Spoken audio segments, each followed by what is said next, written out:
Hello. My mic is being a dick. Why is my mic being a dick? Everything's being a dick. That's why. There we go. Noise gate. It's closed. Hi. I feel that in my soul. You guys, even before we get into it, I'm gonna do it again. Do one of these.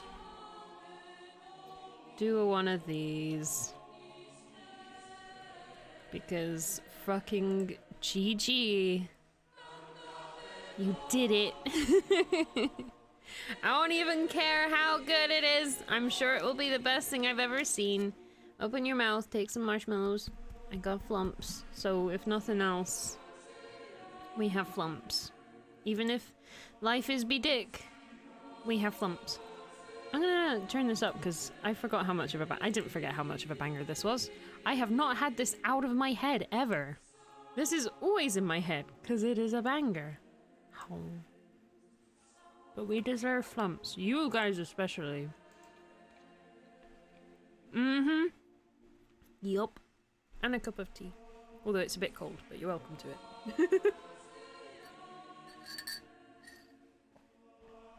I was that excited, I was like, I just gotta stream this right now. Right now.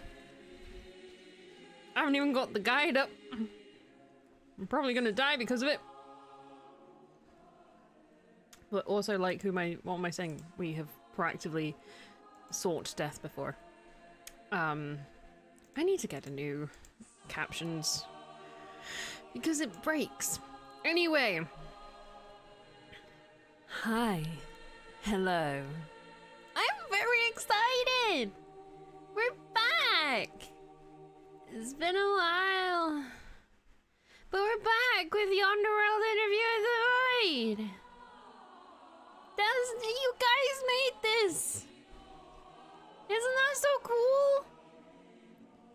And not only did you make it, not only did you hire me to help you make it, and Kat, and Faye, and lots of amazing artists, you also updated this shit. You're like, oh, let's give the people what they want. Let's give the people what they want. More. Oh, shit. No, Stream Elements. It's not time for the self-promo. Not time for the self-promo. No. It's not about us today. More stupid demon. I didn't even think about it that way. Stupid pop filter, more like. Jesus Christ. Sort yourself out, mate. There we go. Am I talking about the stupid demon or am I talking about the pop filter? We'll never know. It's both. But welcome back! Oh, there's already new stuff. Oh my god, wait, if I go in here, it's gonna.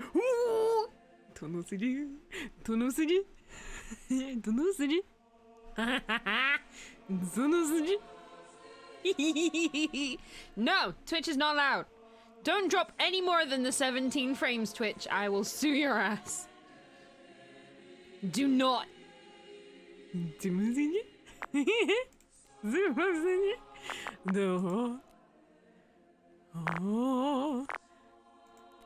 Yes, I'm gonna have to speedrun. I almost did it off stream and I was like, no. I'm gonna do it after I've experienced something new. I will have to go back through and speedrun all the routes we've already done. So we can officially register the endings. There are 4 normal endings. Does this include the death flags? Cause goddamn, that's still a lot there. And achievements. Oh yes, I have seen some of the achievements. I took particular note of find all the death flags and the person that was on it. Oh ho ho ho. Oh ho ho ho. just shows how stable Aksan is compared to the other two.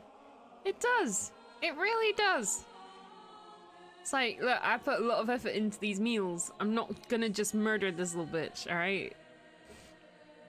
I also need to send some stuff to you guys, because I was fucking around with, like, when I was editing the thing that I put on the site that I sent you to, I was like, I was fucking around with the filters on it, and, like, they have a filter that shows you, like, what someone would look like as a kid. And I did it for a few of the characters, and it was really funny. And I'll have to send you some. And I tried one on me, and then I looked like fucking Velis. I'm like, God damn it, I'm being called out. She's been through some shit, but she has her shit together. Yes. Yes. Hang on, let me put the first one in the Discord at least. I can't just drop some info like that and then just not post anything. So just without any context. There was also, I also like tried to animate my face at one point, which was the point I stopped because it was actually a nightmare. Where's the fucking Finnan one? That was the funniest one. The Finnan child deadass. Oh, I don't know if it saved. No! No, it didn't save.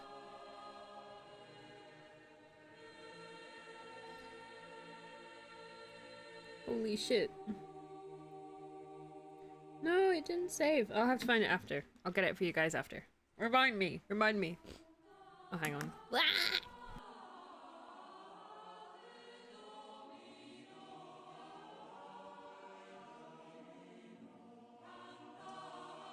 I swear to God, I'm allergic. I'm allergic to streaming. Soon as you start streaming, entire face just explodes. All right.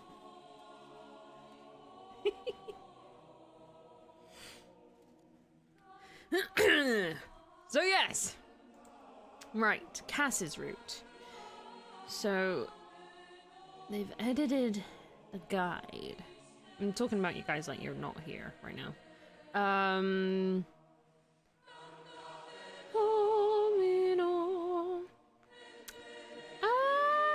Ooh, is this the updated one? I don't know if this is the updated one. I need to find the updated one. I don't even know, like, I'm just gonna have to see if I can figure out which is the... which is the... Because we did Aksan last, didn't we? Oh, this was it. This was the Cassius playthrough. Because that's when Finnan did a Finnan.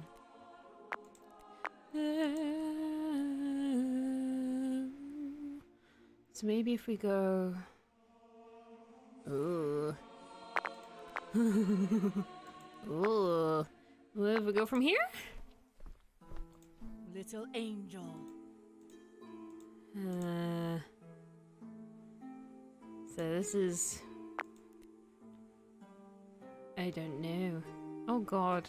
It's been so long, I've lost my flow. Oh yeah, she won't be in a room with me. Shut up.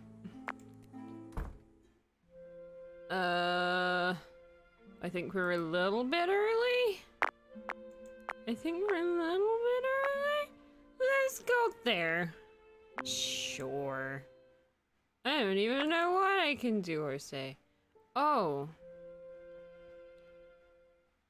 Okay, whatever. We'll work it out. We're just fitments of your imagination. Fitment is a fixed item of furniture or a piece of equipment, especially in a house. Are you saying like a door? Are you saying a fitment would be like a door? Potentially? Maybe? I don't know. Look, I don't make the rules up in here. That's Angie. It is.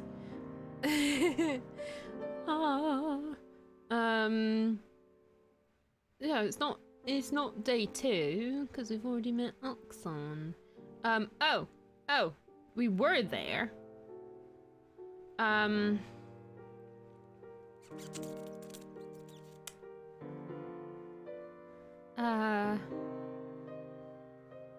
Got the note page, didn't we? It looked like it. The throne room. So I think we're yeah, okay. I'm still too early, I don't want to die. Well, that's very much later, though. Oh, no. Oh, no. Right, the main. Meow. Hi. Oh, we just met him. Oh, we got an achievement! 13 is a crowd. Ooh. Ooh. And she's a fitment of your imagination. I use her as a door in Diablo 3, blocking projectiles. Oh no. Oh no, not the scream. Oh. Didn't we accidentally... Hang on though. Oh shit. Oh no. I've just remembered. Cass's was the only one. Was it? Or was it Aksan's? Was the only one we managed to get through to day 15 without a guide and without dying. Nah, we'll find out. Dining room. Dining room. Hi, Ito. Oh, 13. Oh, it's meeting everyone. Oh, I see. We get achievements for meeting the different people.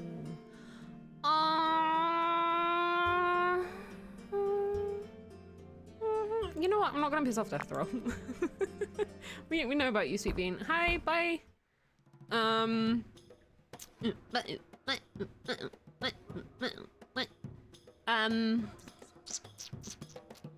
mean, why wouldn't you watch? Why wouldn't you watch? I'm gonna watch. Uh-oh. Uh-oh. Uh-oh. Wait. I haven't watched on this route? What? Excuse me? Children. Uh-oh. Hang on. All right, I gotta know what this is all about. Hello, Tachil. How are you doing today? Oh my god, I need to remember to make a marker whenever I scream at myself as well. For Nay's sake. It me. Marker, it me. And then I need to do a marker for Stupid Demon as well. There we go. Achievements are working, yes! Yes! They are. It's popping up on my other screen so you can't see it, but they are working. And I hope you're doing well, Tachil. Hope everybody's doing well. Hello, little angel. We accidentally found new dialogue already, and I don't even know if it was stuff that's added. I'm just excited. Across the hall. Oh my god, it's been so long. I miss it. Across the hall, my eyes meet Deathrel, who discreetly winks at me. She isn't gonna break up the fight, is she? Meanwhile, Cassius's voice seems to grow more heated as Aksan regards him with an arrogant indifference. You can't bring... can't. Fuck. I need to do my can impression. You can't bring someone here unless the Yonder accepts them anyway. And that is beyond your control. They could die. Since when do you care? When it can be blamed on me. And that seems to be a you problem. Oh, is this about Chimkim? Is this about Chimkim? Oh no! It's okay, Kitty. It's just Deathrel being Deathrel.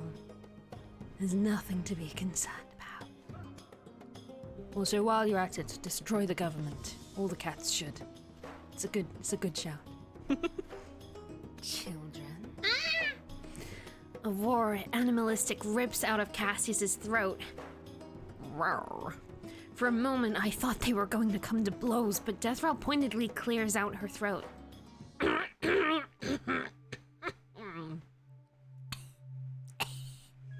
Both Cassius and Axon freeze, turning towards the throne with a bow. I am sorry. You baby. Sorry.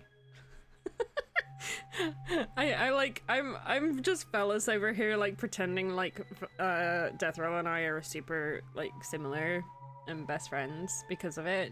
You know, just like, oh yeah, we both did like a friendship quiz and we both got the same outcome. Like, it's crazy. Oh my god, you go to this hairdresser's too? Me too. It's where all the cool people go, right? And it's like not anywhere near as cool. There are many screams. Yeah. She's still sitting there listening. I feel like this is like when people go, hey Google or hey Alexa, and then like trigger everyone's systems, but it's a cat. So I'm just over here like triggering people's cats.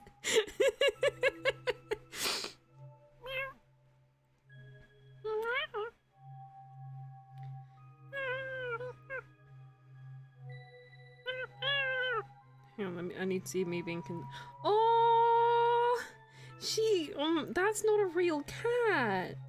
She's so pretty. Is that sashimi? I don't want to get people's cats mixed up. That's adorable. Hi. Hi. I'm not sure if is he really sure you're okay or do I need to call the police? This is Pooper. Oh my god, Pooper. Pooper, no. Pooper. That is a poopy face in the best way. Do I need to call the police? She's asking for pat pats. Oh, many pat pats from me. Many pat pats from me. Anyway, sorry, we're about to murder someone. Apologies, Shandu. I spoke out of turn. Ancient One. She's so fucking happy. She's just like, around my little finger. I do love the idea that Scale, I don't know what Scale was like, but like, Death Row feels like she could be a handful, but also maybe like he's the person that she's just like super mellow, like rolls over on her belly for scritches for him, you know what I mean? Yeah, kisses. My apologies. As old as you are, it is rather shameful that you would both squabble over the littlest things. End it. Remember your purposes here. Oh. Oh. Both Cassius and Oxon stay quiet, shoulders tense. I also shrink closer to the wall, trying to make myself seem smaller. Cassius is right. Though I'm not interested in being an obstacle in Axon's research either. But how about a deal? Shandu! As much as I do not care for what you all do outside of the Yonder, bringing in guests on your own with potential risks to other guests is out of your jurisdiction. But is that understood? Which eyes does she wink at us with? Understood. I shall see to this matter and find an alternative. Then you are dismissed.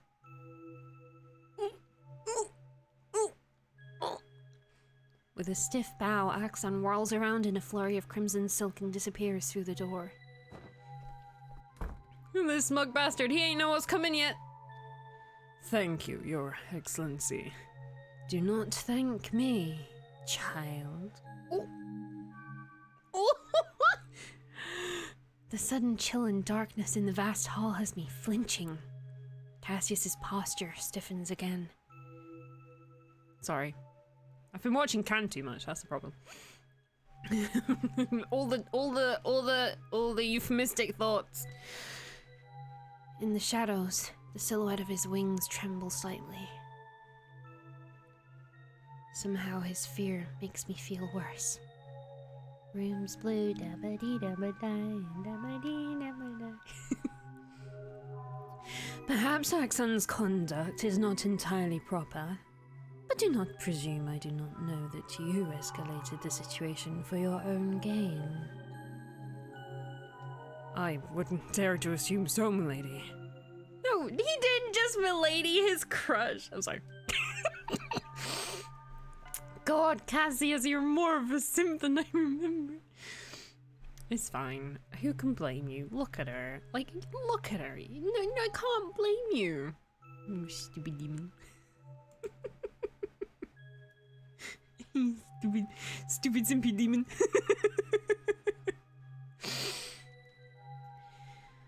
I wouldn't dare to assume so, milady. I can only say that there is truth to my claims. And that is the only reason you are still existing. Oh, is that the only new line? But that's still like a fucking line! That's still like a fucking line! Oh my god. Oh my god. Okay. That is like, that is still a line though. That is still noteworthy. Ancient one. I overstepped. Do forgive me, Excellency. It is not me who you must get even with. I understand. I shall await further instructions. This bitch! It's me! It's me! I'm that bitch. I'm that bitch. But that's the, oh my god. She's great. You may go. Yeah, off you pop. Off you go. Alright. Hello, little. Ow! No! I've got it turned up today. Woohoo! No. I'm not used to it. How?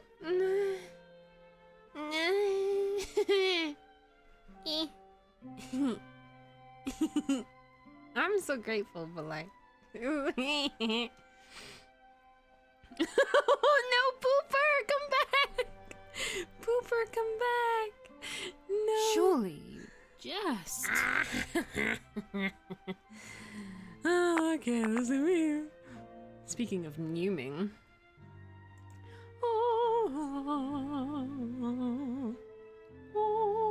See, do we simp at Death Route to find more common ground with Cass?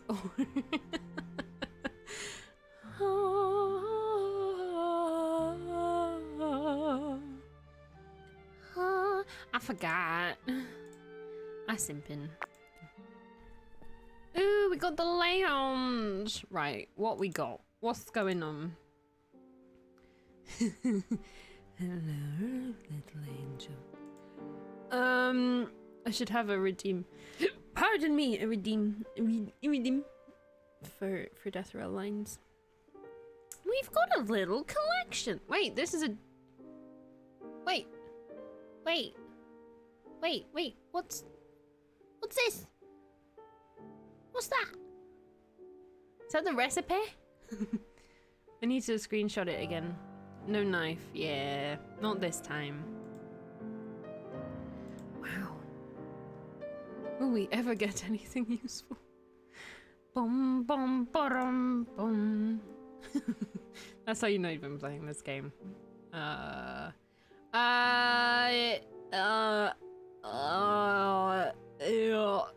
Fucking Sonic Rhyme. Wait. Yeah. Dawning Rim. I don't know what's happening. Alright, let's go. Whee. Okay, no! Sods. Oh, that's our questions! You're right! Oh, we're adorable. It depends what the question is, Cass. Do I want to take that chance? She's talking with someone? Yeah, okay. Baby. Little baby. Yes. I will take the chance. Whee! Ow. What am I taking? Oh, you can't give me.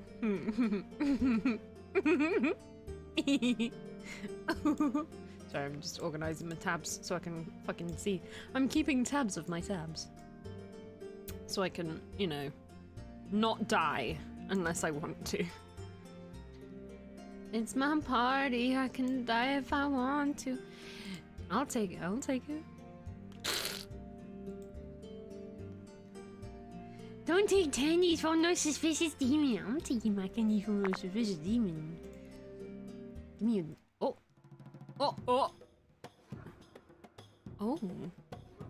I don't know if... Oh yeah, okay. Oh, I know. Yeah, you're a demon. Demon. You like arguments. And that was that.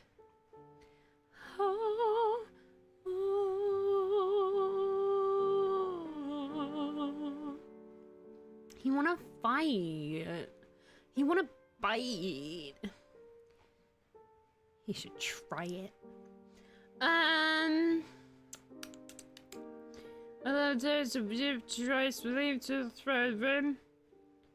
Okay, and then death roll is sad, but do I care?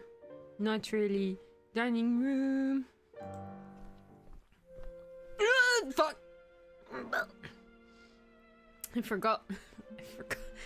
How did I forget about you being here? Ew. Oh no, I forgot your armbands in the art I did. No. No. God damn it. There's always something. There's always something. If a character has glasses, I'm forgetting them. But no, I need to go. Bye. Bye. Get the fuck. Be my friend.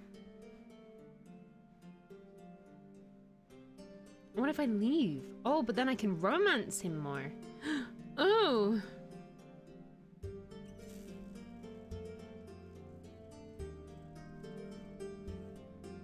Fight the fish. Fight the fish. Let me save. Let me save. I will save. Oh, fuck it. I'll save here. Oh no, this is a fucking tight fish. I'm gonna leave. Oh! Yeah, I don't think we've done this yet. Dealing with a stupid moody demon is the last thing I need right now. Quickly grabbing a few cookies, I hastily exit the dining room. Oh shit, I'm multitasking too hard. I'm multitasking too close to the sun. Exit the dining room! There you go. Oh, that's really awkward. Did we... Wait, did we literally just go in here? And then go, I gotta go, bye! And then we go in the kitchen, Cass is there, we pick up cookies, and then we come back into the throne room, like all within a 5-second span. That's incredible. That's incredible. We're gonna die.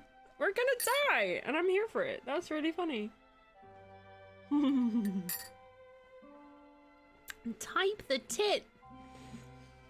We either bump into the bitch or the bitch's bitch. Or the bitch that owns the bitches. So hasty, in fact, I trip over my own feet. Oh dear. Finn's just laughing. You should be more careful. Sorry. Here, let me help poor clumsy little angel. Fuck you! Fuck you! Before I could even open up my mouth to protest, the celestial... No!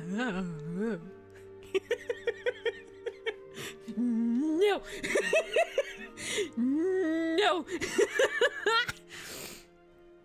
Oh, Jesus. Before I could even open my mouth to protest, the Celestial crouches down next to me, gathering up my mess. Not my cookies? No, you don't have to. Nonsense. It's my fault you dropped your stuff anyway. Besides, it wouldn't do to leave a mess before death row, would it? What's this? Oh, you find it and oh! Fisticuffs, motherfucker! Fisticuffs? Wait. What is zoom and enhance? What is that? Are they... What? We did... Am I seeing shit? The fuck is that? They in the Yakuza? They chopped off their little finger? Because they pissed off the wrong person? Did Death Row make them chop off their little finger? Or I might just be seeing shit, but I think I'm just seeing shit actually. Yeah, I'm just seeing shit. That's just like the palm of the hand from there. Yeah. For a moment though, I can feel my headcanon. It's my headcanon. No, I'm just seeing that wrong. It's the palm of the hand, right? Sorry, Death Row, I'll move this in a second. We know, because if they piss off their boss, they've got to like chop off their finger, right? Their little finger. So I saw like the palm of the hand as like a little finger there, as opposed to that finger, which is the little finger, and it just looks like it's been chopped off. That's the thing. It is now. Quite a list you have here, huh? Death Row, you never said you have such a dedicated Inquisitor here. What? I'm not an Inquisitor. I'm just a baby. I'm just a baby. Yeah. That would be too many fingers too many. And Finnan is a they, just for note, because I keep accidentally misgendering them, but yeah, they are a they. And we hate them. But not for that. Mostly for the murder thing. A journalist, Finnan. I am sure you were told that. Ah, of course. That is the right word. Silly me. Here is your stuff, little journalist. Thank you. Standing up, Finnan turns to Death Row with a fluid bow. I suppose I shall end my disruption to your time here. Thank you, Great One. Oh, it's so much nicer with the extra context. Death Row makes a non-committed sound. Taking that as their dismissal, Finnan sweeps out of the room in a fluttering cloud of chiffon. Sorry, I didn't mean to interrupt anything. No need.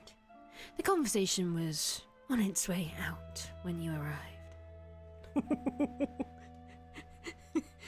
Finnan is the conversation. Finnan doesn't cause the beef. Finnan is the beef. Was Cassius rude to you? That face is like, yeah, like fucking duh he was. Was Cassius rude to you? Oh, quelle fucking surprise. Huh? Oh! Yes. Yes. I've gotta know. I'm gonna pick agitated, but I need to know. We're gonna do a can right now. I have to take a deep breath so I won't say anything unseemly in front of Death Row. He was short with me. I wasn't even the one to start the conversation, Mom. It was really uncalled for. I see. Well, I shan't delay you from your meal any further. Thank you. Wait, what do you mean meal? All I have is I do not judge. Okay. Thank you. Okay. Mom! Guess who's bullying me? Sighing, I rubbed my forehead, feeling a pressure building up. He behaved oddly when I walked in.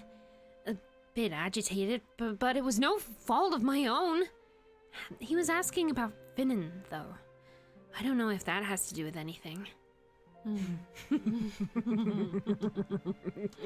Oh, yeah. Yeah, vibing with myself. Of course. Allowing individuals with certain kinds of personal history into the Yonder never turns out well. This bitch! She's stirring! She might not be the chef in the Yonder, but she sure is cooking up some shit. Damn! Personal history? Cassius and Finnan knew each other prior to this? Oh, one could say extensively, with great depth. Oh, maybe not, but you know, I try not to judge. And Finnan is good at fucking people, not necessarily in the way that one would want. Well, that's a revelation and a half. One that I'd preferably not know too much about. It is not a story for me to share, but it is regretful that you ran into Cassius in such a mood. Well, it's not like anything I do wouldn't warrant some kind of jabs from him or anything. You two naturally contradict each other. I can understand some interactions would be difficult. We contradict each other, whereas him and Finnan contradict each other. I shall ask him to not hold what you are against you. But I must also ask you to not hold what he is against him. Ooh, okay, Mom, okay. Hey, what's up, Jordan? Hope you're doing well today. Welcome on in. Where's Can when you need him, right? I mean, you know, Cass nor Finnan are on the screen right now. We can only make very bold, blasé assumptions of a lascivious nature.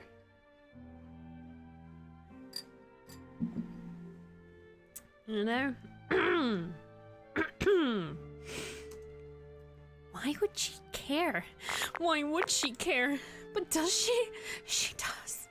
Well, does she? Oh. Oh. Fucking, he's already simping for us. Cassius, we haven't done anything. Oh my goodness, Cassius, you just fall for people really fast, don't you? It's funny how hard you fall considering you've got fucking wings, my guy. Wow. Why would she care? But it would be unwise to turn down death row right to her face, especially when she's staring at me like she can snuff out my soul with the snap of her fingers. I bow my head, trying to keep the trembles out of my voice. Oh, don't say that. Now I've got to put all the trembles in my voice. I will keep that in mind. Good. Well, I shan't delay you from your meal any further. Thank you. With a bow, I turn away and leave for my room. Yet another unproductive day. I mean, we almost knocked over Finnan by falling over, so we're on our way. Can is a simp for everyone. I mean, Cass. I mean, Cass. I mean, it's the Yonder. I can understand anyone simping hard in the Yonder, you know? You know, maybe Death Row made the Yonder both to find a way back to scale, but also, like, to make people simp for each other as much as they simp for each other, you know? If you breathe, he simps. Oh, shoot. Exhaustion is wearing me thin.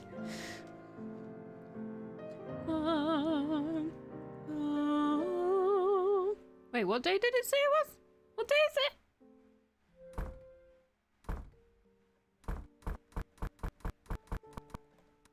Sorry, Angie.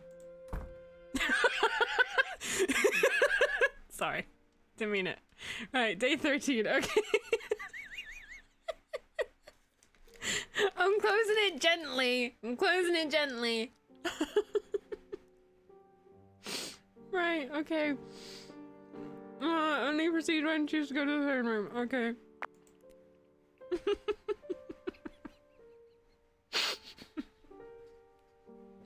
God damn it. It's not. It's a gentle door close. It's just got one of them like really loud locks when the thing goes. You know, the latch. That's the one. It's just got loud latch. No one's slamming. No key is slamming me. No. I am Deatheral. I cannot. I'm literally sitting on my throne too much. Oh no. Has Deatheral ever slammed the door? No, I'm thinking of Ruby yeeting Finnan out of a door. Wait. Help. Alright. Oh, hi. Oh. You like fucking subs and you're with Finnan? The fuck is your deal, Cass? Alright, let's go. Whee! Day 14! Make the request. Wasn't ready for this? Be honest. Whee!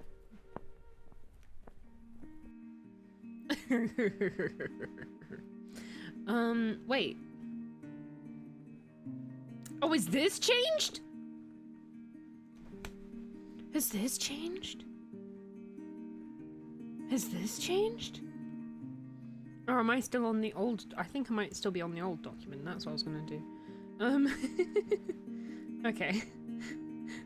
I'm thinking of a different thing. Let me get the updated one, because we might have already fucked it up, but.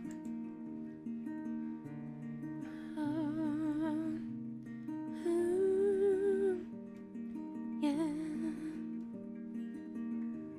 Right. Where the guy? Where the guide?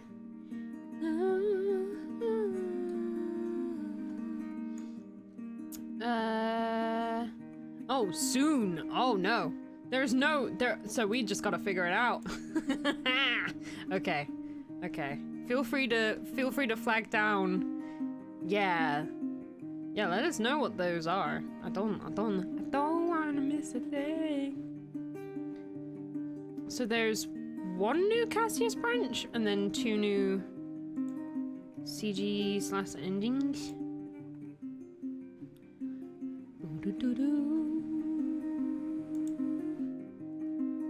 Yeah, new branch. Okay. Ooh. Have we got it? Is it the knife? I wouldn't be surprised. Several new endings. Okay. Gotcha. And death flags. Hell yeah. I'm excited for that. Both. Okay. These endings stem from the new branch. Is there gonna be a way to know if we've unlocked the new branch? Because we're reaching the day 15. Day 15. Oh, it's the accept that gives you the band ending. My bad. It is knife. Are you serious? Is it really knife? Death is bad for your health. This is true. Are you just saying knife so we can get the Archangel ending again? Knife. I will take it that we need the knife then. Okay, what was it? Number 4? Nope, number 1. I didn't kill you yet! I mean, I didn't today. I haven't killed you yet today. I haven't. Hi, Ken. How you doing? I'm just trying to figure out how to get to the new route. Nay is telling me how. Unless she's just trying to make me stab you again. I shouted out the wrong person. It distracted me. It was so effective. It was very effective. King Simp is here. Yeah, we were just wondering how you can fall so hard for people when you have such big wings. But I do hope you're doing well, Can. So, do I actually need to get the knife for the new route? You're being serious. Okay. I trust you. It's very confusing. This is early enough, right? Is this early enough? Or maybe just start over again. Boom, boom. Boom, boom, boom, boom, boom, boom. Right. The higher you are, the harder you fall. But Cass is like in hell, so like underground. You can still fly underground?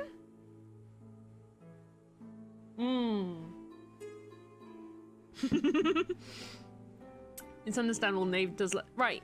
I have an explosion emote. I'm here. We're here for it. It's fine. Okay. So stay quiet, ask we need. Otherwise stay quiet, ask. Ask. Okay, we're good. We're good. All right. Stay quiet, got the note in day 6.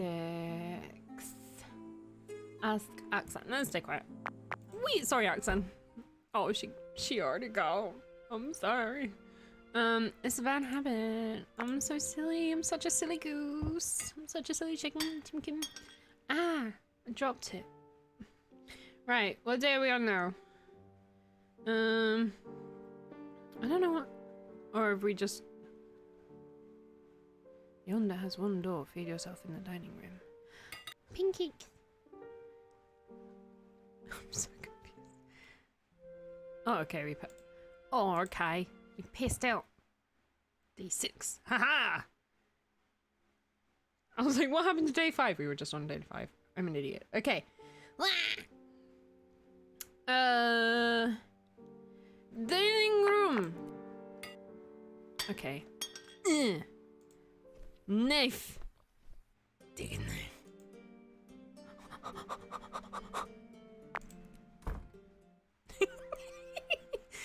I also am still wondering, because there's one other thing, because I know we found out that there's another Death Herald route one we haven't got.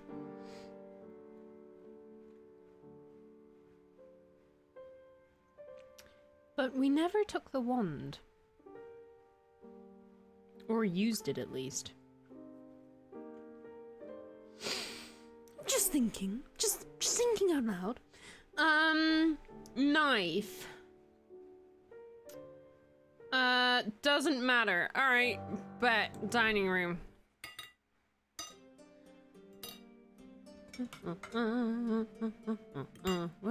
Why are you feeding me? Why are you doing this? I don't trust you. Avoid the topic. You should definitely.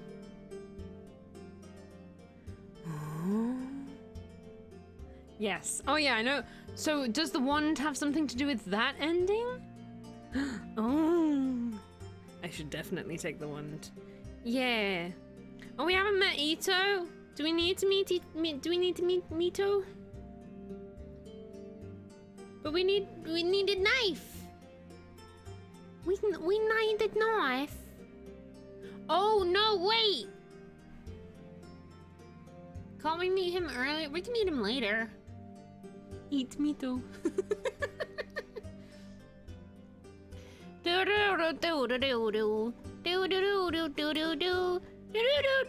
No food for you, Velis.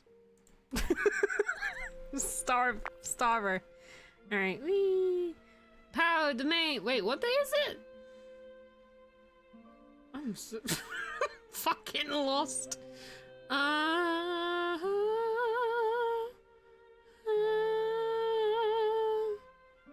Yeah. I know where I am. I don't know where I am. That's all. Oh, what was that? Damn me. Okay. Day.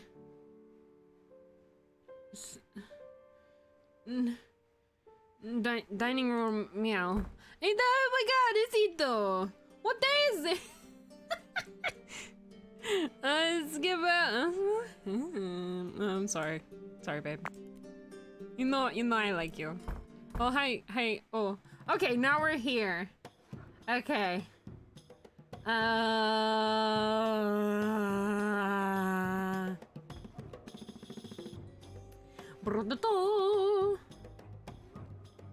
gonna save. I'm just myself.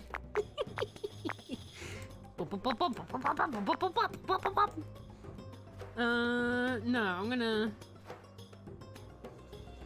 What happens if I leave?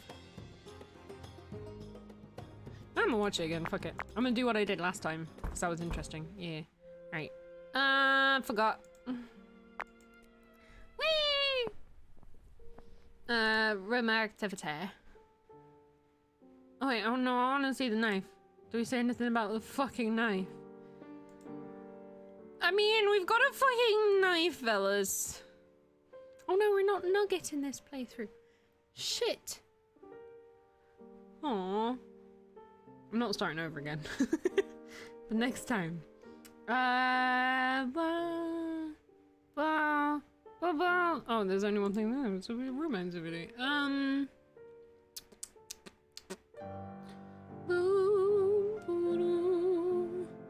What day is it? Dining room. Ignore death around. Wee! Give me your candy. Oh no, wait. Fuck you. Give me your candy. I don't trust you! Do you want some candy? Yes, please.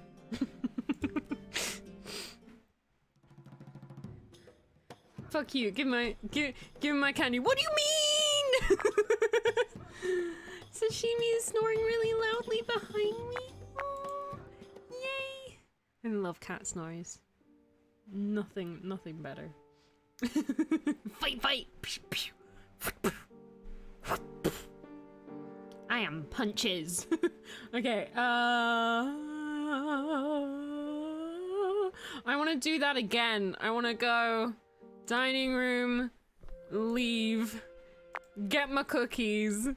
Fuck you. Oh no! Oh, okay, it's different because I haven't got the no in it. Oh shit. Go get my finning on again. God damn, fuck you. Oh my, interesting device you have here. Finnan picks up my clipboard, flipping it back and forth.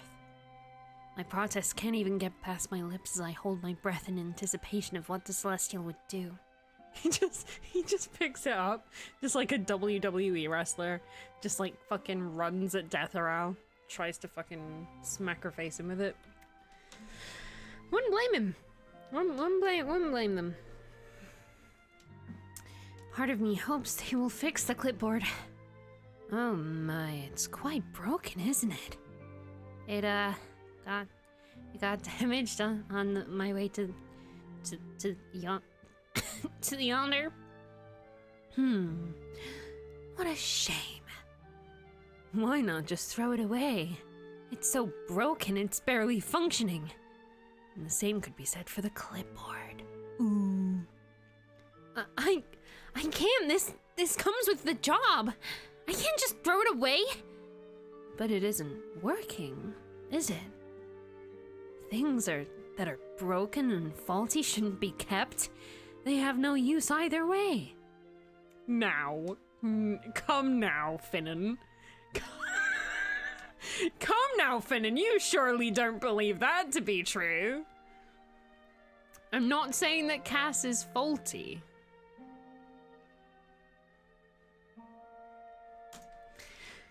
I suppose you're right. Ugh. Ugh. Get the fuck out of my throne room. Gross. Blech. He seems edgy. He seems sad. Look, I didn't say he was broken either. But he's not faulty.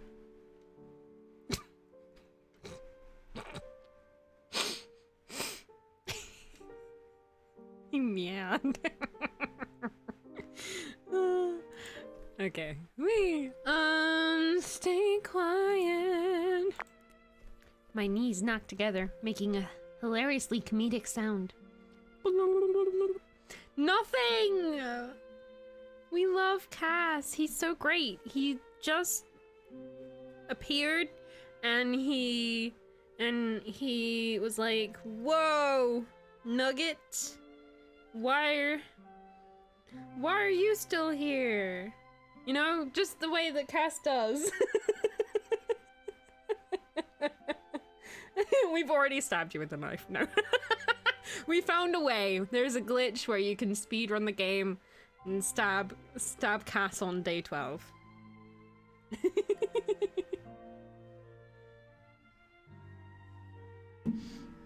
You slammed the door a little bit too hard this time. We were like, no.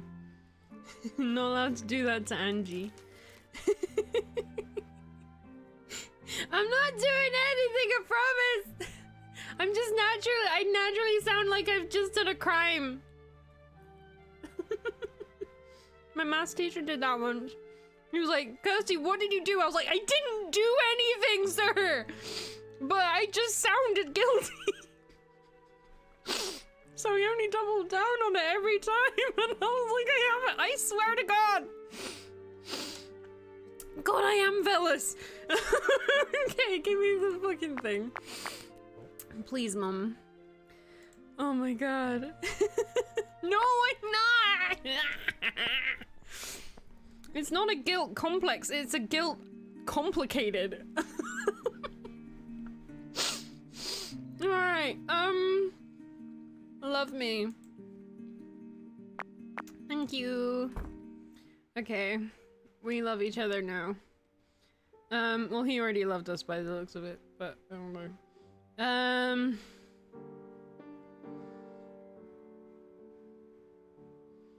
Okay. Let's go to the dining room. Ew. Ew. Ew. Get the fuck. Get the fuck.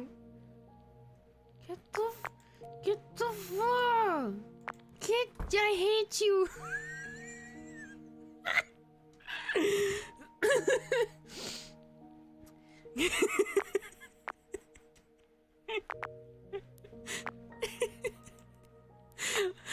Why does it tickle me so hard?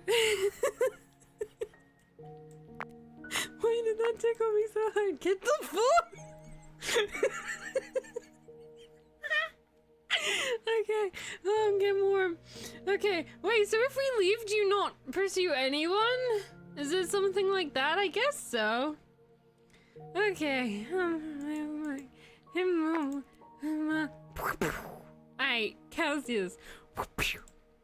Let's go. Starting. Oh, already romance. Already romance. So much. Girl. That's embarrassing. If it wasn't for the story, I would just immediately stay inside forever because that's embarrassing. It's not embarrassing. There's no shame in tummy rumbles. 684 days later. Right, what happened? Let's go through this. Let's do the dialogue stuff now. We'll read out. Oh my God, fellas, stop having internal crises. We will. Okay, he made a soup. Please. We didn't get the new branch. No. No. What must we do? What must we do? Damn, girl. Do we have to love him more than Deathrow? Damn. Okay, let's go fresh beans. Let's go full fresh beans. Yes, please. Yeah. Don't know. I've got the guide up and it hasn't got the new. I misread it. It's just like, let's figure it out. I don't know what I'm doing. All right. At least we can be Nugget this time. Please don't. Oh my god, I know what we're being called. I've forgotten how to spell Nugget. We're Nugget. Oh, I'm so stupid. Okay. The classroom for the thing. Do we even want the thing? Sure. Sure. Why not? Gimme. Ow, my head. Fuck. Lie. Okay, I remembered. Whee! Did not meet. So we need to meet. We need knife. We need udon ito. Knife udon ito. Knife udon ito. Meeting udon should just be a criteria for playing the game anyway. No. Oh. So we don't meet udon. We can't meet. Oh.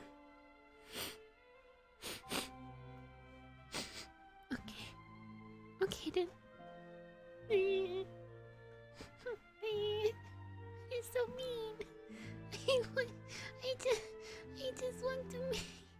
I just want to meet him. Low points with Deathrow. Alright, flat. I was gonna be like, I don't want to unimpress her. Alright, we're gonna make her fucking angry. Replacement? Go on! You can send for a replacement? Why?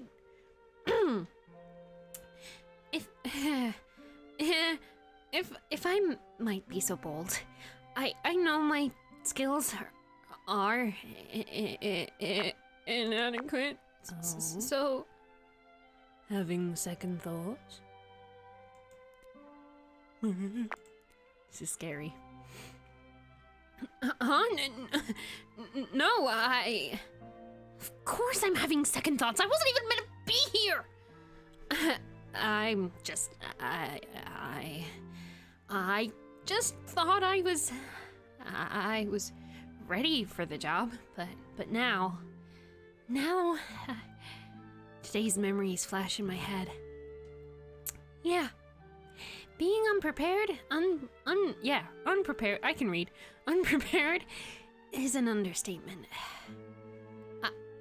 I'm sorry, I don't want to be so unprofessional, but I got my task just today, and I don't think... Are you doubting your capabilities? Yes.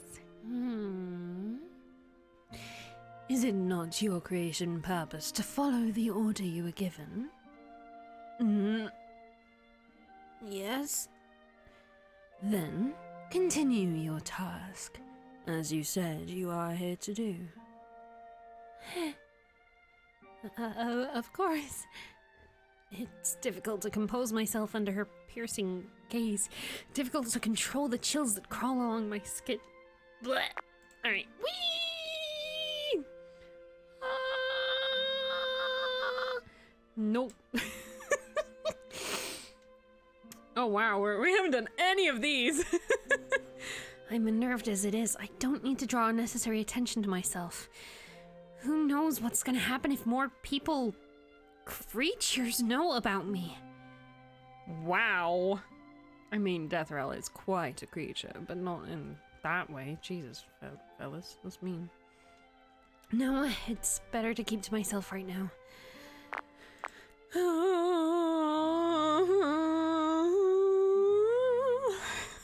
We're just going on the path of most resistance. Death Row's just gonna get so bored. We're gonna find a new way to get murdered by Death Row at this rate. Squaring my shoulders, I suck in a long inhale of Yonder's cold air and plaster a smile on my face. But I was given a duty, and I intend to fulfill it.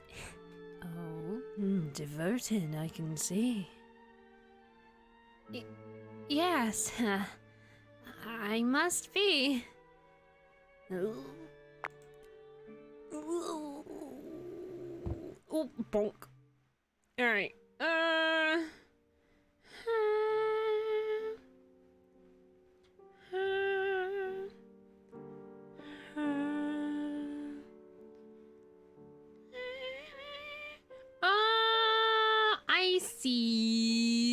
I see. Go out.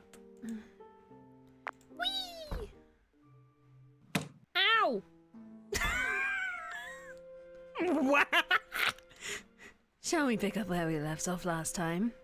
Oh, shit!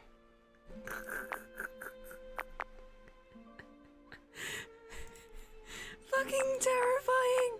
I hate this, I'm very scared!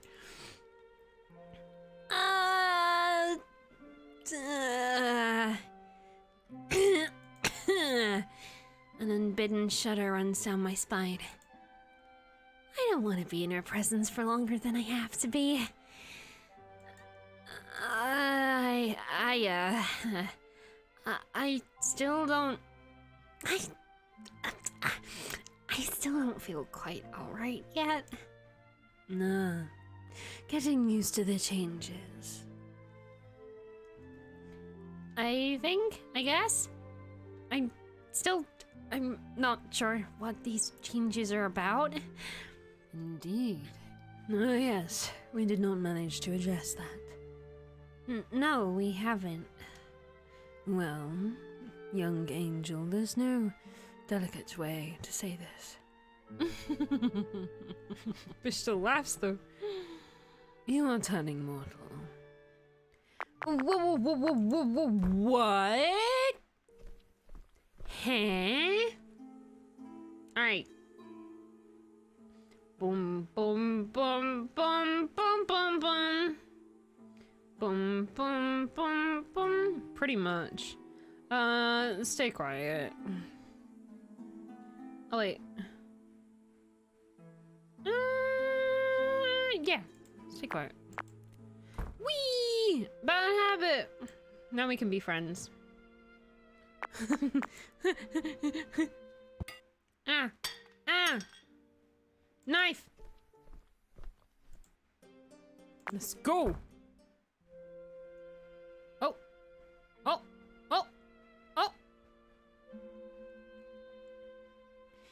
Then would it be okay if I ask you to, speak more about the Yonder?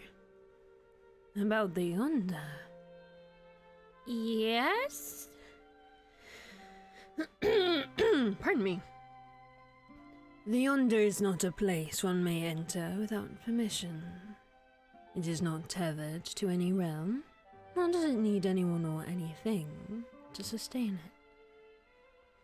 Its foundation is neither divine nor demonic, though it would not deny visitors of said origins. If it allows them to enter, of course. Ooh! This is new. Sure. The Yonder? But I thought... Is that different from your permission? Somewhat. I decide who can stay. Right. Though I must admit your arrival was the first that I was unaware of. Huh? I am? Indeed. Seldom do I get surprised these days. Is that a good thing or a bad thing? That depends on what your stay will yield. Well, I'm hoping to simp the demon. Huh. Okay. Whee!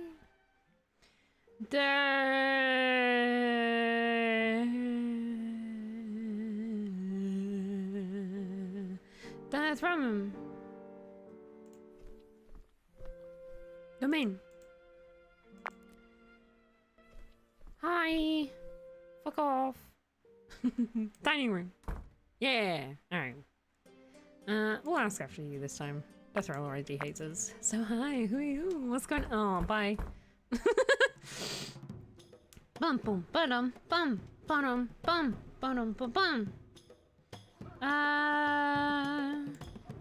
We're just no, we'll watch. Context. Brum. I forgot.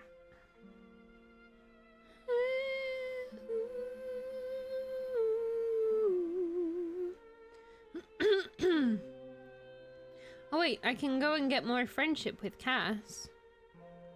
I should probably do that.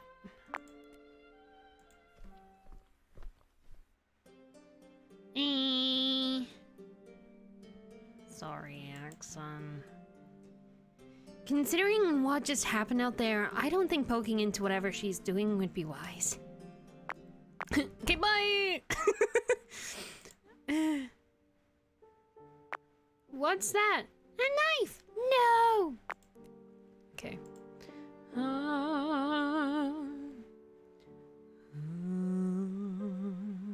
Dining room. Oh yes, I need my candy. Fuck you! Give me my candy! Fuck you! I want more of your candy! Okay. Hype for knife! I'm fucking scared. Nay, I'm scared.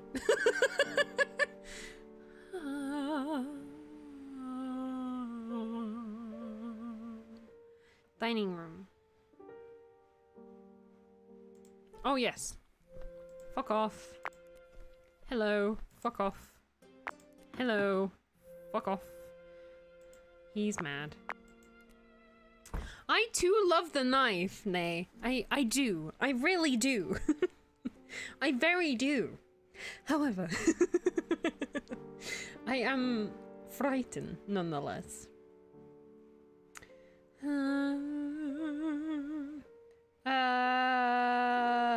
Oh.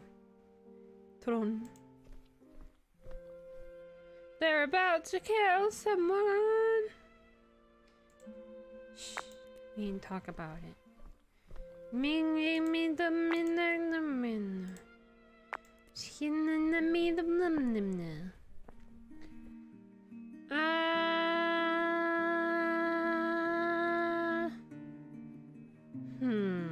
Does this make a difference? Do we need to give him the device? The narrative device? Sorry. I'll leave now.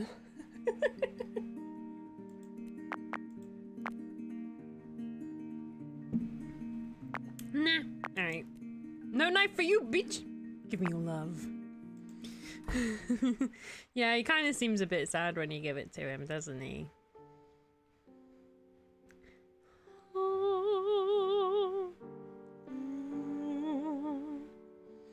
Alright, this one... So, it doesn't matter, but still. Oh no, wait, wrong day. I think. No, I'm stupid. We're fine. Friend room. Ew. Get out of here.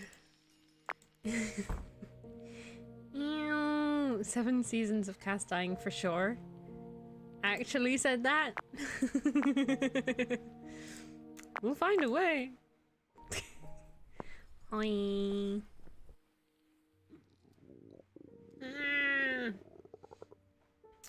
Okay. Go out.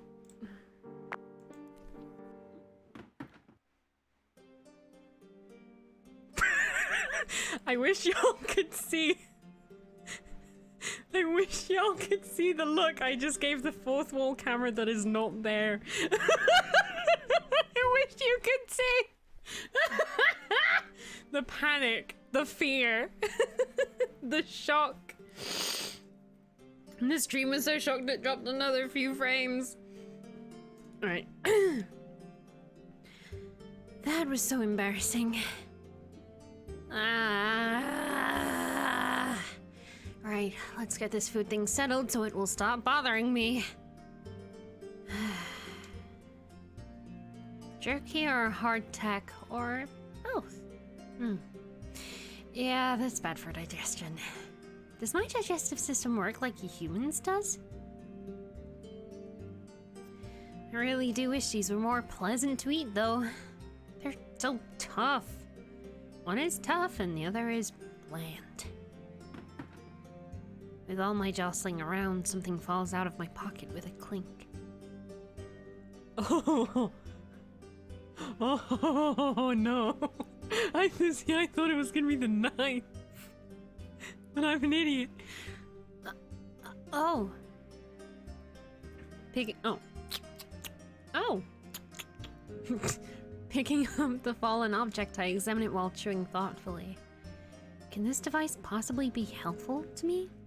Wait, this works. I have marshmallows. How? The question is, how can I use this? Her thoughts are chewing too. And if it's gonna harm me too. Marshmallows aren't the truth because it makes you salivate a lot. That's the problem with utilizing a device that is out of one's power league. Most, if not all devices created in the heavens run using either a combination of grace and magic or just pure grace. Key the simp? Excuse me? Wow. We're finally giving Cass another chance. And that's what he calls fellas? I called her Nugget. That's so mean. Alright, it's fine. We've got a knife though. Fine. Two can play this game. Shit, why did I hit another marshmallow? Okay.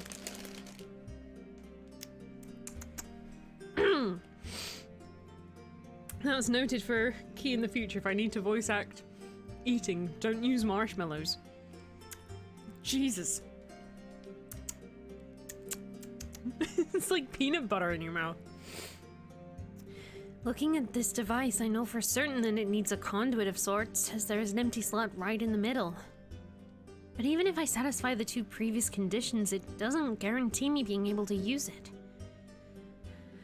There's no use speculating about this anyway, since I don't really know what it can do. What I know for certain, though, is that the device is powerful. More powerful than the tools given to me.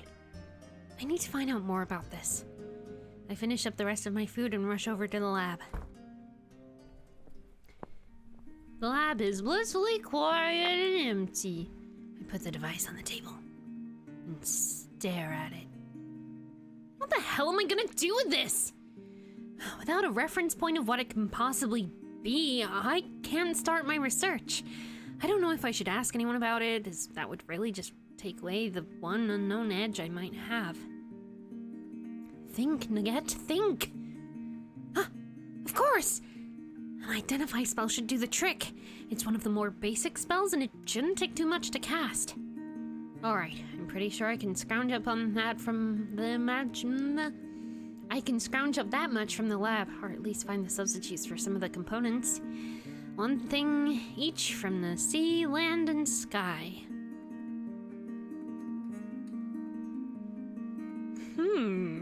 I'm trying not to metagame too much. Where would we look? Naturally. Velis is curious, but Velis is also frightened. So they'd probably...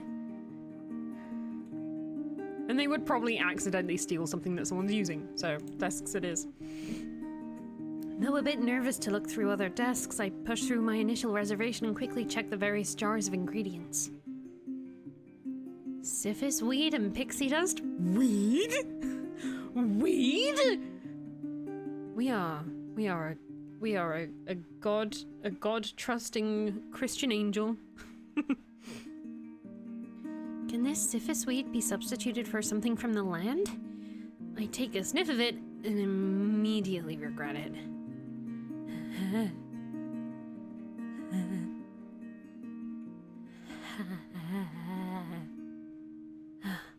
Okay, I don't think I need to see. Achoo! Ugh. Blah. That's nasty. It does smell like soil though, or so I hope, so I guess I can safely put it into the land category. As for the pixie dust, it's not exactly classifiable. I mean, they do fly though. Oh no, I'm sorry, Pooper. Weed, not in Minecraft Christian server. Definitely a last resort of sort of deal here. Shelves. Ooh, Starlight Clem and Meteorite Class 5V. That's something from the sky, alright. The meteorite. I almost take the clamshell, but hesitate. Is space technically the sky? Because it's outside of our atmosphere. Speaking of atmosphere, whatever world this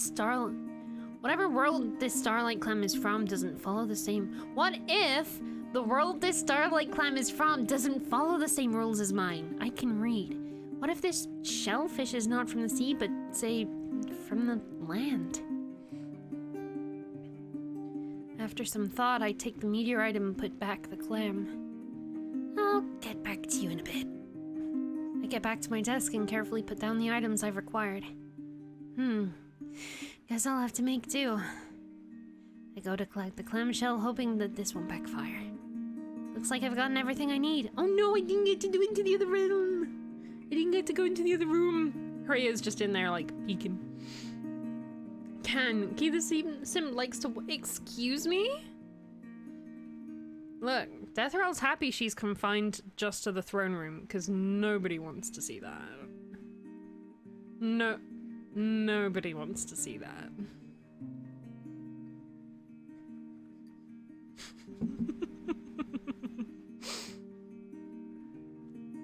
That would be very shellfish of it, but... Man, that marshmallow's fucked me up. Huh. Grabbing a pestle and mortar, I begin painstakingly mixing and grinding the ingredients together, using a bit of my grace to make the process smoother. The color of the mixture is a bit off, though. Given the unfamiliar... Hang on. It's only registered with me right now that we're making this? We're making this. Dude. Defeated by food. Really, though. There's, for the first night, which, is a podcast that I'm in, hopefully coming out soon. Very excited for it coming out. I had a lot of scenes where I had to, like, fake eat and drink, but, like, make it noisy. And, like, it's the messiest shit I've ever done. I was just there at my mic with, like, stew and water, and then, like, I'd have to do spit takes and stuff. It was just, like, it was a fucking disaster. It was like Velos just trying to eat a meal, but I had to record it all. It was something. It was really something. I'm excited for it, though. Given the unfamiliar ingredients I have to make use of, it's understandable that it's turning out different from what I know. I really hope this won't blow up in my face. Oh, please. I'm ready for... Oh. Yo! Now, I do love a good explosion. Cassius? We can be friends now. This? The most relatable thing you've ever said. Oh, for the love of... Find something interesting? What you up to, Nugget? Actually, it's Nugget. I barely bite back a sigh at a biting remark. Since Cassius was nice to me before, I don't think jabbing at him would be appropriate. No, a tiny voice in my head sounding suspiciously like my superior whispers. That's how they get you. Just my own project. To my dismay, Cassius pulls up a chair and sits down right next to me, grinning. And I'm the simp, Can! And I'm the simp! Oh. Do elaborate. Why do you insist on bothering me? I don't pester you when you work. Because you make the funniest reactions, of course. Okay, this is personal. I have been told that before. Am I really just Velas? Is this gonna be my excuse to try those bangs out? And that fringe style out? And bleach my hair again? Cause like, I'll fucking do it. I'll do it for the marketing. Oh my god. Shit, Cassius! You bastard.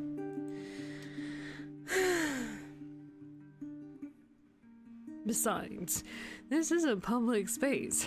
You can't exactly hide anything from anyone working here, you know. That doesn't mean you should be getting all up in my face about it either. Cassius just shrugs. Looks like he's all out of comebacks. Come on. Why don't you just save us both the trouble and get on with what you're doing? That's it. I'm definitely working on this device so I can at least push this nuisance of a demon away from my business. This stupid nuisance of a demon. Oh my god! Oh my god! Oh! Okay, Cassius, you have a point, but still. What the fuck? Oh, immediately.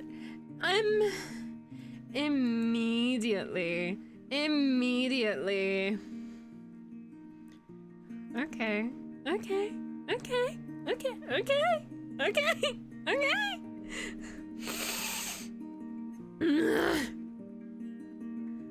If you want attention that badly, go find your trash.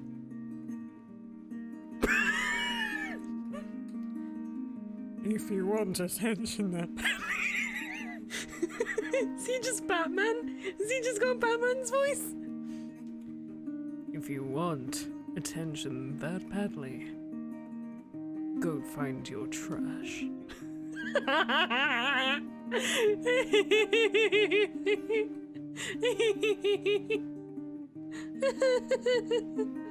Oh my god. He always sounded like Batman. I've been voicing him like a kid because he's my baby brother. A surprisingly deep voice rings out, startling both Cassius and me. What shocks me, though, is how Cassius immediately stands, his shoulders stiff and his features schooled into a very respectful expression. Lord Rubeus, when someone tells you to leave them alone, you do just that. Stop causing unnecessary noises.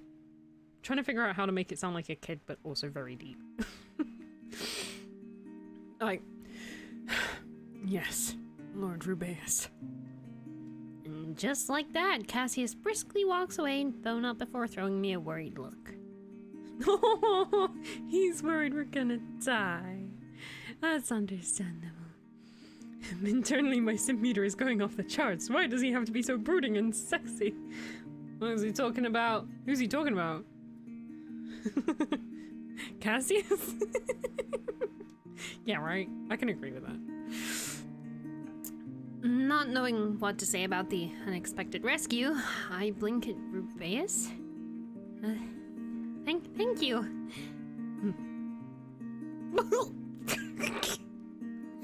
Would we bumped into him if he went in the side chamber? With nary another word, he also walks away, disappearing into a side chamber. We don't hear him say. Is he simping on his own character? I mean, to chill.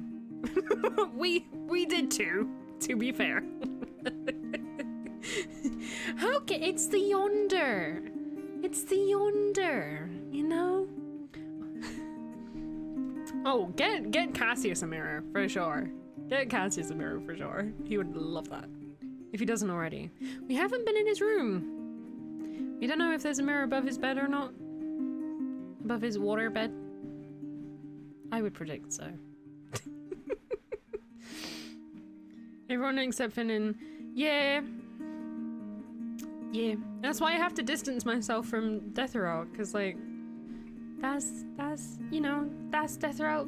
Ito's Deathrow's brother, you know? It's like, yeah. But for me, I'm like, no. You're nice. I wanna hang out. With nary another word, he also walks away, disappearing into his side chamber. Well, that is, that. An unexpected interference, but somewhat welcome one? Though how Cassius seems to be so tense and maybe scared of Rubeus concerns me a little. Lord Rubeus, huh? Anyway, shaking my head, SMH, I take a deep breath and get back to my concoction. After that is done, I bless a glass of water I brought from the dining room. Bless a glass of water. Deathrow Halloween cosplay? Maybe. I would love to. It's whether I can get the stuff together for it. I need to stop eating marshmallows! I can't, no, they're marshmallows. That's my shit. Using the powder to draw a circle, I put the compass in the middle and sprinkle the holy water over it. By the power vested within me, I compel you to reveal your true nature. Uh-oh. As the magic works its knowledge into me, I stand stock still, frozen in shock. Just what the hell did I pick up? Wow. Here you go, chat. Marshmallows. Marshmallow ASMR. Damn it, I need to have tea.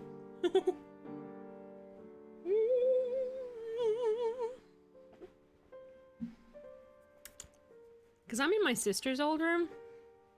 I think she has got a shitty, like, Alice in Wonderland top hat in here somewhere, but it's not right for Deathrow. You have mallow fluff in the kitchen? Yes. I tossed and turned all night, but was unable to fall asleep.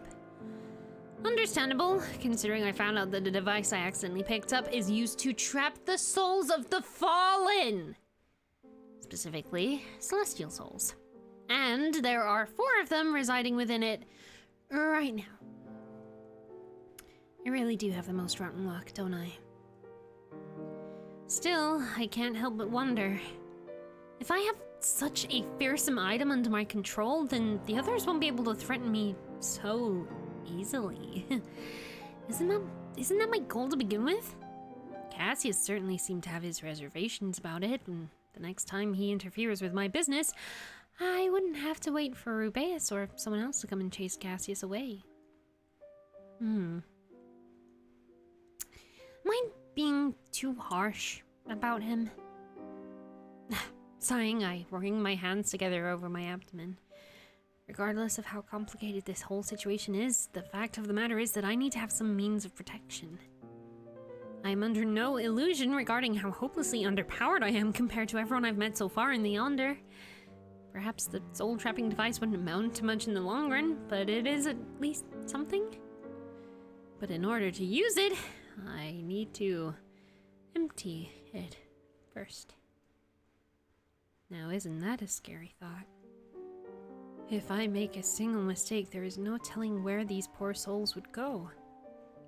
The full concept of the Yonder is still muddy to me, but what I know for certain is that I've brought with me unwanted guests. That's a good point. I mean, yeah, I would say you can say the same for Aksan, but you can't really. That's slightly different. I don't know the full scope of Deathral's powers, but I know that these souls wouldn't be returned to the heavens, to where we came from, if I screw up. That is, if Deathral doesn't simply tear their souls apart once I release them. It certainly is not a comforting thought. Being responsible for myself, my own immortal soul, is one thing, but others too? Seriously not amplifying the mounting anxiety in my chest at all. Swallowing dryly, I sit up and take a deep breath. Preparation is the key to success. I have to keep reminding myself that. I need to do this so I can secure a safer place for myself here in the Yonder. Only then can I focus on my own devices. The room isn't empty as Oxana is sitting at her desk. However, she seems too absorbed with her work to even realize I'm there. Who is the white rabbit? Ooh, the shelf in heaven that knocked us out. Ruby! Ruby the white rabbit. Yeah. I can imagine Ruby being like a really low-key Queen of Hearts though, because just no heads will survive. You can't even say heads will roll because they're already exploded. Ito for sure, the Cheshire Cat. Yeah. Udon, I feel like. I don't know about Udon actually. I was gonna say like maybe the caterpillar, but not really. Just in shape. Death Row the Mad Hatter, yes. That would be cool. Good. I'd like to keep it that way. Going from what I know, I start scouring through the shelves. If there is one thing I'm excelled at, it would be anything to do with languages. My ability to The irony. The irony. My ability to process words at an accelerated speed sure comes in handy when it comes to researching. I'm not sure whether I should be happy or concerned that the text materials related to this device or similar items are abundant in this place. Abundant. There's even a whole book dedicated to soul trapping devices and their uses. Well, page 1 it just says trap souls and then that's the entire book. Alright, well then. Mindful of Alexan's presence, I hold back my habit of talking to myself while I work and jolt down everything that looks relevant. There is something that immediately draws my attention in the texts. A weapon that can draw out the soul of a...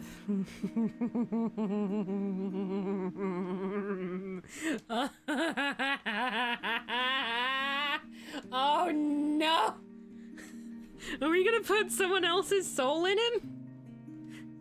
Oh, we should do that to Finnan! Replace Finnan's soul. Holy shit. A weapon that can draw out the soul of a victim through a flesh wound. Swallowing dryly, I quickly flip away from that page. Though not before making note of the chapter. Looks like I was right. My device is missing a conduit of power which can then trigger it to work by either releasing the souls it's holding or absorbing more. Though I can only release souls if I find a conduit. I wouldn't dare to release the souls here though. Who knows what would happen to them in Yonder? So, that means if I want to use the device somehow, I need to find a way to safely store away these existing souls. Thankfully, I've learned about soul preservation, a required course for all angels, and I'm certain I can replicate the process. This surprisingly doesn't seem like it's going to take too much time. The most consuming process is going to be crafting the conduit. With a list of materials in hand, I keep a wide berth of Axon and start collecting what I need. Right. I lay down the array of crystals I've collected for the souls. They don't have to be anything rare or special, just pure and without color. The rest is up to how I utilize my grace. Ooh. As for the conduit, I've managed to find a rough jewel charged with magic. According to the book, I'm supposed to polish the gem while slowly siphoning the needed enchantments into it. Enchantment. I need to do some modifications to set enchantments to match the type of energy and magic from where I come from, but it wouldn't be too much of an issue. The spells need a few alchemical components. The spells need a few alchemical components prepared, which is admittedly my weakest skill set. The last thing I want to do is start a fire here. Or worse, replicate my accident. I take a deep breath to calm myself. There's no use worrying over what hasn't happened yet. I know I'm at least capable of modifying spells. They are, after all, just a different form of language. If I carefully prepare the material components here in the research hall, perhaps... Hey! What the hell do you think you're doing? Working on my project. What does it look like? Are you really that stupid? Yes! Actually?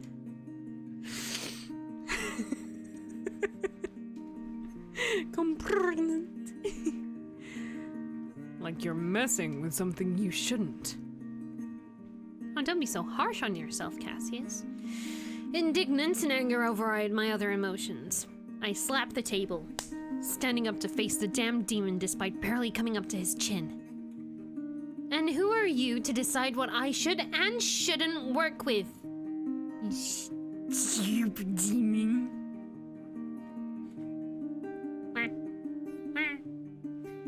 Whatever I'm doing has nothing to do with you and has never had anything to do with you. Why do you insist on poking your nose in a place where you're not welcome? She has a point, you know. Cassius doesn't hiss, but the sound he makes is close to that as he turns around to glare at Oxan. Please don't butt into this, Your Grace. Difficult not to when you suddenly barged in here causing a ruckus. So it doesn't bother you that she is working on a powerful weapon. Oh, stop being such a hypocrite. We are all dangerous weapons. You, of all the guests, must understand that the most. Oh! Or are you feeling threatened by a puny little angel? Yeah, she's right. Wait, what? Shouldn't you be worried? If we are talking about power scale, it would be you whom she would surpass, not me. It is very simple. Perhaps so, but giving a toddler a knife doesn't make it more threatening to others than to itself. Really? Calling me a child again? How original. I'm not looking to hurt anyone without reason. Fault me for anything, but don't get on my case for wanting to defend myself. You're not strong enough to keep pushing your luck. You aren't strong enough to fucking know me, stupid demon. You are aware that within the Yonder, one guest cannot harm another without consent? See, no one's added that last part before, Cassius. No one's added that last part before. I would say it's funny that it's coming from you, but it's, to be expected. That may be so, but by the time retribution comes, it would be too late for me. I have no one to watch my back, so I'll have to watch it myself. Why is that so hard to understand? Oxan clearly gets it, so it frustrates me that Cassius continues to fight the matter. Or are you purposely trying to stop me because you want to keep me vulnerable? Oh!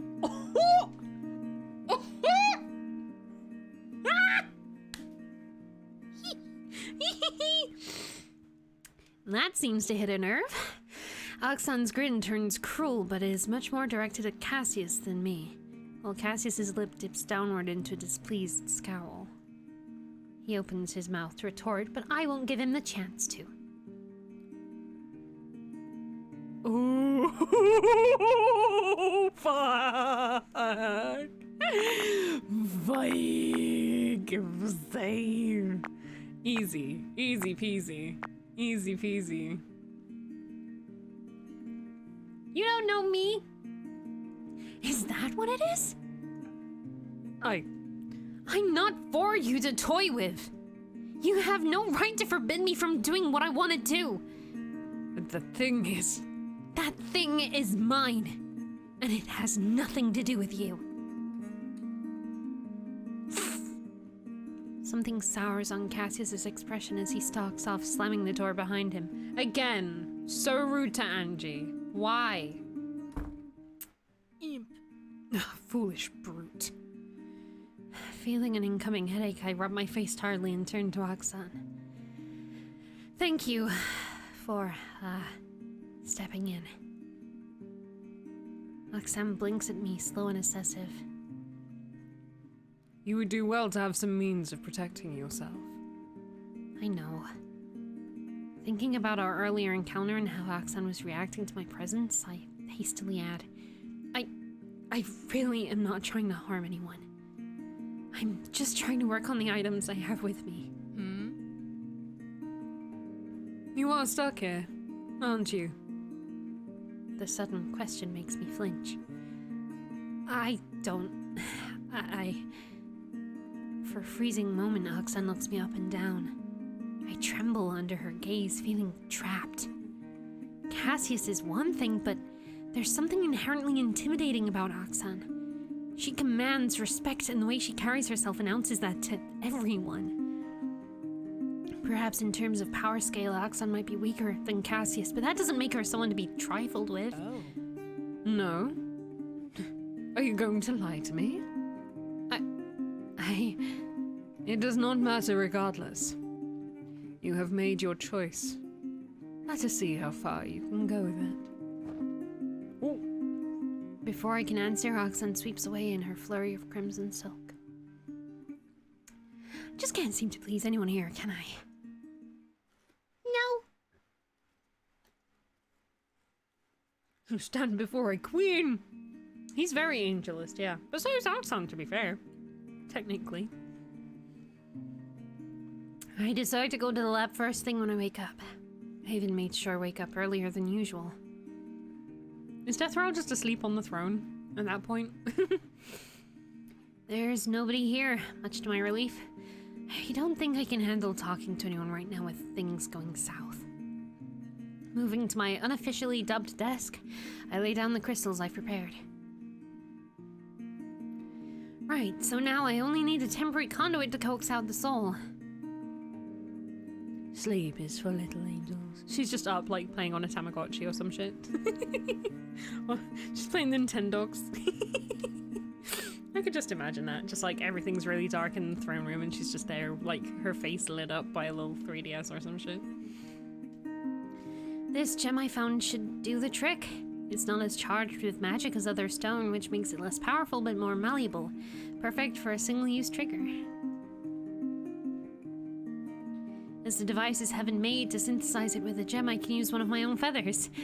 A bit crude, but it will do the job. Alright, let's get to it. Putting my hand over the items, I begin to siphon my grace into the gem, coaxing it to accept my feather as a medium, and linking it to the device. It doesn't take as long as I thought it would. Ah!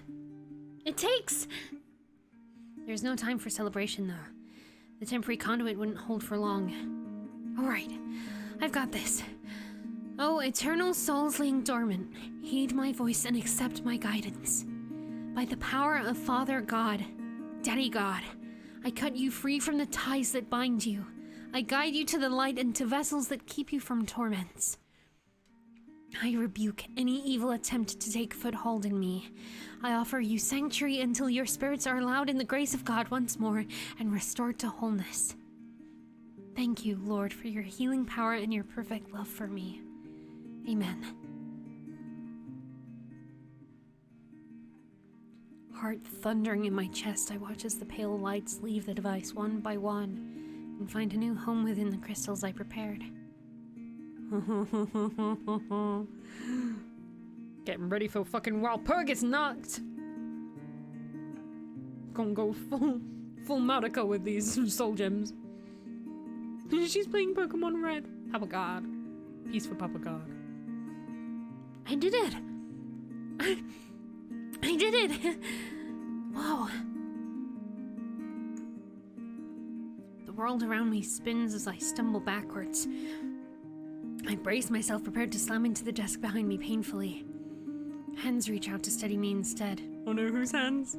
Hey, Oh, he's Cassius. Oh, he's Cassius. Hi, Cassius. Easy there, Nugget. I flinch, pushing myself away from Cassius and scrambling to find purchase. come on. No need to fret. Ugh. Nugget? Dizziness is building up, making my eyes water. Transferring 4 souls at once has drained me completely dry. It seems like I've vastly overestimated my own reservoir of power. If there even is one. Cassius says something, but the words sound blurred. The world tilts again before going black. Oh, perfect end to the song. Not Tito, I know. Wah, wah. I woke up with a headache. Yup. How long have I been out cold? 20. Ugh. I really have depleted myself. Against better judgment, I forced myself to get up, patting my pockets frantically. A muted clicking thrums against my finger. You're here. That's good. I sink against the headboard, willing away the sensation of my heart beating in my throat. My fingers wrap around the pouch, taking comfort in the phantom swirling of the souls within. Pulling out the soul hosting device, I frown. You're gonna give me a headache, aren't you? It doesn't even have the decency to gleam back. I sigh. Now that I have this weapon in my hand, I hesitate again. It's not something I'd consider using against my worst enemy. Having one soul sucked out of them and trapped in such a tiny thing is a terrible fate. But would it be better if I just continue as I am? Staying vulnerable and scared? Intimidated but by simple shows of power? No. If I keep going like this, I would meet a miserable fate myself. I need to keep forging forward with what I've already started. I have to stick with it. Everything else can be figured out later. Sucking in a shuddering breath once my spinning head slows down, I make my way out of bed. I need to replenish myself, then see what I have to deal with. Little angel. Ken is on the struggle bus to find himself, aren't we all? aren't we all? You look like death warmed over. Thanks, I feel like it. Slumping onto one of the chairs, I barely have the strength to let out a grunt. Just with that short of a walk, it feels like it has sucked out all my energy. Something shifts on Aksan's face, but she doesn't really say anything. Instead, she turns to the kitchenette and fiddles with something. Hungry? Here. New food pictures. Ooh. Thank you. Timidly, I pick up the sandwich, barely able to hold it steady in my hands. Just like proper vibrating. Just, I can't eat it. But once I manage to bring it up to my lips, I immediately begin devouring the food, barely having enough sense in me to gulp down mouthfuls of the lukewarm sweet tea.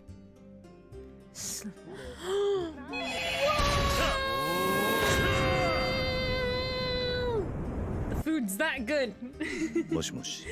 Hello, crew and friends. Hello, welcome on in. How are y'all doing today? Boob. Boob. A welcoming boob from from Nay. Well, how's it going, Crow? Long time. I hope you've been well, friend. Welcome on in. Oh my god. Hello, boob. I'm gonna need this emote now, but with a little booby behind it. Hey, what's up, Hecky97? How are you doing? Well, thank you for the sparklies. Thank you for the sparkly little crows. Oh, they're so cute. This is too cute. I can't. Man, how are y'all doing? Welcome on in. If you haven't been here before, it is so very lovely to have you. I hope you're doing well today. How was your stream? What were you getting up to? Metal Gear Solid 4: Guns of the Patriots. Has that song also got a game? Has that game also got a banger of a song to it? Because it is between the 3 and the 5, so we'll see. But yes, let us know how your stream was. And welcome on in. If you guys haven't checked out the Handy Crowbar already, what are you doing? Streams every Wednesday, going through the Metal Gear Solid games. Lots of really good fun stuff. Be sure to go send your love. Lovely, wonderful friend. Good times. I need to hang out over there more, honestly. That's the streamer life. It's so sad. Doing alright, thank you. Metal Gear Solid 4 crashed twice and I did not save it twice. No. No. I will bonk it for breaking. That's not right. Come on, Snake. What's going on? Is Snake in it? I don't know. I'm not great. I know like not enough about Metal Gear Solid. I'm just like Big Boss, Snake, the other guy, the mom, boxes. But we're doing alright, thank you. We are currently playing a wonderful game by the wonderful lovelies currently in chat with us, the lovely Angie and the lovely Nay, who made this game, which has had an update as of yesterday. Oh, I'm so excited. And you can check it out. Links there. I can't remember the credit song, but I love the theme. I'll have to check it out. Snake is in it. Old Snake. Okay. He's not a small young Snake anymore. He's in his old Snake days. And speaking of Snake, this game does have a big old Snake man in it. So stay tuned. Nothing like Metal Gear Solid Snake. To my knowledge, maybe they're very similar. Maybe they're best friends. I don't know. But yes, this is Yonder World Interview with a Void. It is a wonderful, wonderful indie game by the lovely folk over at Fluttering Abyss. We love Fluttering Abyss. They are our favorites. We've got Angie and Nay here again, who are the creators. Two of the creators, many lovelies involved. And speaking of lovelies involved, this is a game that I am in. I'm in this game. And genuinely, like, this is partially voice acted, so I only knew so much coming into it. Like, you know, I'm just like a cool lady with a top hat and stuff. That me. And oh shit, I'm surprised we're such friends. oh, Cassius. I'm in it, man. That's crazy. But yeah, it is genuine. Not because I'm in it, I promise. It is genuinely one of the best visual novels I've ever played, and they have added even more roots to it than was already before. I legitimately have 50 hours in this game. How many visual novels can you say you have 50 hours in? Like, it's incredible. It's such a vast, wide narrative experience. And for those who are coming in, there are a couple of content warnings. They are all, so far that I've experienced, handled incredibly well. And respectfully, there's nothing overly gratuitous for the sake of gratuitousness. But if those things do affect you, please look after yourself first and foremost. And feel free to leave at any time if you need to. I mean, anyway, but especially if it's something that triggers you, just look after yourself first and foremost. You'll buy it when you have the money thing. It is going on. There's free demos, Crow. There's free demos. You can get your little mitts on it even before. But yes, I highly recommend it. If you like narrative experiences, if you like stuff with levity, drama, romance, but not like, I choose to romance this person. All right, great, now we're married. Like, this is more of a realistic game. But to catch you up, because we are getting into it, we play as the Angel Velas. This is us, our little chubby face down here. We are an angel, and we also named ourselves Nugget for this playthrough, so she's technically Nugget. But she's an angel, and she just got a promotion in heaven to be a scribe. And our first job was cleaning, and we were a bit sad about that. We picked up a strange device on our way through cleaning. And as we were cleaning, we had a bit of a run-in with a shelf. So we got alchemically yoked to this new realm called the Yonder, which is full of lots of very scary, arousing people. Scarousing, if you will. As you can see, we've got the lovely Axan, who we are getting on like a house on fire with our zero romance and friendship. We have the lovely Deatheral. We are a little bit biased towards Deatheral, but we won't be romancing her today. But she's the mistress of the Yonder. This is her domain. She doesn't hate us. That's something. Well, she does not judge. That's the best thing about her. And who we are pursuing today, once again, the stupid demon Cassius. And he is who we are pursuing. He is also in a committed relationship with a Celestial called Finnan, who is, you know, we'll find out more about him. I shan't spoil it for you. But yeah, and currently, the thing we found in heaven, the strange device, we learned is a weapon that traps the souls of the fallen, which is a little bit scary. Yeah, I wouldn't say committed.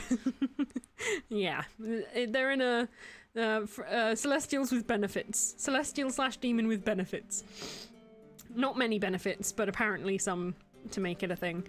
But yes, the strange device we found in heaven, we learned was a weapon, and we restored it, you know, because we're just a tiny little angel that's becoming increasingly mortal day by day, so we need some form of defense. So we've extracted the souls into some crystals, put them in our pocket, and we're just gonna try and survive the Yonder and becoming increasingly mortal. So that's what you missed last time on Yonder World. And this is a totally new route, and there are many routes. For each of the characters, there are routes. So it's not just you go for this character to romance and that's it. Within those decisions, there are multiple routes. There are like mega amounts of death flags. Again, none of them like gratuitous or stupid. Some of them are silly, but they make sense when you experience them. And then there are multiple endings for each character. Good, bad, in between, friendship, romance, all that good stuff. So there's a lot to get into, but it's really fun and very cool. And we're going to carry on playing it. So please do join us if you will. Embrace the game. And it is very lovely to have you here. And thank you so much again, Crow, for the lovely, lovely raid. Yay, I'm so happy. It's Crow. It's good times with Crow. Yes, catch them streaming Wednesdays for all the good Crow times. What time do you start BST? Is it BST still? I don't know what time it is anymore. But yeah. I need to come along to the stream more often. No, it's appreciated. You don't ever need to. Can I link the reaction to self video about this game? Yeah, go for it. I try to start at 5:30 BST. There you go. Go check out Crow. 5:30 BST. And in case you missed it, the little diamond next to someone's name means they are a streamer that we approve of. So if you ever see that, you know that they stream and that they're cool. So go send them love.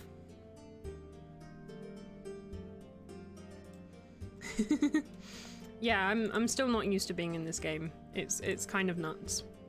But because it's such a good game. So, no, stream elements, it's not time for self-promo. If you want to see the stealth promo, exclamation mark text adventure, but it's not about me right now. Brits. Right? Oh, we here. Slow down. You're going to choke like that. Okay, for context, we're eating. I know we mentioned carousing, so context as context is appropriate. We haven't had any fade to black scenes yet, though. I'm just saying. Context is important. Context is important. And yeah, there's no... Currently, we might find out.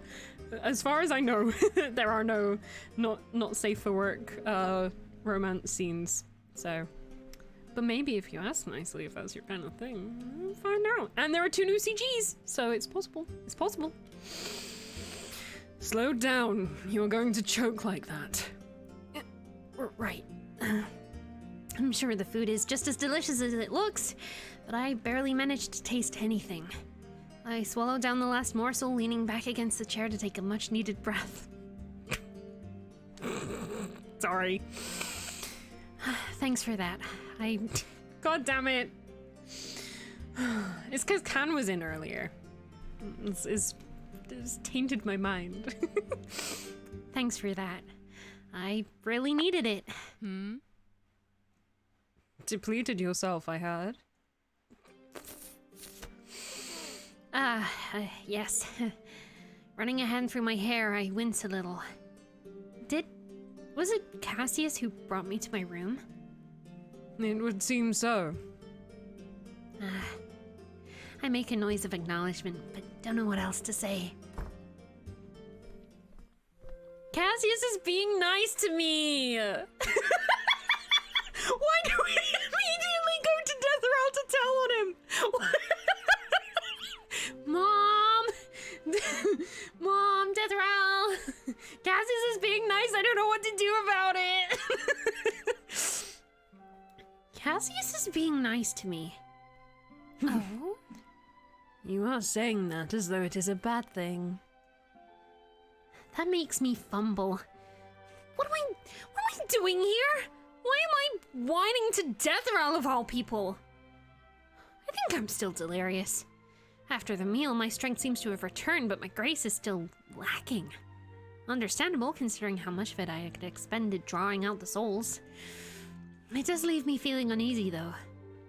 I feel vulnerable without much grace at my expense. Not that it's been very helpful to begin with. I'm not sure. Part of me still feels like he's doing that to fool me.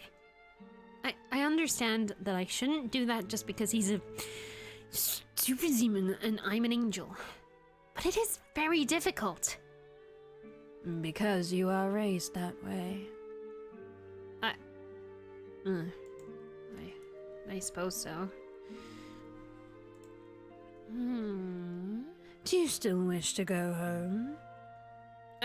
Of course I do.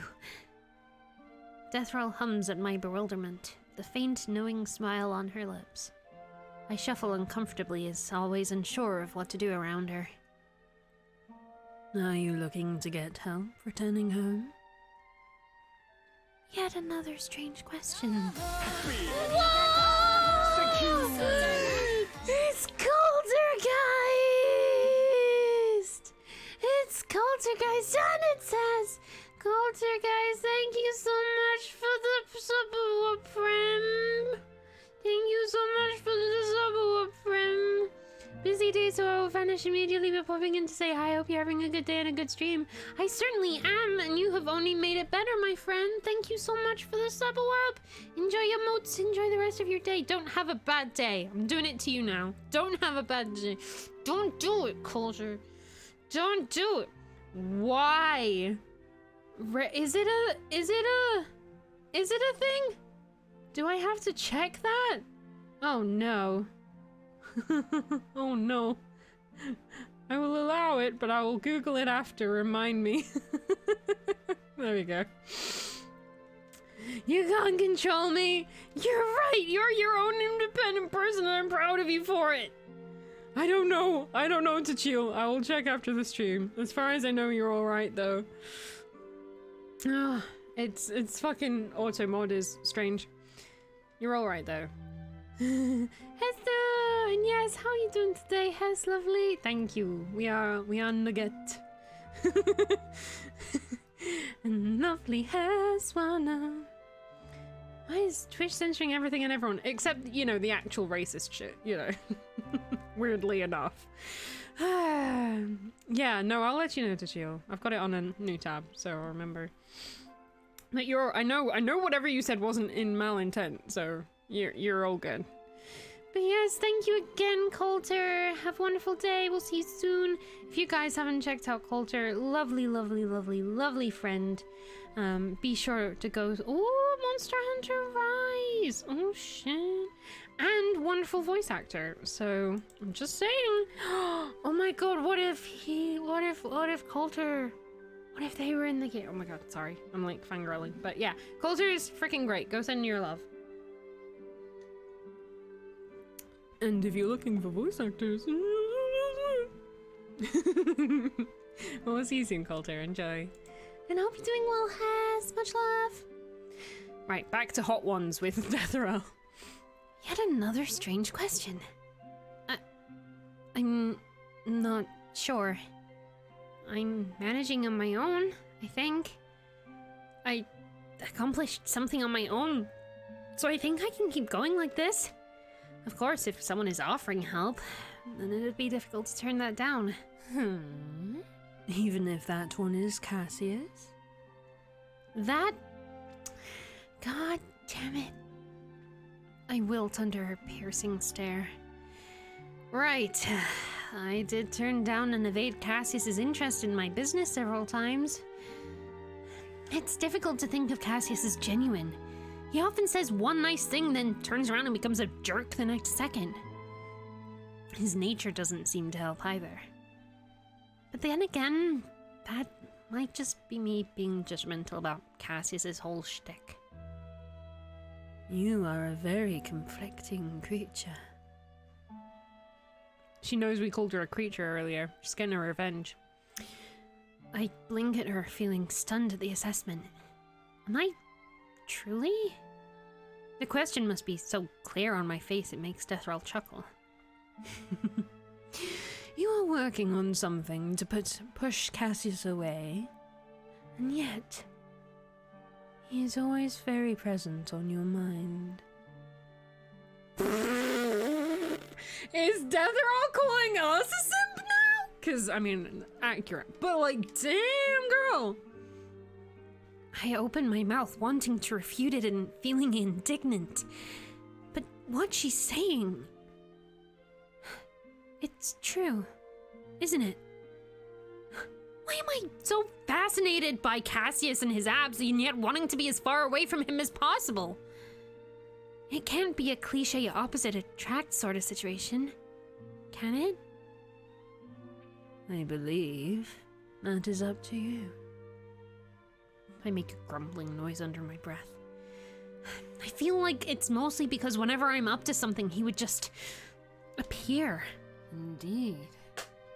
I suppose you are not wrong. Interesting. Stop me! Cassius seems to be more drawn to you than he would other guests. Oh, you bitch! She's really trying to push him away from Finnan. It's just like, you know, like, maybe he seems like more into you than he does Finnan. Like, what's up with that? That's Deathral's way of saying that, I feel like. And I love it. I love it. He is, but... What? Why? It doesn't have anything to do with what I am, does it? Deathral smirks, and that's enough of an answer as I need. Oh my god. Feeling my headache returning, I rub my forehead, frustrated. Great. Just great. In matters regarding Cassius, you must make a clear choice. You either entertain his whims, or you cut him out completely. It's... I don't know how to finish what I was about to say.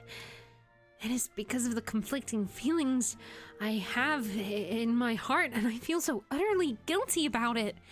It shouldn't be difficult given what Cassius is and what I am.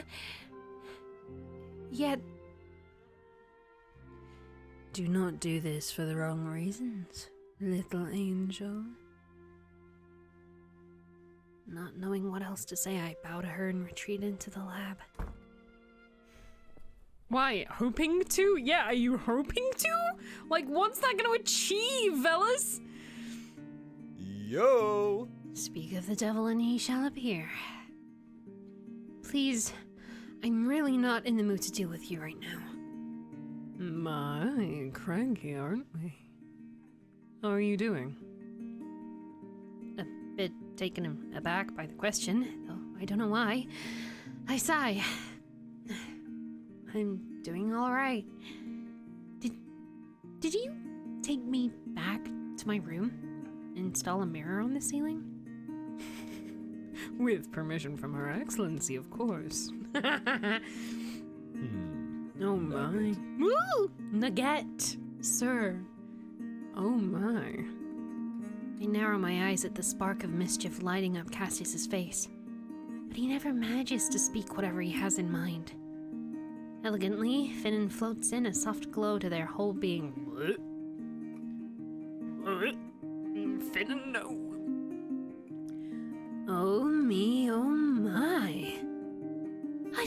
expect to see you two together like this. It's been a while, but I'm in danger! I'm in danger. I'm gonna. Oh no. How scandalous. An angel and a demon socializing, huh? Oh. That's right, they're fucking. What am I doing here, talking to Cassius like he's an acquaintance? He's still a demon after all. No, babe. Don't tease the nugget too much. Babe? Does Cassius have that kind of relationship with Finnan? Does Finnan really... Finnan doesn't seem to be shocked by Cassius's address, but sidles up to Cassius's side instead, drawing teasing circles on his exposed skin with the tip of their finger. The whole display makes my skin crawl. I just didn't realize the two of you were so close. Close enough for you to have a nickname for her, huh? Come on. Well, you know how I am. Seems something so small makes me want to bully her. That may be so. Seeing you carrying her off like yesterday. Oh. We're fucking dead! We're so fucking dead! I'm scared! I don't... Mom! I'm scared! I'm scared! I think even if we didn't know about Finnan, I would still be nervous. No, I wouldn't. I'd just be like, this is a fucking little bitch. Oh no! Like, the thing is, the war crimes Finnan has committed and never saying that they were jealous. They've openly said they're jealous. We're fucking dead. We have a weapon. We have a weapon! I'm having a whole roller coaster ride all over here right now. Woo! Jesus, my fan fell over. Fucking hell. I need the fan on because I'm scared, you know? I don't need it falling off for shit though. That just makes me more scared. And technically the fan did spook me, so I've gotta add a spook now. Although it's probably not the best thing to have the spookometer ready for this game. There we go. There we go. 350. I feel like that's a lot. No, that's a lot. That's, yeah. All right. But seeing you carrying her off like yesterday, that makes me a bit jealous, you know. Don't you think I deserve a bit of pampering as well? Of course you do, babe. Of course you do, babe. Offering an arm to Finn and Cassius plasters on a smile so sickly sweet it has to be fake. Allow me to escort you to your chambers. Of course you may. Before they both depart from the lab, Finn gives me a smile that is just as sweet as the one Cassius is wearing. Bye-bye, Nugget. Somehow, hearing Finnan call me Nugget makes me feel deeply uncomfortable. That was disgusting.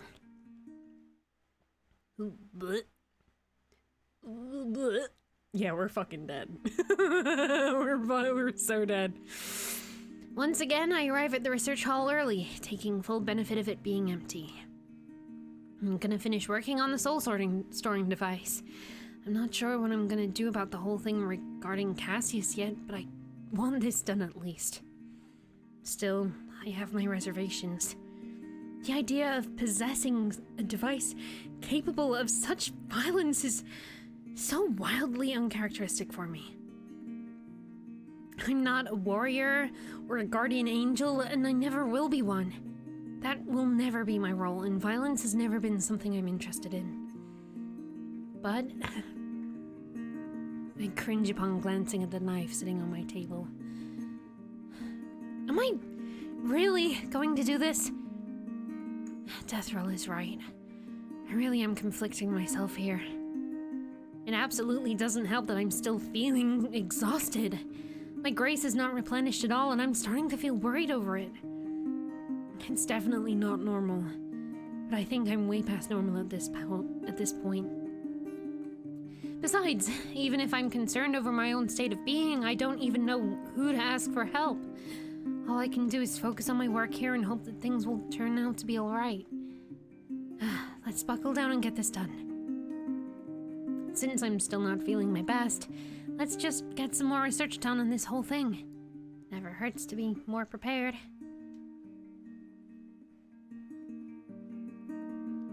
Let's go, Nugget.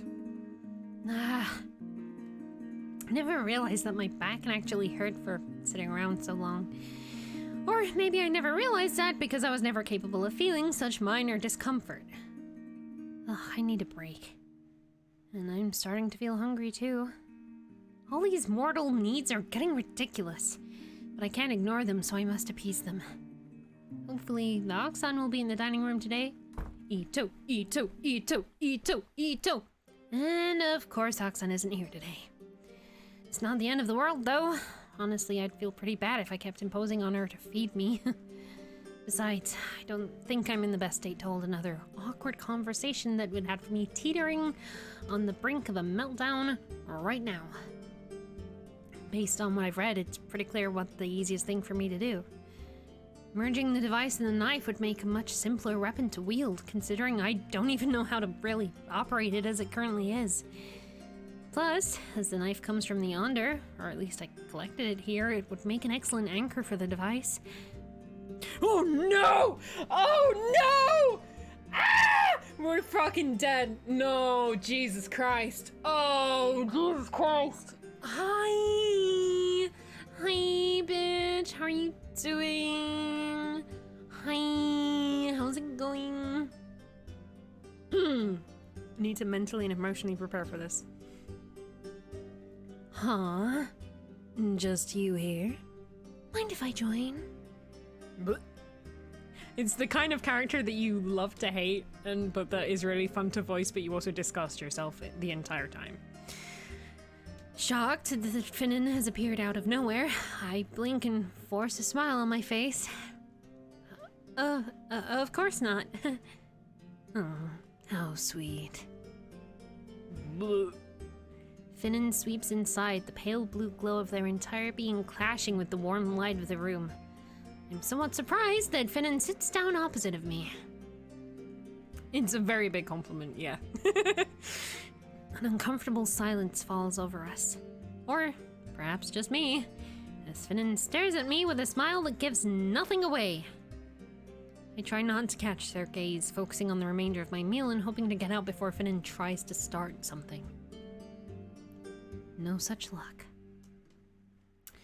So... you and Kaz, huh? I almost inhale a piece of jerky through my nose. What? There's nothing. There's no need to deny it. The attraction is there. I can see it plain as day. That's definitely not. He even gave you a nickname. I stare at Finnan, growing more and more bewildered at what they're insinuating. Along with the incredulity is a piquing annoyance. Still, I try to keep a civil farce, not wanting to get into any more trouble than I already have. I can assure you, I don't encourage his behavior. In fact, it would be best if he stops. So you find him unattractive, untoward, and terrible?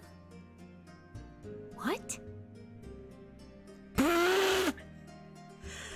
Oh, Jesus fucking Christ. Alright,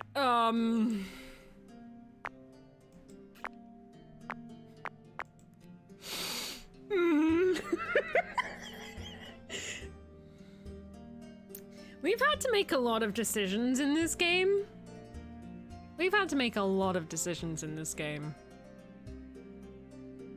This is the first one that really, truly feels like we're gonna die no matter which one we pick. I can see both of these going very wrong, and I'm very scared to pick at all. I'm loving it. You know what? I said it earlier. If I was playing this for the first time, I'd be like, fuck this little bitch. I can kind of understand why they're angry. I can understand why they're defensive and protective.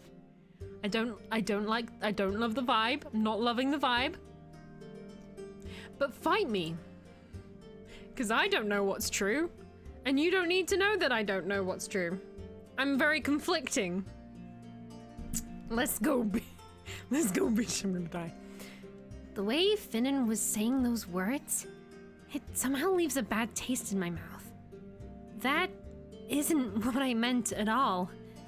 I just think he's a bit annoying, but So, you don't think he's abhorrent? Truly diabolical? What?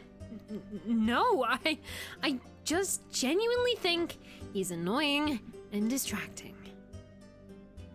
But even though he is a demon, I can't honestly say Cassius is truly wicked. At least not towards me. Maybe. So if he wasn't pestering you, you would enjoy his company? What? No, that doesn't sound very convincing. Oh,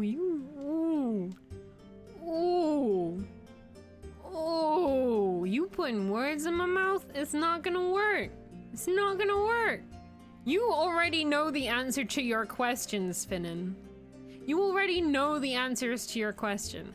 If you already know the answer to the question you're asking, and you want to see what someone else's reaction is, and they don't give you the answer you want, you're a fucking idiot. When you ask the question, you gotta be prepared for both outcomes, bitch. So, just kill me already if you're gonna fucking do it. Actually, give me like a couple days so I can get my weapon together, but then like fucking try it, you know? That doesn't sound very convincing. What do you mean? So you'd say that if he doesn't give you pet names and be nice to you, you'd really fall for him? I'm getting more and more baffled by the strange reaches Finnan keeps coming up with. What is Finnan trying to get at? Why do they keep suggesting something that's completely veering off the conversation we're having? Why do they keep trying to interject what I feel? That's not what I mean. Please stop trying to insinuate that there might be something between me and Cassius. I understand that there is something. I mean, you and Cassius are together, and I would never want to get in between something like that. In a literal sense, ew. Finnan finally stops, watching me with sharp, gleaming silver eyes. Silver?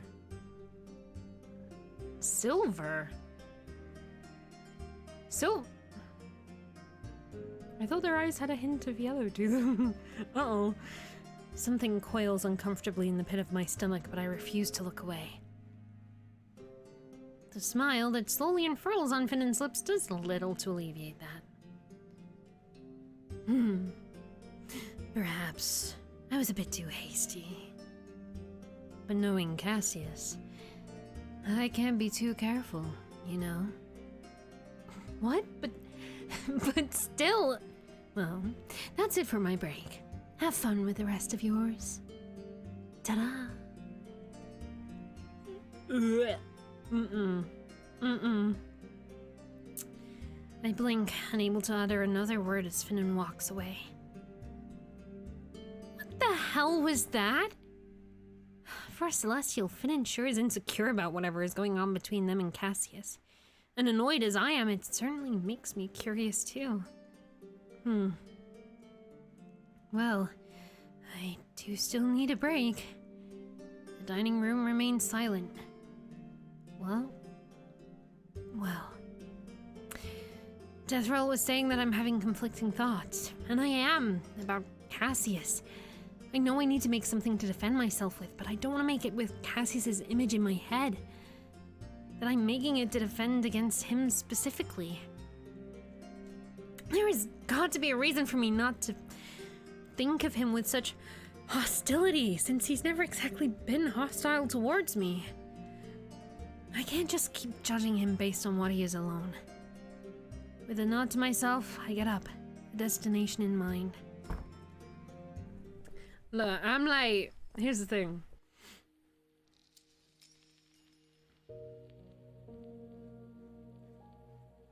I'm not a confrontational person. I am absolutely not a confrontational person. If and when somebody comes out with some shit, kind of like very much like Finnan was doing there, like putting words in your mouth, trying to, what's the word? Trying to like make you look like shit. And trying to be like, guys, Velas is like coming after my man, like fucking no. Like, at that point, something in my mind clicks. If people are out here proactively lying, using my name for anything bad that is not true, I'm ready to destroy a kingdom, you know? Like... So Finnan's like, oh my god, you guys, Velas is like coming up to my man. Like, okay, bitch, we gonna go there? Are we gonna go there? Okay, what's going on is that you're so fucking insecure about your relationship that you want to project something onto me to make you look more like a victim so you can get closer with the person that you're not very close to. I don't want your man, but if I wanted him, I could have him, bitch. So, what are we gonna do about that? What are we gonna do about that, Finnan? Because people may not know me very well, but they fucking certainly know you. Who are they gonna believe? Someone they've known longer that is blatantly trying some shit, or someone they don't know as much, but have less reason to believe is habitually a fucking liar and insecure piece of shit? You tell me, Finnan! Are you feeling lucky, punk? You know? I'll come for your shit. Simple as. And then I'll just resort back to regular programming. Because yeah, like I don't want to throw down with anybody, but if you try and prove some shit about me, I'll fucking ace attorney your ass. Evidence, bitch, records. And if what you've said is true, then there's no reason for me to have an issue with you. So why lie? Why lie? He gonna stab a bitch. I might try for Finnan. Shit. Yeah, I literally saw like a thing on Twitter about something on TikTok earlier, and there was this. Oh my god. Yes. Thank you, Angie. I love that. Amazing. Hang on, let me see it. Oh, my Discord's closed. I want to show it on stream. It's great. Shit. Yeah, I saw something on Twitter earlier, and it was like, there's this gal on TikTok that people keep calling a homewrecker. So she checked their profiles and proactively said, like, I don't want your guys' boyfriends, but if I wanted to, I could. And y'all are coming into my space and calling me a homewrecker. So, I'm gonna DM your partners and let you know if they respond. And it's like, whoa. That's me as Velas. It's like, I don't want your mans. Not yet, anyway, as long as I know. As far as I know. But maybe I do. But either way, I can get him if you want, Finnan. If you want to put that on me, I'll fucking do it. and I'll do it successfully, and then you won't have him anymore. Like, let's go. If you want to do that, let's fight. I hope this works. It does not work. Yay, Discord. Why is Discord a poo? Right, I want to show this beautiful image. I like that the file name is meme.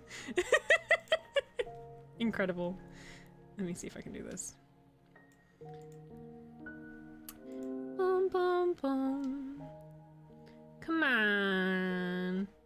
Come on. Let me just copy paste it. So mean.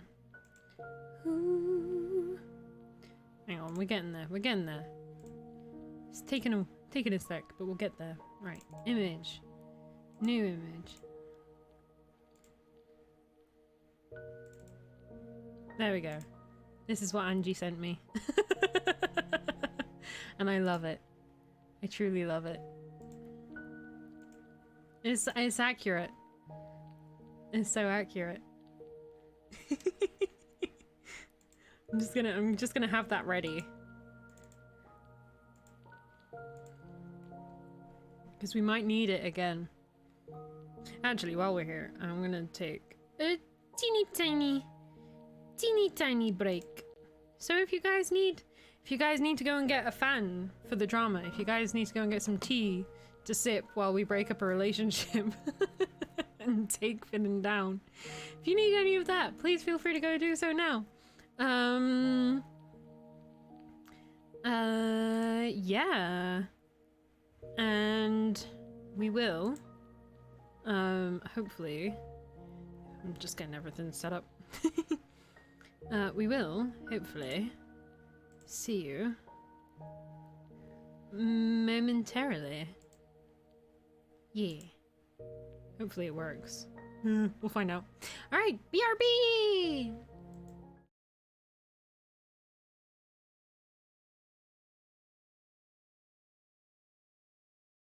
Ah! We'll be right back. Oh man. Oh, come on! Not like this.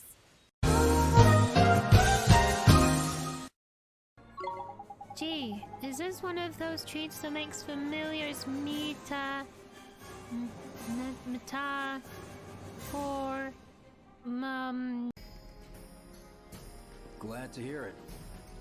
Seems like the perfect fit for you. Yeah. We've been through a lot. Oh no, not again! Mind the door frame. You okay? No, thank you for asking. No one seems to worry.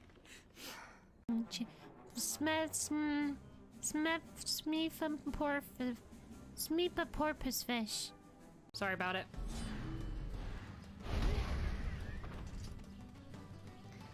Just a couple more goat hides. There we go.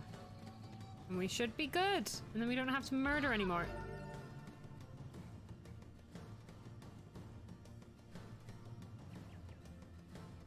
Mifa's porpanish. Peepa peeperspin. Man. Antihistamine do Antihistamine doop.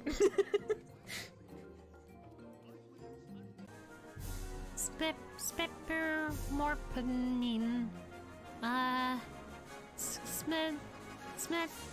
More smeed change.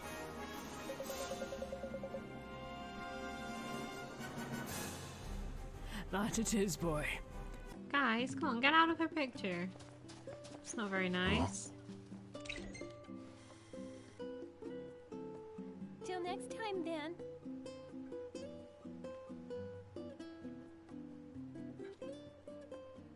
Ah! Where did he come from? Come on. Ah, shit. Bread.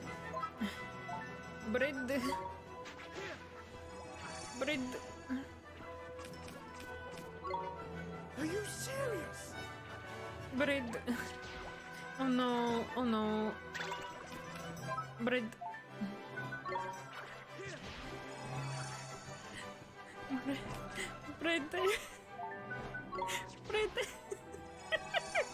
Have you ever had a dream that you could, that you would, and that you could, that, and that you wish that you could, and had done that?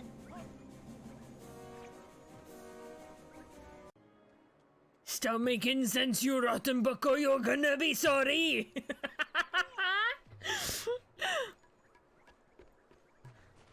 How can someone with such a big smart brain be such a fucking little bitch, huh? Ooh, Shadow Lord, I love you, Shadow Lord. Come over here and give Vice a big sloppy kiss, Shadow Lord. I heard you through that bandit. I heard you through... Sorry.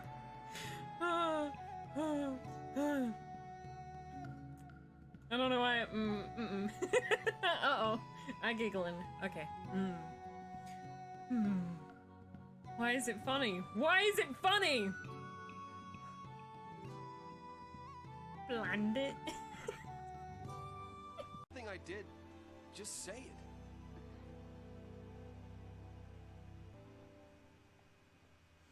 You're dumb. You're arrogant. You're stupid. You don't listen to anyone.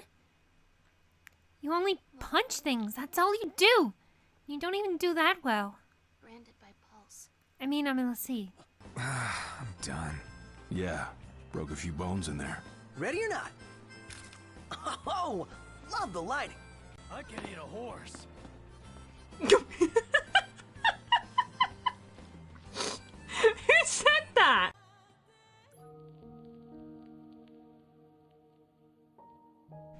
I'm always shocked at how perfectly I managed to time that particular ad break.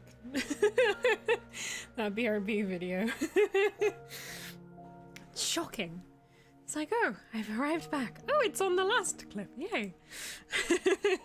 Welcome back, friends. Hope you've got some nice drinks and stuff.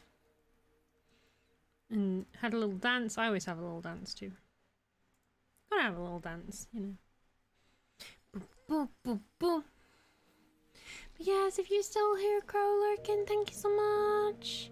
Thank you for the raid. I hope you have a lovely time lurking and stuff. That's so much love. Alright, I've got some water as well to make up for the marshmallows.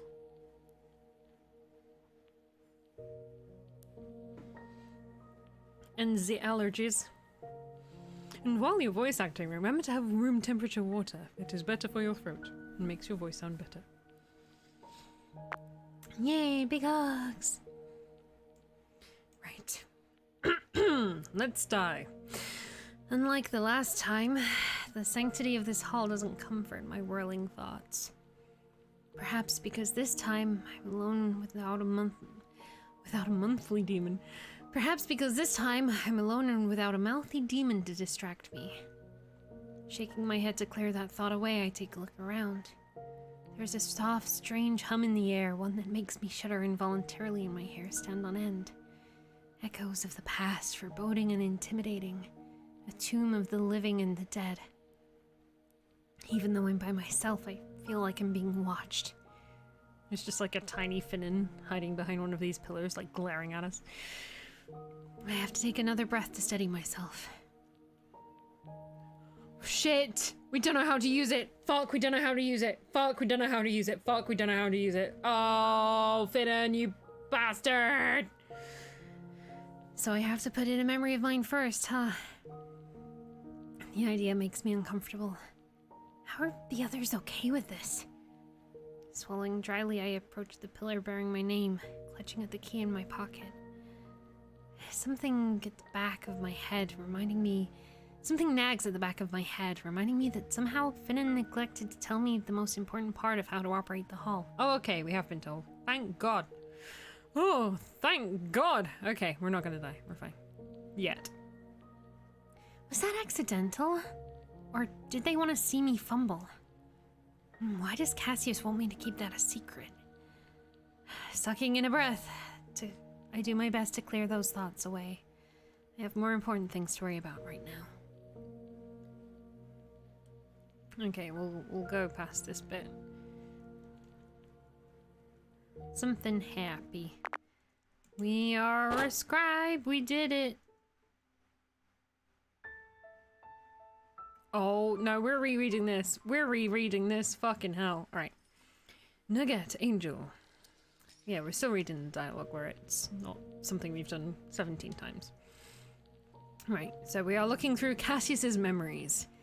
Anything, I guess? Requesting random access memory exchange. Request granted. I get worried when I see Deathrattle in the other outfit. Whee!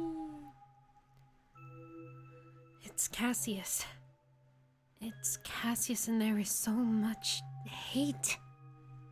And then, just like that, it is gone. Oh, it never occurred to me. I thought it was just because, like, the PowerPoint was changing slides in her mind, which is why the hate was gone. But it's because he was looking at Deathrattle. Oh my god. Cassius, my boy. A lone figure sits upon a throne, humming absent-mindedly. Her dark hair cascades over her shoulders. Some strands spread lazily upon painted robes. One slender, milky white palm supports her pointed chin, and the other taps delicately upon the armrest. We're rereading this bit because we've only done it once before and it's fucking great. White sleeves ruffle gently with her every movement. Sapphire-colored eyes are half-lidded and her full lips slightly part in a bored smile. She is beautiful. Beautiful and oh so powerful. And this was Cassius the whole time. And she is looking at me. It takes me a moment to yeah, it really does. It takes me a moment to realize that the surge of emotions within me is not mine, but Cassius's. It takes me a moment to not get lost in the torrents of sudden desire. Welcome to the Yonder, young one. Little stupid demon. I hope your stay shall be pleasant. Even her Even her voice is beautiful. Light and melodic and utterly captivating. thanks. Are you the one I'm looking for? I catch myself thinking, unable to voice my thoughts. Instead, I drop to one knee, keeping my gaze downcast and my throat bared. Ancient One. Sorry. Thank you for allowing me entry, Your Excellency. I know your face. You have been searching for a long time, have you not? For you to know of this lowly one, there is no greater honor than this. She hums again, bell-like, so pure yet so dark. It sends a shiver down my spine. Thrill, elation, and desire threaten to overwhelm me, and I would like nothing more. Damn. Cassius, is that right? That would be me, Excellency. My name on her tongue is sweeter than nectar. The chime of her voice echoes deep into my chest, filling every crevice and cavity. You desire a great many things. That I can see. Your desires are what brought you here. Tell me, young one. What are you willing to trade for all your wishes? There is no hesitation in my voice as I answer. Everything, Excellency. Everything. Aye. She snaps her fingers. My spine tingles as I look upon her. Gone is the beautiful maiden. The creature sitting before me is regal and glorious, made of allure, yet whispers fear and destruction. Dressed in an impeccable tuxedo, she now dons a black top hat upon her even darker hair. Imperiously, her smile widens, and instinctively I throw my head back even further, completely exposing my throat. You are quite the greedy creature. I smile at her with the most charm I can muster, even though I know it does nothing to her. I am greedy, Excellency. It's funny, you can say that I have more, much more, than any average being of my kind. But the more I have, the more I feel like I'm missing something. Oh? And what might you be missing? Or is it just that you only possess the things you do not need? A grin overtakes my features. I bare my fangs and open my arms. Please, allow me to visit the edge of all existences. Allow me to catch a glimpse of you peer over the abyss. From here, a path I shall forge, a path that I may make all my wishes come true. And to you, I shall devote all that I am in this life and the next, and every one of them after that.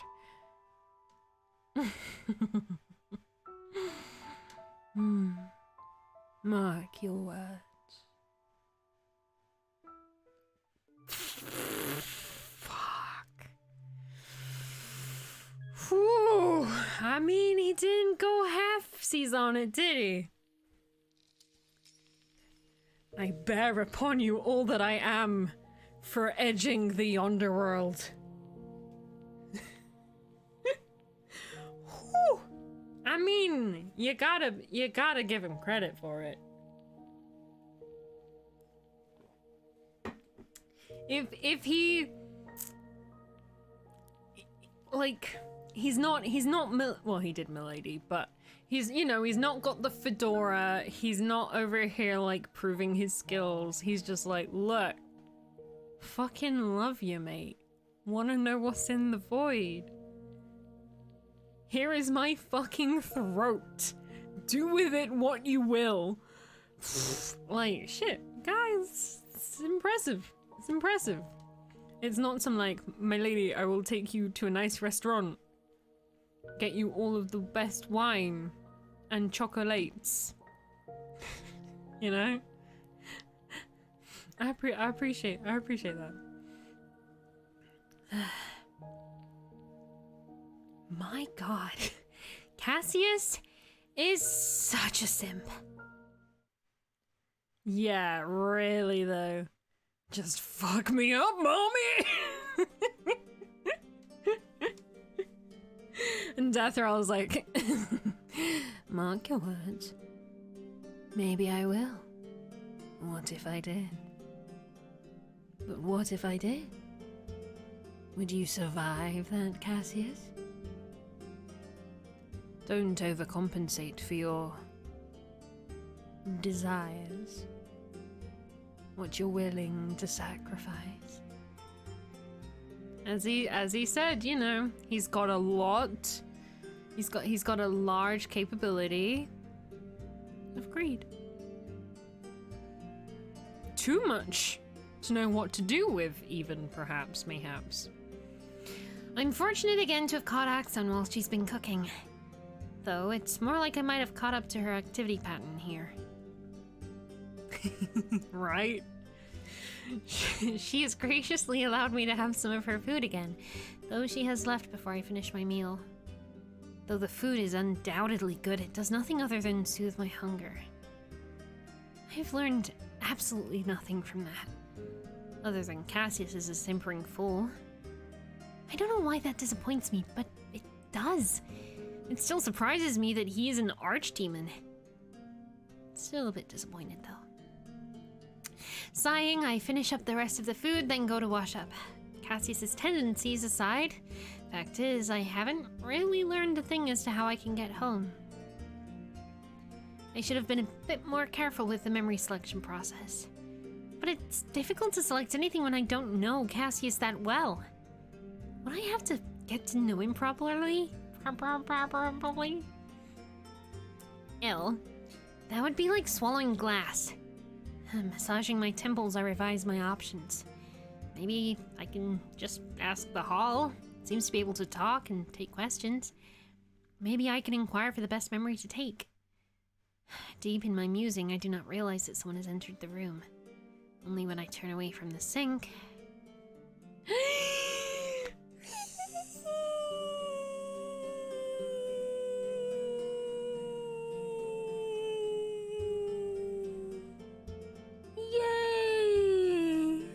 Udon!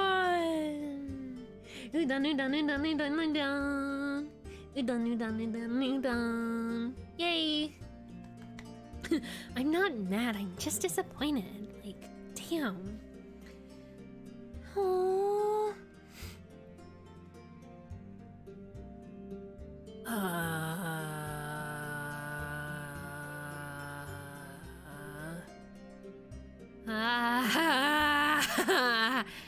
Yeah, please. Don't be scared. Where did you come from? Why are you so quiet? And my outburst, Naga shrinks to himself, almost flat to the floor, and is eyeing the door nervously. Did I scare him? Blinking away my shocked haze, I put on a smile that I hope is reassuring and introduce myself. I love that the idea is that she turns around, he's just like, she starts screaming immediately, just, ah! He's like, don't freak out, and she's like, I'm sorry, what are you? Hey, my name's Nugget, nice to meet you. Just immediate. Ah! Please stop screaming! Hi, my name is Nugget. Nice to meet you. His tail lashes nervously. For a long moment, we just stare at each other in awkward silence. And at last I see the light, and it's like the fog has lifted. They're adorable. That's what I know about them. And they have the little flat little snoops. And I love them. They go flat, like the whole snake? The whole snake go flat? No, not just the snoot. Oh. Does it like puddle out? Does like the snake tum just like, you know? Oh my god, I'm gonna cry. Oh, it's flat. This is like a little... It looks like someone stuck a head on the top of just a flat thing. Oh my god. Hang on, I'm getting it. Oh, I can't. Fuck you, OBS. That's amazing. Aww. I love. He go flat. Does his like hat flatten out as well when he does? Oh my god. Then... Nice to meet you. I'm Udon. Hi, Udon. Sorry, I didn't mean to scare you back there. I didn't mean to scare you either. Let's start again. Right, can I help you with something? I was just looking for something for Axon. She was just here. I move out of the way for Udon to find whatever he needs to. He's looking for potatoes. Of course he's looking for potatoes. This is why he's the best. He's just like, look, I didn't mean to scare nobody. I'm just here for my potatoes. He's just here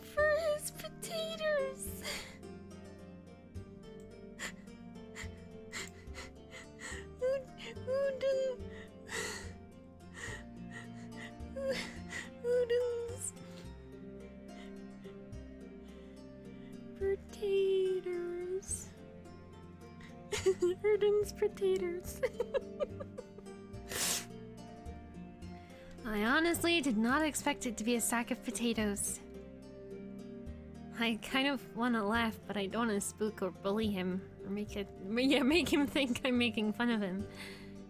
Do you need help with that? I should be fine with that. Thank you. He just slithers out the room with his potatoes. He's still a little bit flat. With a hasty bow, he leaves the room with his potatoes. I wait until the door is firmly closed before letting out a guffaw. A guffaw! Jaffa! Well, that was interesting. Seeing Udon reminds me that there must be several people I haven't run into or just don't know about in the Yonder. There are so many pillars in the Hall of Memory, too. But I can't just randomly pick someone and try to dig out information from their memories. I don't have a lot of options in terms of rooms I can get to either. And there is no guarantee that they are allowed in the same rooms as I. Once again, I run down the list of people I've met. I still think that Cassius is the best option so far, but I don't want to waste him putting my memories and exchanging for all of his either. As Cassius is a fairly open stupid demon, I should reserve my exchange options and talk to him first. I'm aware that I shouldn't be counting on his good faith, no pun intended. He might have helped me before, and while I'm thankful, I should still be cautious. I didn't ask Cassius to help me. He didn't bring up the fact that I might be owing him now, so on a technicality, we shouldn't be having any ties that might cause complications later. But just because that happened doesn't mean that I should let my guard down. And there is also the issue of Finnan. And I don't want to question Cassius anywhere around Finnan. First off, I don't want to cause any misunderstanding, especially if they're having that kind of relationship. Secondly, I still don't know what Finnan really thinks of me. I kind of don't want to find out. I know Cassius goes to the lab in his room sometimes, but I don't know what his timetable is like. Ugh, this is so hard. Alternatively, I could just stick around where Deathrail is. That has to be where there's the most traffic, right? The thought of pestering Deathrail more makes me shudder, though. Yeah, let's not do that. Ita! What is it, the Best Boy Day? Is it just the day for the Best Boys? I will have it. I will take it. Thank you, Nay. Thank you, Auntie. Come back, my boy. I love you. I miss you. Yes. Let's not do what? Oh, even just like doing his voice, I feel more comforted. I'm like, yay, he's here. Gah! Yes, more comforted. My hip bangs painfully against the counter as I jump. Aha! What is it with people scaring me today? Oh my, having a tough day, Nugget? Covering my face with my hands, I heave out a loud, shuddering breath.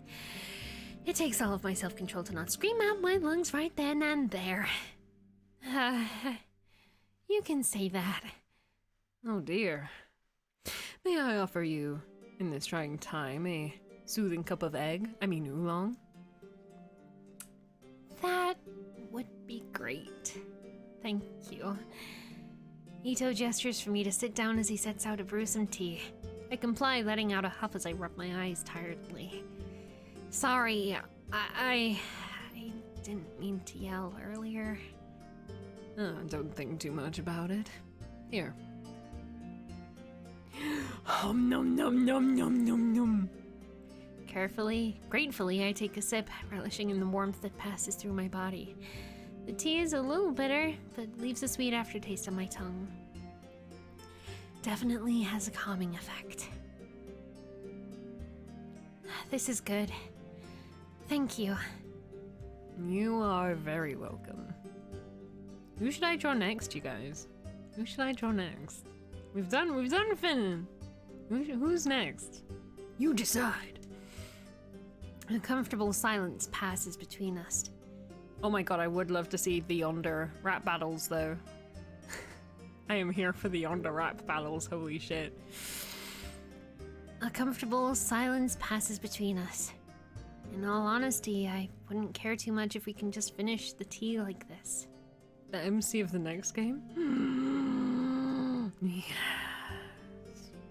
Oh, I am here for some Yonder rap battles.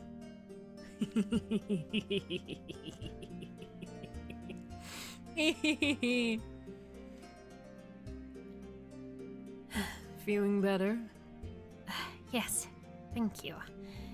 So, what had you all strung up? Well, I was thinking about...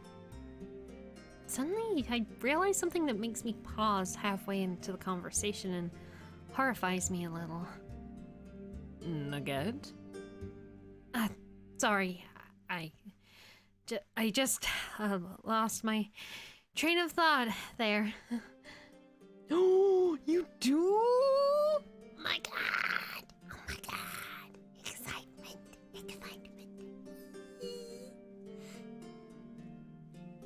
It's one of those days, huh? It's definitely one of those days. Taking a deep breath, I ground myself and try again. So, if you haven't heard, I passed out a few days ago. Slowly, I tell him what happened to me and the concerns I have about my grace. You may be wondering how I got here. And my story, it's pretty crazy. So anyway. That is difficult indeed. Yes. Do you, by any chance, know how to stop this? My deterioration? I'm not exactly efficient in healing and restoration techniques, sorry. Oh, But even if you know how to restore your grace, that is not the problem, is it? I don't suppose you might know what would happen if I could go home right now. Do you? Well, can you?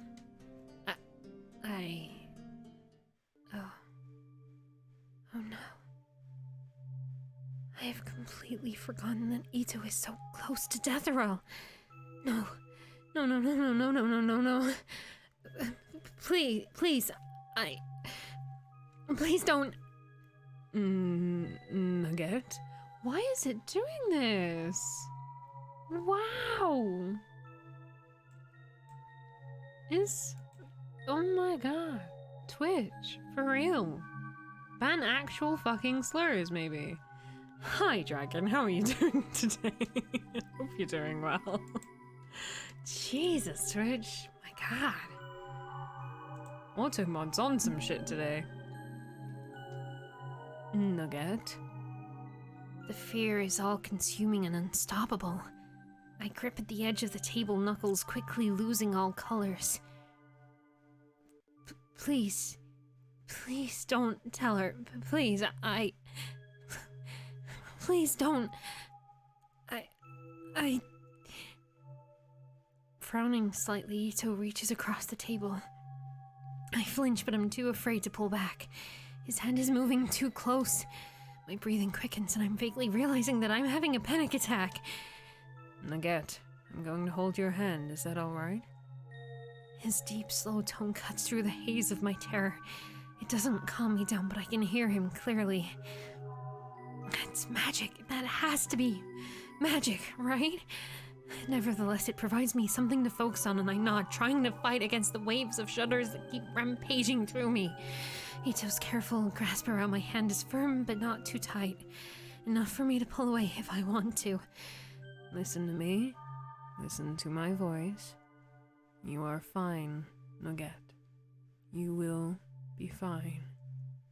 As long as you draw breaths, you are fine. Believe in my words. Trust in me. I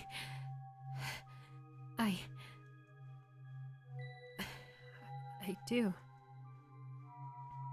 I do trust him. As long as Ito says it will be fine, then it will be. The sense of peace that settles over me is heavy. Like being buried under a pile of blankets. But but it is much, much better than the panic. Enjoy, dragon. Hope it all goes well. It gives me a different kind of haze, one that makes me certain that it's gonna be okay. Ito tilts his head to look at me, studying my features with sharp amethyst eyes. I smile at him, a little out of it. My head is a bit empty, but not in a bad way. It's all right. I'm fine. I apologize for panicking you like that. I did not think that you would have such a reaction. It's fine. What I'm experiencing in my head can only be described as euphoric. I don't even look away from Ito when the door suddenly opens. Oh shit, yeah. Yo, no. Hey! You. Get away from her! Suddenly, I'm being yanked away from Ito's grasp. I blink up at Cassie's confused, but can't be bothered to care why he's holding me away from Ito. What are you doing? You're not strong enough to keep pushing your luck. You don't know me, Beat? What am I doing? What are you doing letting him touch you like that? Huh? Why are you being so loud? I can just imagine Nugget's just like super, almost like stoner personality right now and just like full hippie. It's just like, why are you doing this? Oh my god, why are you like this? Just chill out. Like, let it happen, bro. It's all peace and love. Why are you being so loud? You are overreacting, Cassie. We were just having tea when you so rudely barged in. That's clearly... You really were.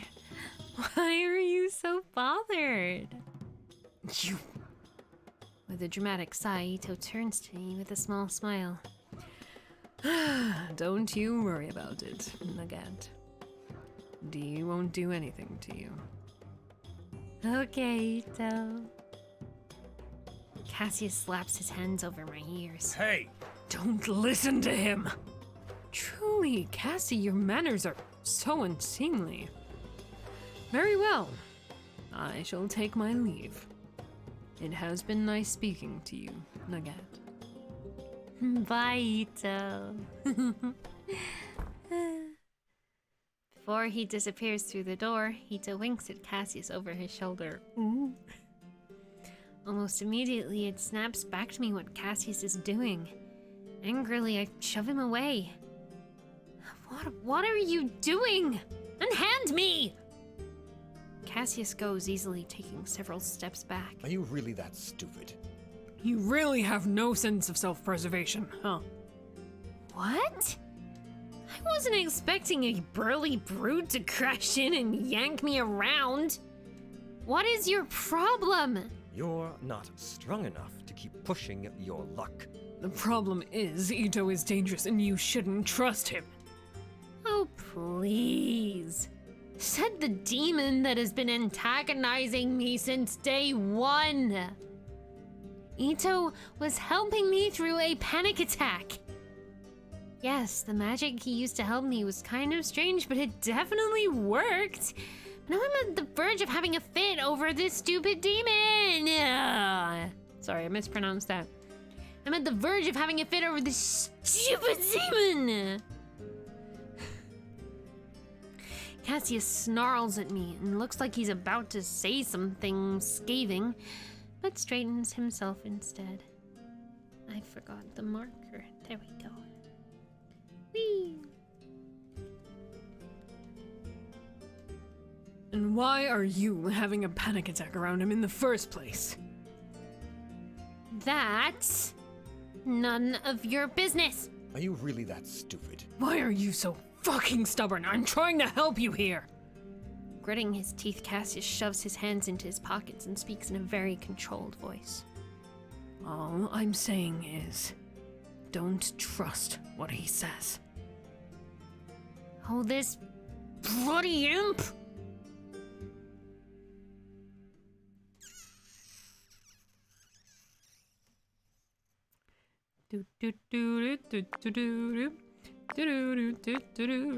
I'm about to fucking die or get in fucking trouble. Oh, shut it! Don't pretend like you care for my well-being when you're gallivanting around with someone who neglected to tell me what the most important thing to do in the freaking Hall of Memory is! You... Sensing his hesitation, I know I've hit a nerve. With an anger-fueled boldness, I step forward, pointing at his face. Every time we've run into each other, they've been passive-aggressively looking down on me. Call me far-fetching all you want, but that's the vibe I'm getting. He is not passing the vibe check. They are not passing the vibe check. Excuse me. Meanwhile, Ito has always been nice to me. And you've ruined 2 conversations we've had already. 2! I don't know what kind of history you two have, but leave me out of that. But I've told you. I don't want to hear it from you. Whatever, I'm leaving. Ha! He's taken, you know. Vulgar, stupid demon! What? The fight with Cassius yesterday. I love that it just goes from real high octane to just like, I'm awake and oh fuck, can't do all this shit again. Back at it again. The fight with Cassius yesterday, if one can call it that, kept me fuming well past my usual rest time. As a result, I woke up cranky and tired, which made me even crankier. It doesn't help that I'm keenly reminded that I haven't done much of anything the last 2 days. Cassius really is a distracting presence, and I'm getting less and less inclined to find a single good quality about him. He had no reason to butt his way into my conversation with Ito. And then there's the whole thing with Finnan too. Rubbing my forehead, I sit up on my bed and tense as I feel a wave of dizziness sweep over me. Why is it that it's been days already and I'm still not feeling well? I know there's nothing physically wrong with my body, but placing a hand over my chest, I flinch. My grace. Why is my grace not replenishing properly? Why does it feel like there's a blockage somehow? What is happening? Shivering, a muffled cry tears through me. Terror envelops me as I blindly barge through the door. Oh, is that enough?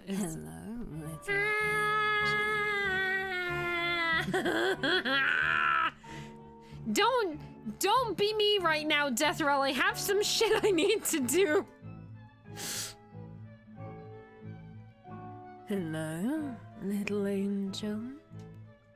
Heedless that I almost run into Cassius, who seems to be on his way out, I stare up at Deathroll with wild, terrified eyes. What is happening to me? My grace is not recovering. It's not? It is not. So Deathroll knows. Of course she knows. I did tell you to sort out your conflicting feelings. I whip my head towards Cassius, getting more and more bewildered. The demon stares straight back at me. No. Is that it? Is it because I've been around him too much? But I don't want this! Ancient One. I did not realize this would be happening. Of course not. Since when have you ever thought of the consequences? You know your power far exceeds her. She's not going to recover whatever she had lost with you being around. And not doing much else. Whirling on Cassius, I crowd over, heedless of the potential danger. His wings twitch, but he doesn't react as I get into place, shouting, You knew? Nugget, don't call me that! You knew, and you still seek me out? I should have known never to put any faith in a demon.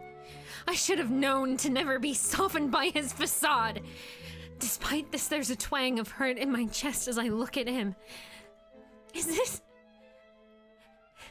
Did you do it on purpose? Did you do this because of what I am? Cassius shifts where he stands, reaching out towards me, but freezes when I flinch away. No, Nugget, that was not my intention. I swear it for how much my words are worth to you. A sob breaks out from my throat as my wings curl tightly around my shoulders. What's gonna happen to me now? What's going to happen to my Grace? Deathral tilts her head, watching me crying, and Cassius is not quite hovering. You have quite the tendency to get into some complicated messes, Cassius. Approaching something carelessly seems to be your specialty. I apologize. Apologies mean nothing if nothing is ever changed. Are you going to be taking responsibility? Or are we going to have an incident? Ancient One. I will take care of this, Your Excellency. Carefully, Cassius walks towards me as though I'm a frightened animal that would bolt at any sudden movement. It's probably not too far from the truth. What are you doing? It's all right. I'm sorry this happened, but I promise, Nugget. I made a choice.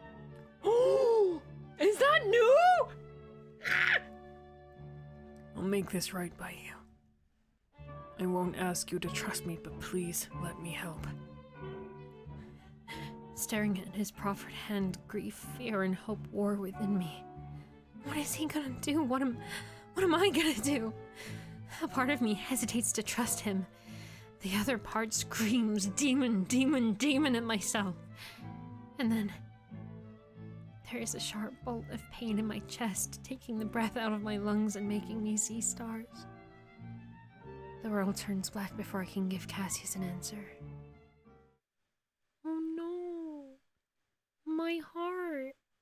It's broken. I bolt upright on my bed and hiss at the pain that follows. Almost immediately, a shiver shoots through my body as memories of the day before comes crashing back. Panic clings to me quickly, and it won't go away anytime soon. I pace around my room, feeling extra anxious, tired, and scared. In my mindless pacing and absolute sleep-deprived state, I stump my toe against the bed. Hard. Ow! Ow, ow, ow! Hobbling, I grab my foot and stare dumbly at the cut. It's not healing. Now that fear has shoved away every other feeling, I slip on my socks and barely remember my shoes before stumbling outside.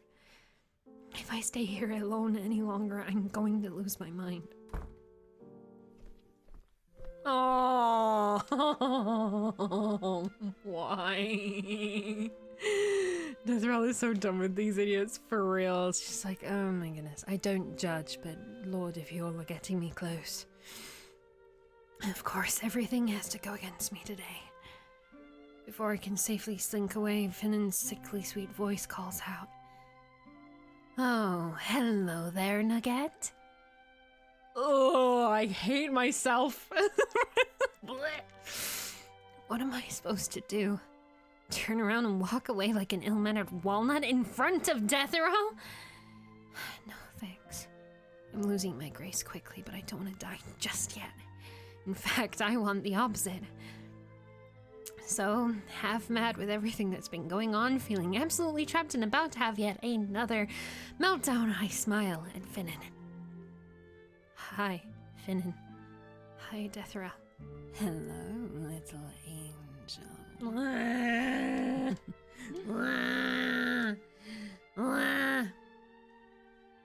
Why, I'm honored. Getting a greeting before Her Excellency, that is practically unheard of. Oh my god, this absolute bitch! I'm immediately horrified with myself for invoking God's name in the same sentence as a curse word. Even if it was just in my head. I really am losing it. Trying to regain a sense of self and acutely remembering that Deathroll was very aggravated by me the last time we spoke, I aim yet another shaky smile at both Deathroll and Finnan. I just haven't been sleeping well lately. I really don't. I don't mean any offense by that. On the night to chill. Thanks for coming along and hanging out. Enjoy ZZZ's little angel. We'll see you soon. Oh, good night. Wah. Oh my. Perhaps you shouldn't be bringing yourself in front of Her Excellency then. I know your state of being has not been quite well lately. You should rest. Why are you saying that with such a big smile? I couldn't sleep, and so I thought, oh, you poor girl, you can't even put your words straight. That's probably why you started the conflict between Ito and Cassius, right? Okay. This is the point where Key would grow a fucking spine. This is the point. You're gonna bring my name up with a fucking lie in front of Deathroll. Well, I don't think I did cause that conflict, actually, you little fucking wank. Because, again, do I have to point out you being really, really insecure about your relationship with Cassius because you know he actually prefers the woman that is sitting in the chair to the side of you, and you only wish you could have the power that comes in her fucking pinky finger? And speaking of coming, it would seem that your fucking boyfriend is more, you know, at liberty and more persuaded by helping me out in a situation where there is actually probably no fucking risk, but is still very willing to get into the middle of it and argue with Deathroll's close brother figure in her life just to make sure that I'm alright?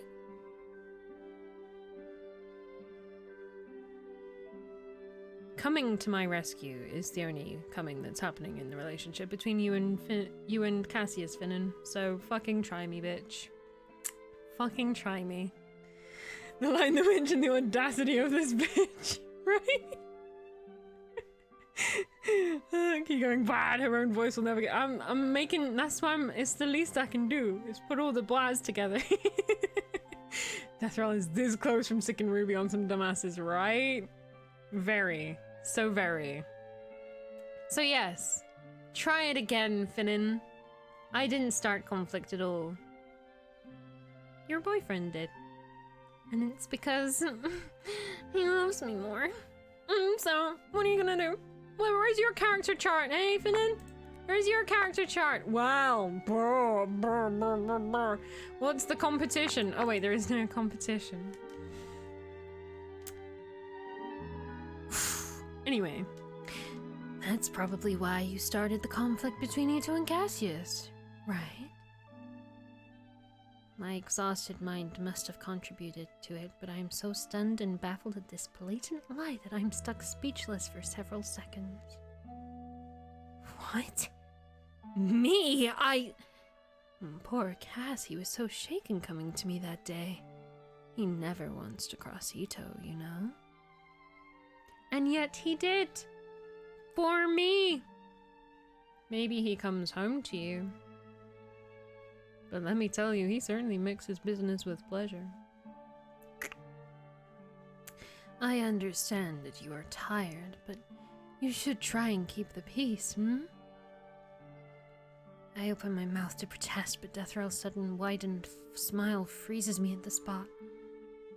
Oh, Lord have mercy, she's going to kill me, isn't she? However... Yeah, also, Finnan, you know who else was in the room when that argument happened? Ito. Ito was in the room when that incident happened, Finnan. You know who Ito's really close to and tells all the secrets and juice and gossip and beef to, Finnan? Do you realize how much of a fucking idiot you are in this very moment, you audacious little fucking shit stain of a celestial?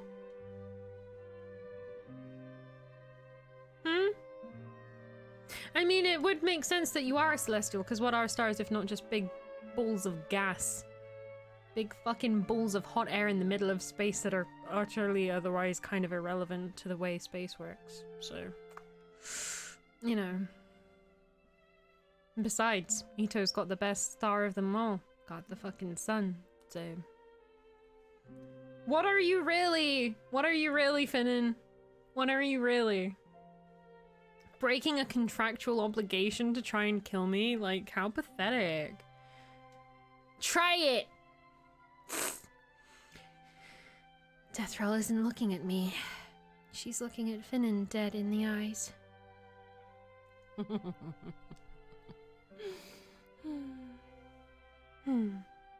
So small. Excuse me? What are you talking about, Excellency? You.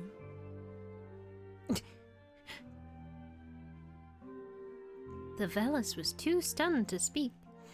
I barely managed to move out of the way as Finnan storms past me and through the door, slamming it loudly behind them. Sorry, Angie. Ooh. See, that was a slam. Slowly, very slowly, I turned to look at Deathrow. Oh my god. That was awesome. Scary, but awesome. I was waiting for you to blow your lid off, but alas, I was disappointed. Honestly, I was more scared of you that you might just throw me out into the abyss if I start yelling at Finnan. That was great, though. Thanks for shutting them up. I would rather not hear blatant lies spewing about my little brother.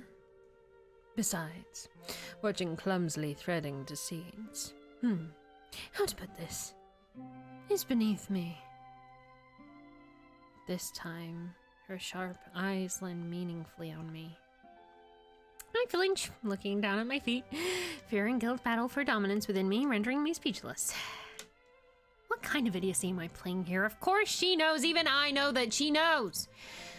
I shouldn't have delayed this. This is just bad now. To be honest, Deathroll would probably make it quicker than this maddening descent. I'm sorry. I'm so sorry.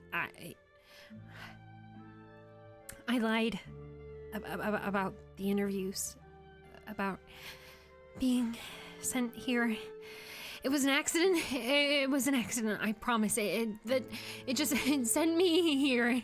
I wasn't sure what was going to happen to me if I spoke the truth.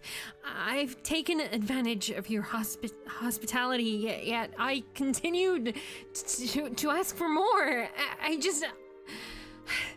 I'm so sorry. Deathrow doesn't say anything for a while.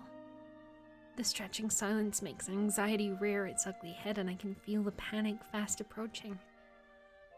Oh god. Please don't let me crumble before her. You have a good heart. You really are soft-hearted. Her gentle, chiming voice cuts through the haze of my despair, much like Ito's did. I blink up at her, frozen where I stand, tears still rolling down my cheeks. We both know full well that I was never deceived. I played along with your lie of my own accord. What kind of hypocrite would I be if I get angry at you now? You're really not mad? Indeed. Oh, I cannot say that. Hey! We are all mad here. Gawking at her, I can practically feel the gears of my brain clinking together. Oh, heavens. This is Wonderland and I'm Alice! There are some merits to what Finnan said, false as their intentions might be. You need rest. Oh, I thought you were gonna say about me being a little bitch part, but, yes, but there's no time. Well then, do what you must. It's as clear of a dismissal as any, so I bow jerkily and turn to the door. Like Deathrell said, I need to make use of what I have. Since I have tried the Hall of Memory and knowing that I need more information about others before I can really utilize it, I turn to the research hall. Maybe I missed something while I've been so focused on what I need to do for the equipment. There are plenty of resources there that I haven't been able to look through yet. You skedaddle.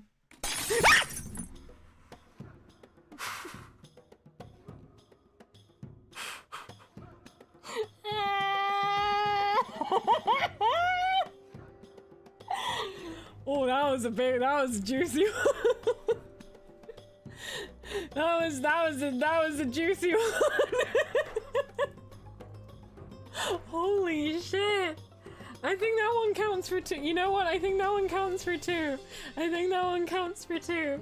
Holy fuck. Oh my god.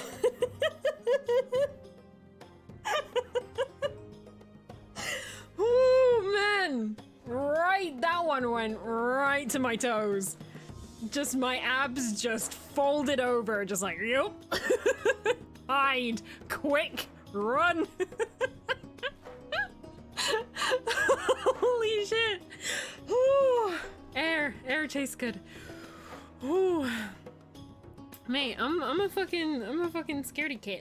I'm a tiny little scaredy cat. Holy fuck. Brain, need to get air back to the brain. Whew. Uh-oh. Oh wait, I know what's happening, I forgot. Holy shit. Wait, I've done this scene before. Why did it not get me worse the first time? What the hell? Immersion. The lab is trashed. Well, more like Finnan is trashing the lab and it's doing its best to irritate them further. The delicate stand of test tubes they just hurled to the floor is very serenely floating back up while piecing itself back together. Finnan lets out a scream that is a frankly impressive mix of boiling kettle and screeching harpy. Cassius. Manic thought skips across my head as I stare at the books rearranging themselves. I'm really not in Wonderland, right? Right? Why are you defending that bitch? Ah, yeah. Wonderland's Red Queen seems a lot more sane compared to Finnan. Finny, calm yourself. That's very Finnan hisses sharply, jabbing a finger at Cassius's chest hard enough to leave a red mark. Oh wow, so strong. He takes a step back, surprisingly meek before Finnan's verbal onslaught. She is clearly mocking me. She shamed me in front of that inferior creature. She shamed me. And now she's refusing my rights to express my anger. Your rights to express your anger shouldn't include vandalism. Oh my god, you're such a fucking angel. And you pathetic, sorry excuse of a demon. Why the fuck did you accept her proposal? Helping a worthless angel? You know that I have to. Her Excellency would punish me herself if I do not agree. Something in Finnan's expression changes. It's almost fascinating in a way how they shift the muscles on their face and arrange it into a smile so sweet and bright it makes me want to hurl.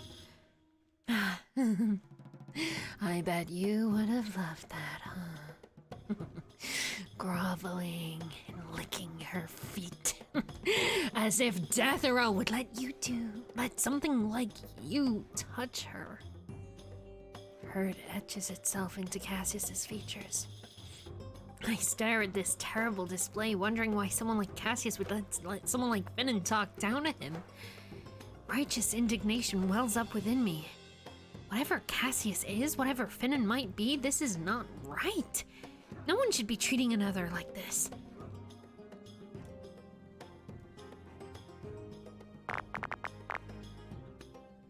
The gloves are off. The gloves are off. We're gonna fight, even though I might die in the fear. You scared me with the glass. You're going to die now. You're aware that by having a dalliance with Cassius while saying such things about him, you're making fun of yourself, right? Both. Oh, The music, don't call me out like this. both of them stare at me, one sharp-eyed and the other with resigned surprise. And you are aware that by hanging around Cass like a needy little bitch, you're killing yourself, right? I don't know whether I'm more shocked or insulted. Either way, my lapse into silence gives Finnan the perfect opportunity to turn away from Cassius and focus on me. Uh-oh. But that doesn't matter, does it? Huh? You're a lost little angel after all, craving for any shred of attention and validation like a little whore. So easily tempted, so easily sullied. I'm not, There is something that shifts all over Finnan, as if a cold wave has washed over them, the glow that their entire being always emits dulls. It's almost as though there is now a sheen of ice cast over them, yet it does nothing to cover the raging currents underneath. Instinctively, I take a step back. The look on Finnan's face, crazed and vicious, both terrifies and disgusts me. Really now? Do you think because others show you some shreds of pity, because they tolerate you based on a stupid formality, that you somehow deserve anything here? That you somehow amount to anything? Finnan's words cut deep. I don't want to be affected by this, by someone so vile, but I can't help it. Finnan is out to hurt me, and in that regard they have succeeded. Yet Finnan still isn't done. Do you really think that you're so suffused in the corruption of a demon, your home will accept you? No, that's not... I didn't mean for that to happen. I didn't want that. It's not my fault. The glow rushes back to Finnan, making them ethereal and beautiful once more. Though for the life of me, I don't think I can ever see them like that again. Isn't it? Knowing that he is ruining you, and yet you still choose to stick to his business. How desperate are you? I'm not. But really, why? Why did I butt in? It isn't my place. Why do I keep putting myself in such vulnerable situations? Why do I keep hurting myself like this? Hey! That's enough, Finnan.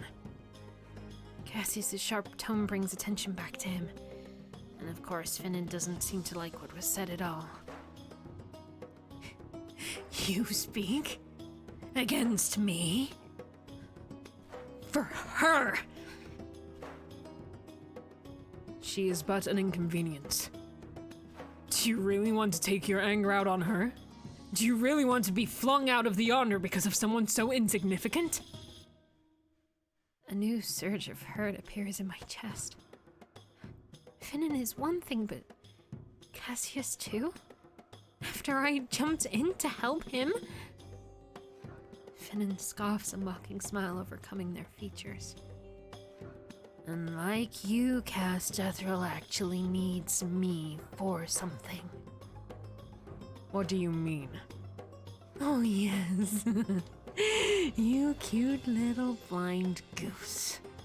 I can't exactly say no, but having me gone would definitely impede her progress, don't you know? I don't. What exactly are you? It's none of your concern. As I contemplate on leaving, since the conversation has veered off to something I am unsure I should be a part of, Finnan turns their gaze towards me once more. You know, in a sense, the useless little angel might be more useful than you are, Cass. What do you mean? I don't even know why I was so concerned. You know what? Screw her. if you want. This timeline has gone to shit already anyway. Ta-ta.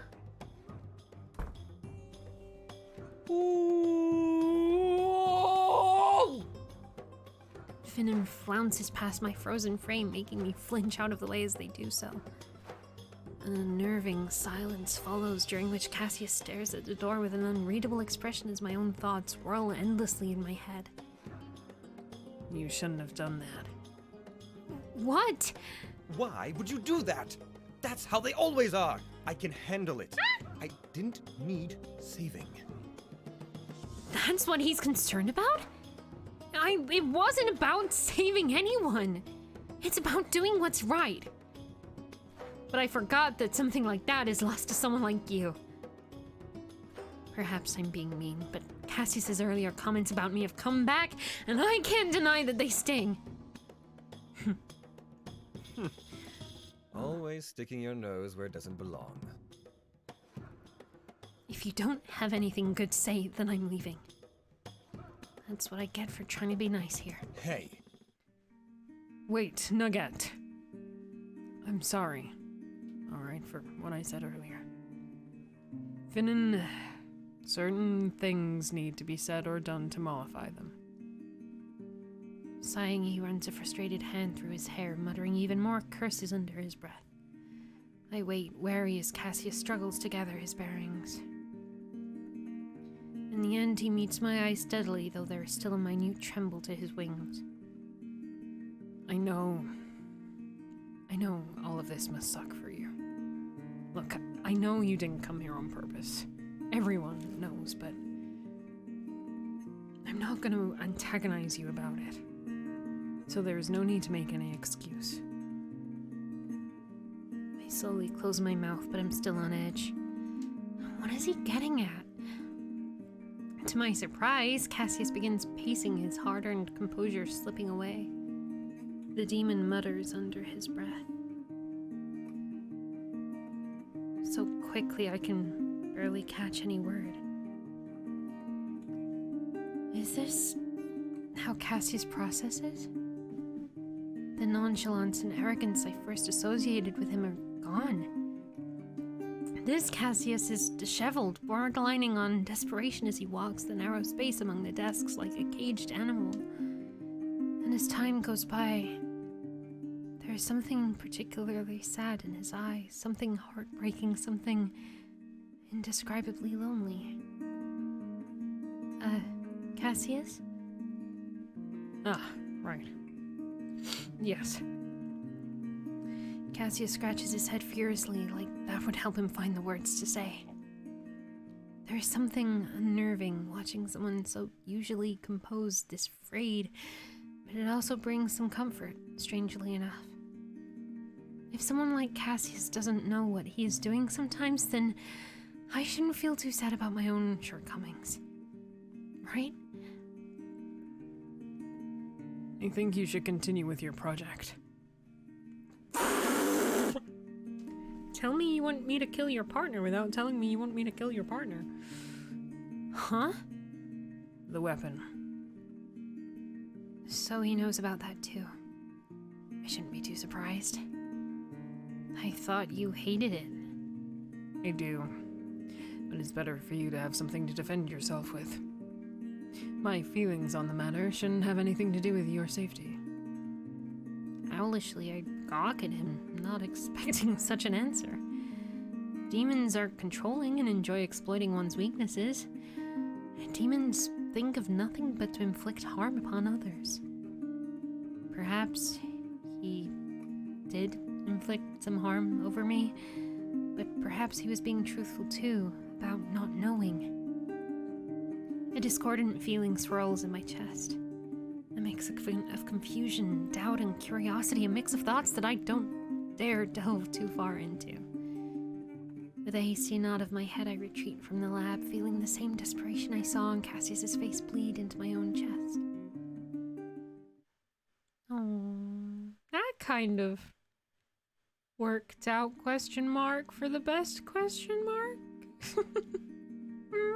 Maybe. He did look so sad. He was very mean though, yeah. Fuck that.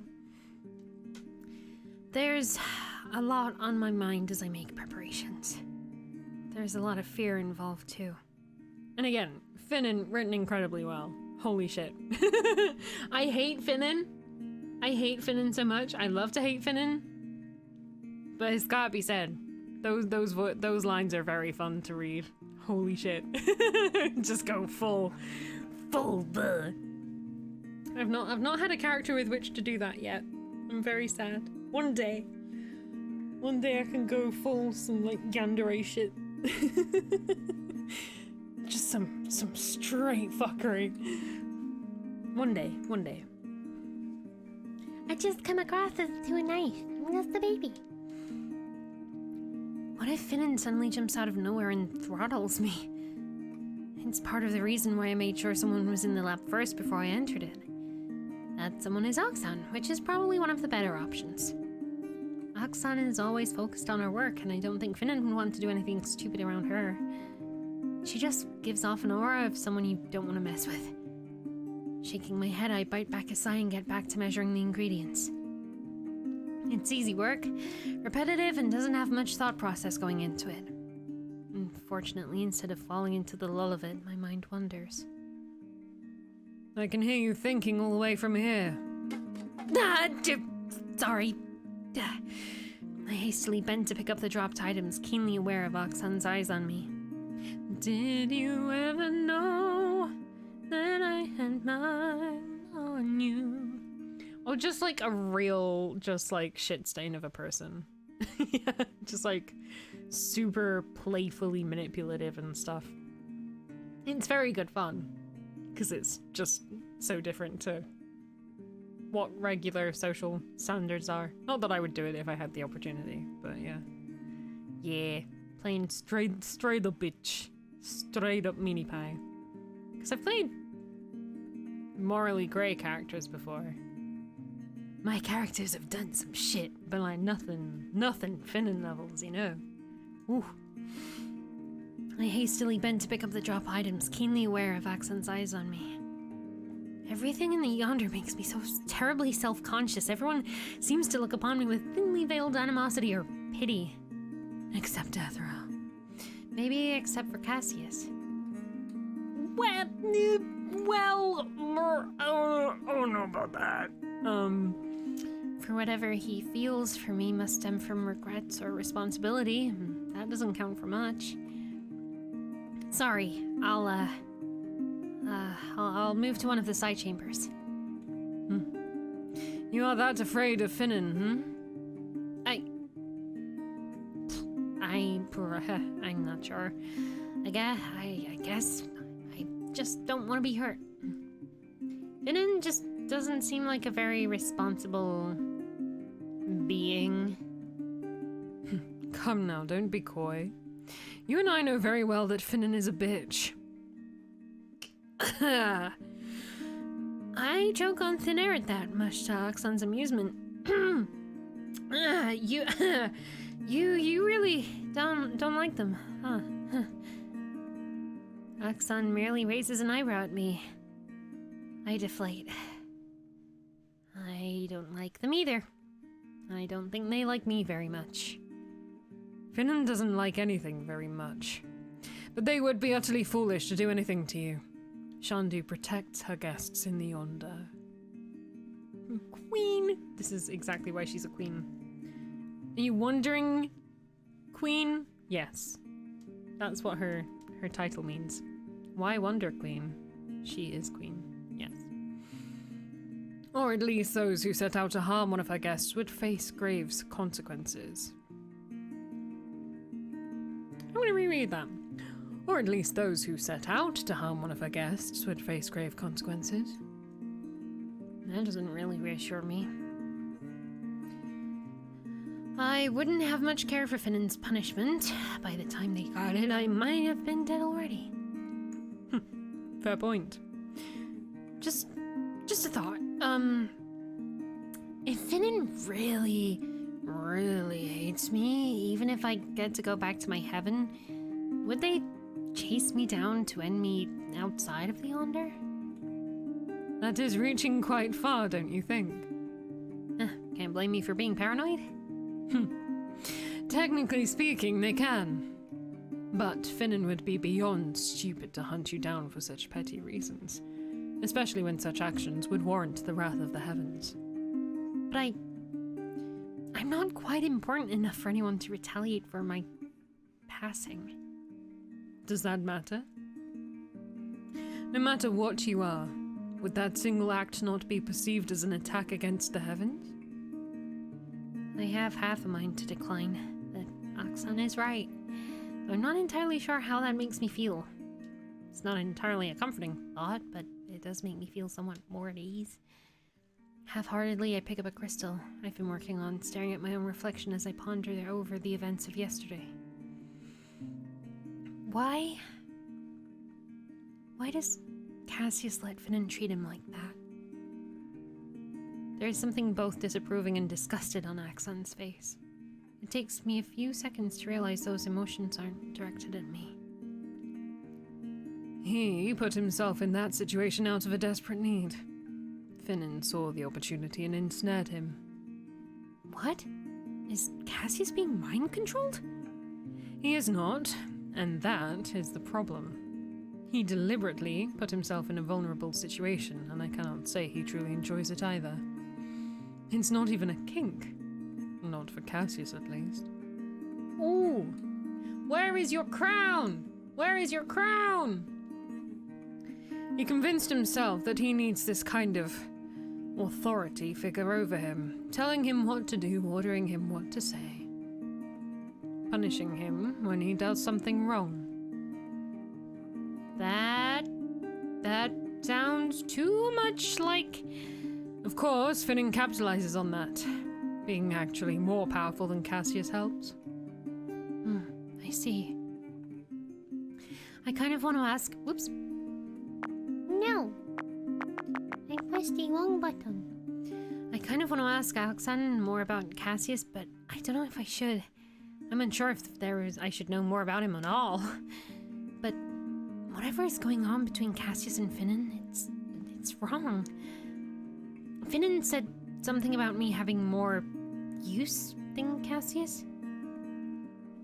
If I have to make a guess, they were speaking with Deathrel in mind in that context. What? Right? Cassius is more powerful than me, way more. Besides, it's not like Deathrel actually wants me for anything. I see. Okay, bye! My other thought as well, with that whole thing, why did Finn bring up the timelines? Why did Finnan bring up the timelines? Are they the reason that the shit in the Yonder loops?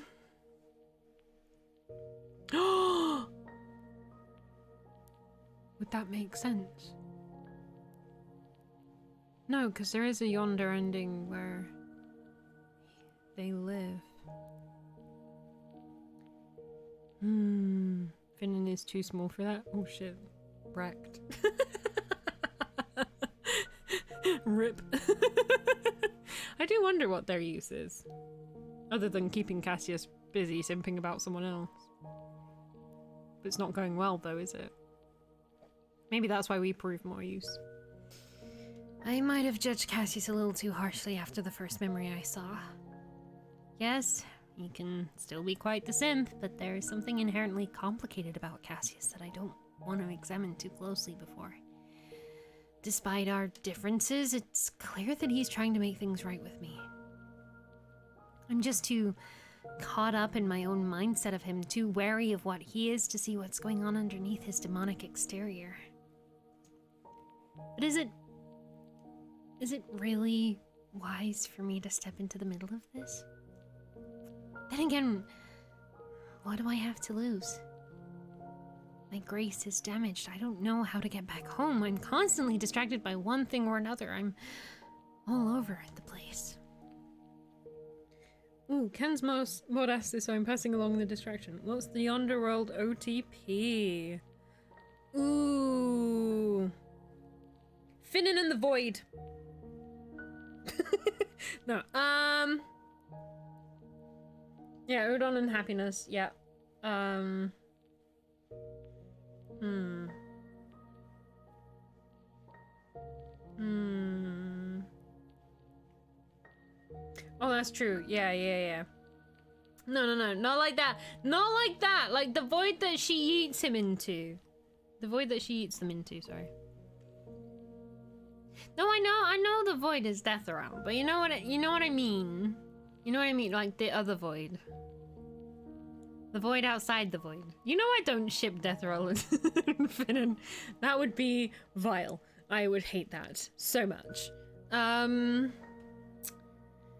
Do they mean like out of the main characters? Because I mean, yeah, it would be like Ito and T, or, yeah, Udon and Happiness. But if it's out of the main three and Velas? Oh, out of everyone. Udon and potatoes. Sorry, udon and potatoes. Have to say it specifically like that. Velas and coconut drink.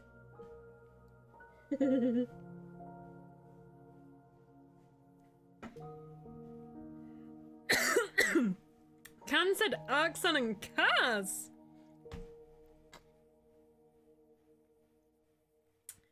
Ooh. I can see it. I can see it. Pardon me, that went the wrong way. Yeah, I could see that.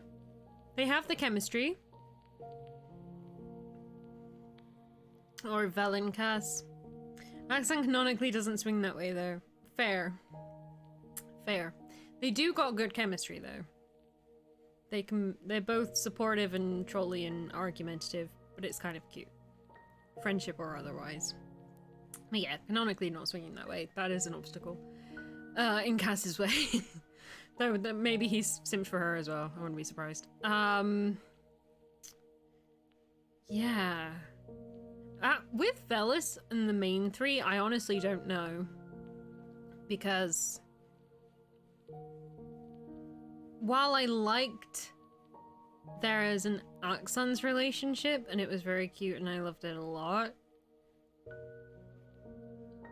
I think it felt like there was stronger... Like, the very logical parts of both of those people got on really well. And while that is a very valid and fine way to have a relationship, like, it doesn't all have to be, like, just purely emotional feelings, like some people's love language is science. And that's totally fine. I would side more... I would have her kind of in third place with Velas. I mean, it has to be Cass, yeah. Because as much as I love Velas and Deatheral, like, the feeling that it will never happen kind of thing, the feeling that it could never happen, it's a shame, but it makes what they have more beautiful. But with Cass and Val, like, they're two birds that are very similar. That's not the phrase, but you know what I mean. Like, they're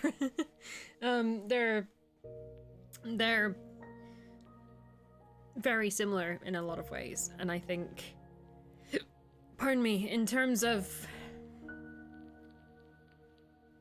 but that's still not my OTP though, because an OTP you fucking know, don't you? I don't know. Yeah. But outside of this person and the thing that they like option. Yeah, they're very suited for each other. But then again, mutual suffering shouldn't really be the basis of the foundation of a relationship either, necessarily, unless healing is happening or happened, which is what I like about that route. OTP you'll die for, and I would die for Udon just to have peace and happiness. Yeah. Alright, well, it's probably biased then, but death are all on scale. I wanna see my girl happy. And I still think that she can have happiness, or a semblance of a tincture of a idea of happiness between Deathral and Val. And Velis wants to see Deathral happy, so yeah. Deathral would make a great mother for Val. Yeah. Just like busy mates going on like police crime drama together. Like the newbie cop and the cop that's been around too fucking long and can't deal with any of this shit. You know?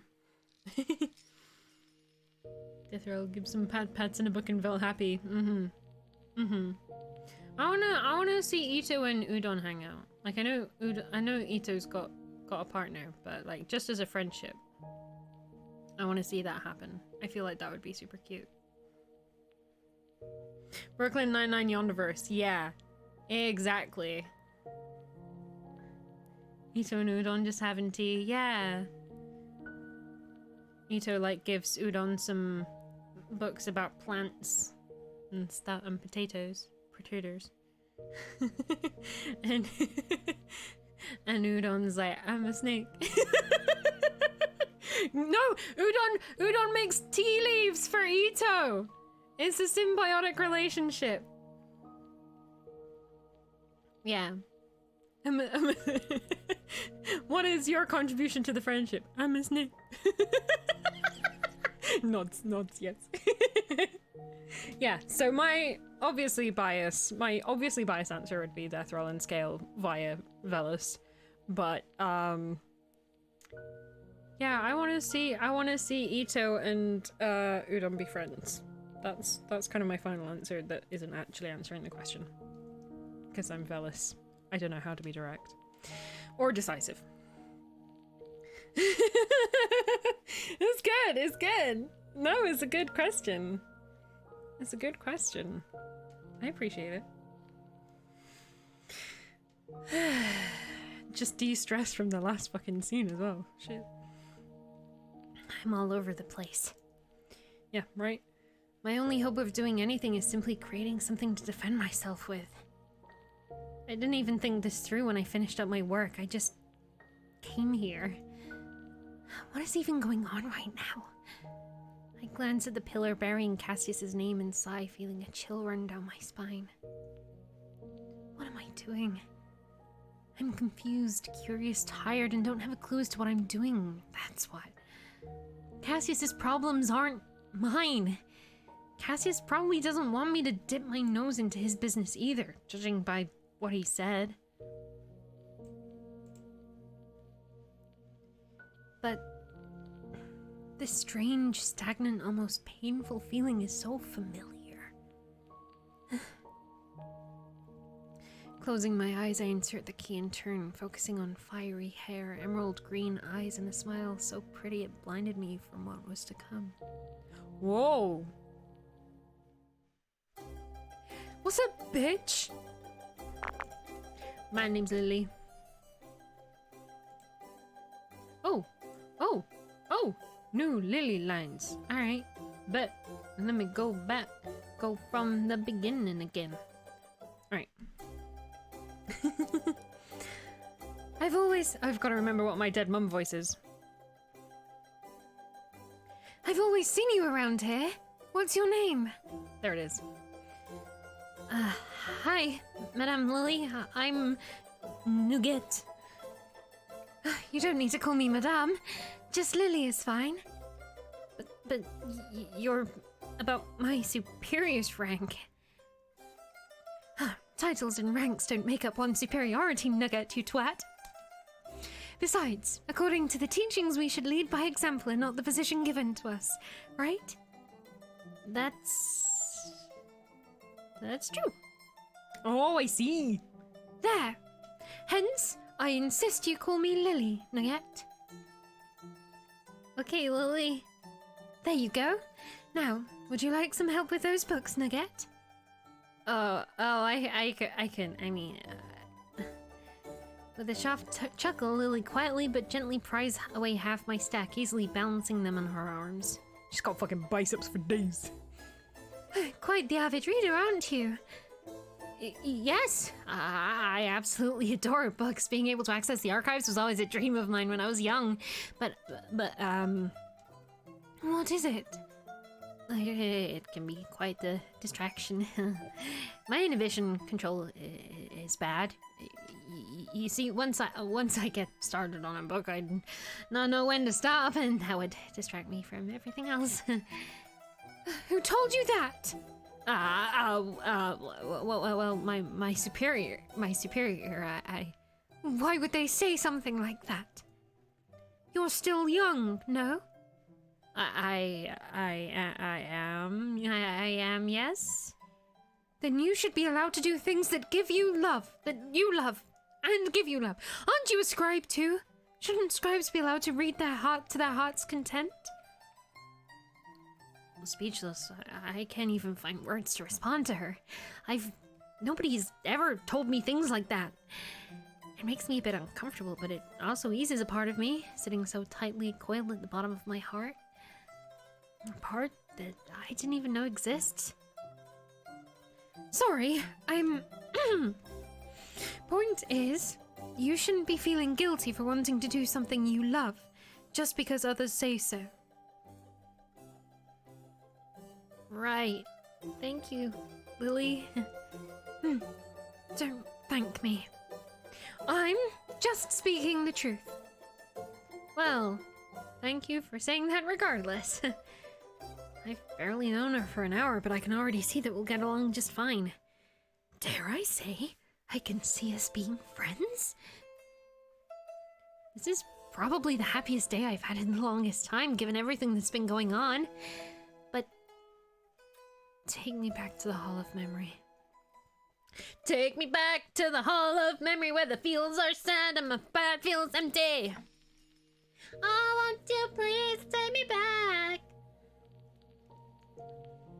Yay. I kind of want to cry, but that memory leaves me feeling strangely hollow, like all the air has been sucked out of my lungs. I stagger on my feet. God, that really was a different time, huh? I've always been so naive. I see that now, naive and constantly making mistakes. But that's part of growing up, right? I shouldn't have chosen to input that particular memory. I shouldn't have thought about her. She used me, then abandoned me. I look over to Cassius's pillar, feeling something inside me withers. Or was I ever important enough to be used? Trembling, I walk towards Cassius's memory pillar.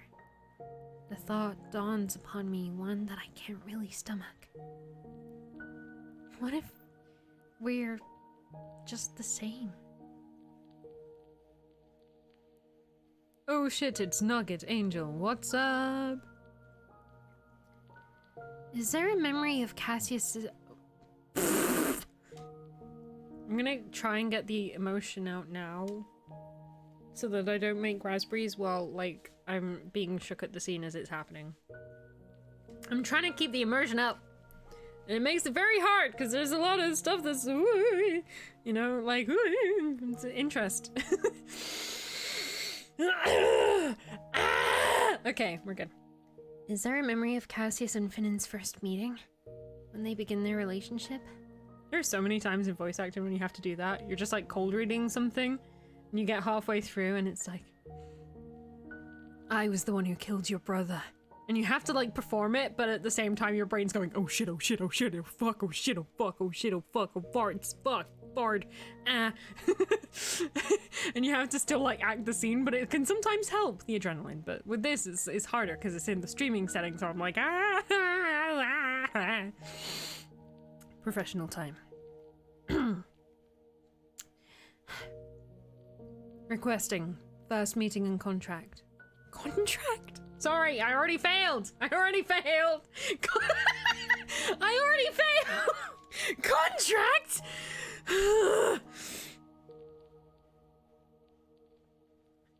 Oh, it's in character. It's fine. Contract? Cassius and Finnan's relationship is bound by a contract?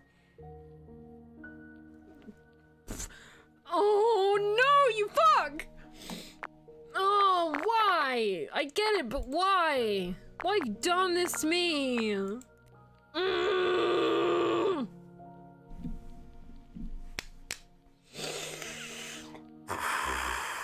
This is mean. I love it, but it's mean.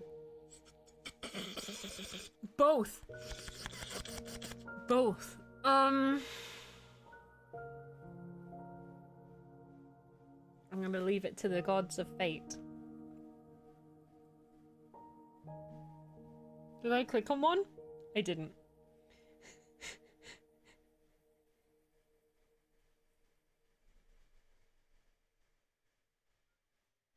Oh, I clicked on one! Ooh! Okay. I would like to view their first meeting, please. Requesting first meeting. Request granted.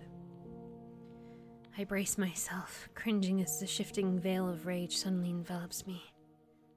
I was scared before, but this time it feels a little sad. It's really funny, I probably would have chosen contract, so. Oh! Okay. Immersion. Ugh. This is also bright and sparkly and stuff. Imp. Why are you speaking to me again? So prickly, this wandering queen. Though I can't say I don't enjoy riling her up either. Your Majesty. You happen to be the only one here that I care enough to speak to. Who else am I going to mingle with in this crowd? Udon? It was funny watching him flinch around me for the last decade or so, but it does get old. You gave that boy a food name, then continuously threatened to devour him. Of course he would be afraid of you. I know it's fucking hilarious. But that joke's run its course. Who would have thought he'd grow up to be so spineless? Get it, spineless, because he's a naga. Yes, you are a bloody genius. Now shove off. I chuckled to myself as Aksam briskly yet elegantly. Damn, queen etiquette lessons do pay off, huh? Strides away. Key knowingly looks at chat. Maybe I shouldn't have riled her up so much. Now I'm bored again. Why the fuck am I here again? Word got around, or rather Deathrattle herself said, that a newcomer insisted on hosting a party upon their arrival at the Yonder. Of course, I, like the rest of the fools here, show up out of curiosity, since the idea alone of Deathrattle allowing such an act to happen is baffling. I look around the room, feeling a familiar itch under my skin. How fucking tacky. Reminds me of fucking heaven. At least the booze is free. Though I can't exactly get drunk, and it's all the fancy weak shit that tastes more like juice than booze. The company is admittedly poor. It seems more than half of the Yonder's guests don't even bother to show up to this ridiculousness. And those who do... Udon is trying to smush himself into a corner as best as he can, eyeing the door nervously. Kithra is definitely leaving. The strange parasite cursed kid with the strangest name, Ria stuffing herself at the buffet. Oxan is probably... Nope. Most definitely almost here because of her natural paranoia towards everyone. There is Keldrin, but that fucker always wants to have his finger in every pie, so that's not a surprise. There are a few other stragglers that I don't exactly know, but none are so important or interesting to bring home. Neither of Deathrattle's brothers bothered to show up. Not a surprise considering how Rubeus is. But Ito always enjoys his gossip, so the fact that he isn't here speaks volumes of how he and Deathrattle, by that extension, views this newcomer. I heave out a sigh and debate on leaving, but then I'd be so fucking bored. I can go bother Deathrattle, of course, but Rubeus has been around her with increasing frequency. Admittedly, I don't know him well, but every ounce of my body screams danger whenever I run into him. Rubeus is terrifying. He is powerful, not as powerful as Deathrattle, but definitely far more powerful than anyone else I know. Not someone I wish to test. And so, I stay away from Deathrattle for the time being. Kind of sucks. I miss her. Running a hand through my hair, I eye the door, contemplating my exit. Right at that moment, a figure glides into the room.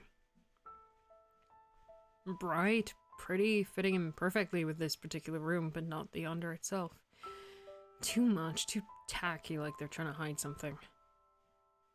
I am immediately interested. Whoever, or whatever this newcomer is, they don't seem fazed by the lack of people here. Instead, they loudly announce their appearance like some cheap fucking bedazzled bard at a shitty hole-in-the-wall tavern. Oh my. I'm so happy to see so many of you have gathered. Truly a humbling experience, I must say. Please, allow me to introduce myself. I am Finnan, great spirit of rivers and streams from Disya. A sweeping, elaborate bow follows. Out of the corner of my eye, I catch Oxan rolling her eyes. Of course she would be. That was some bad acting on purpose. Holy fuck. I am beyond entertained now. I'm so glad I came. I suppose the rest of us will be colleagues or fellow guests now. I'm looking forward to making your acquaintances and your kind guidance. Please, enjoy the feast. Pointedly, both Oxen and Keldrin leave. I smirk, approaching this Finnan with a casual roll to my shoulders. Tough crowd to please, Well, at least they don't throw rocks. This one is Finnan. And you are? Cassius Silverblade, at your service. Oh my.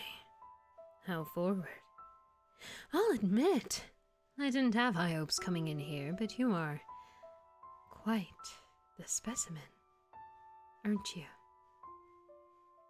Interesting choice of words. But I am here to entertain, to a reasonable degree. Something calculative flashes across Finnan's eyes.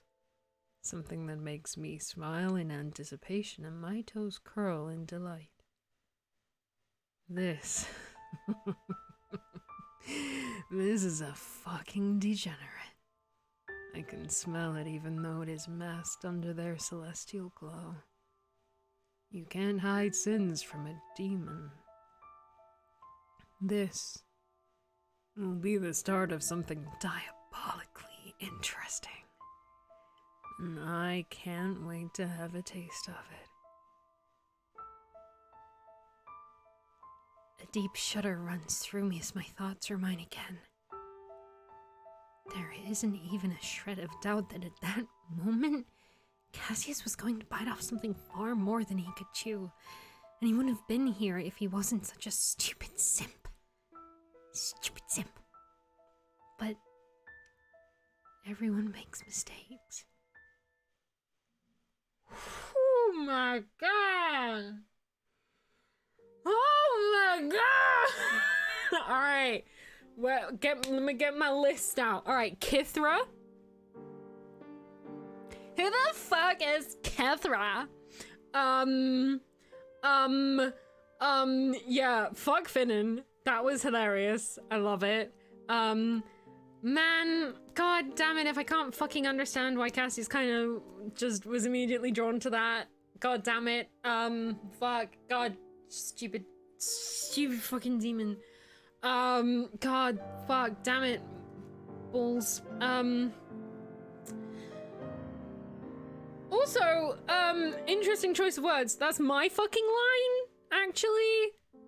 I know you're a simp, but you can at least choose your own words, you fucking stupid human. You know. I do like that he occasionally just dips into some of Deathral's words, and I'm like, you fucking. And he misses her? That's kind of cute. Deathral's like, he bothers me less when Ruby said, Ruby, where are you, Ruby? I need you. Do you want to play Boggle? He does love her, and I understand that. It's like a bad fucking rebound. It's like, ooh, this little blue-ass fucking degenerate. He's fucking... They are horny for each other, though. Holy shit. That was some of the hottest shit that's... Not in like a way of like that, I found that to be hot because Finnan, but like that was some of the hottest shit we've without referencing Ito's Bay, we got a little bit close to the sun there, you know what I mean? Ruby screams every time Death Roll has a blue shell. They play Mario Kart? Yes. Holy shit. Whew. See, my temptation is to go back and see the other cutscene, but that's not how we play it. That's not how we do here. Yeah, I probably would have picked Contract, but I was like, I'm gonna let the fates decide. Wiggle my mouse, see what happens. It was a mistake to go and see more of Cassius's memories. Why did I have to put myself through my own painful ones so I could see such absolute garbage? Garbage. Yesterday left me so fuming mad I was unable to sleep, and the resulting tiredness is making me even angrier. Stupid demon. We can know.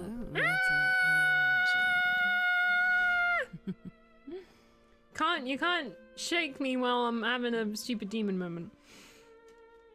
You seem to be in increasingly foul moods these days, little angel. Can you really blame me? Of course not. I am surprised you did not lose your lunch after what you have seen.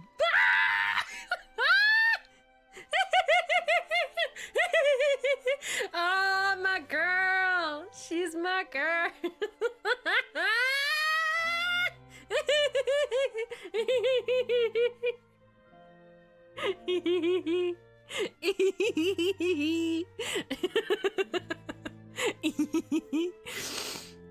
Oh, that's amazing. She knows. Figures? Rubbing my forehead, I sigh. Though being here does nothing for my tiredness, I feel some of my agitation subside. Besides, it's difficult to stay mad instead of unnerved around Detheral. I nearly did. But if I'm being completely honest, it's definitely none of my business. I really did let my curiosity get the better of me. I should have requested something that could help me further my project. Oh? Truly? But something did drive you to explore that particular memory. Yep. RNG, but with a mouse. I can't deny it. How can I when despite everything said and done, I really still want to know just why Cassius continues to hang around Finnan. Why he allows them to hurt him and put him down like what I've witnessed. And if there is a way to put a stop to it. Aside from driving a knife through Finnan's heart, that is. Plus, there is something else that has refused to leave my mind since that confrontation 2 days ago. What?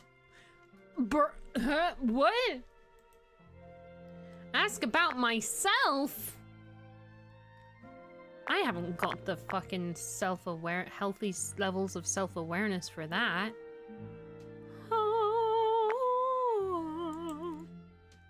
Yeah.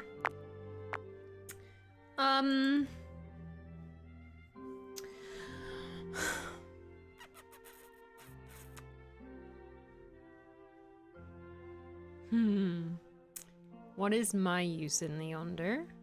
I imagine. What is Cass's use in the Yonder? What's Finnan's role in the Yonder?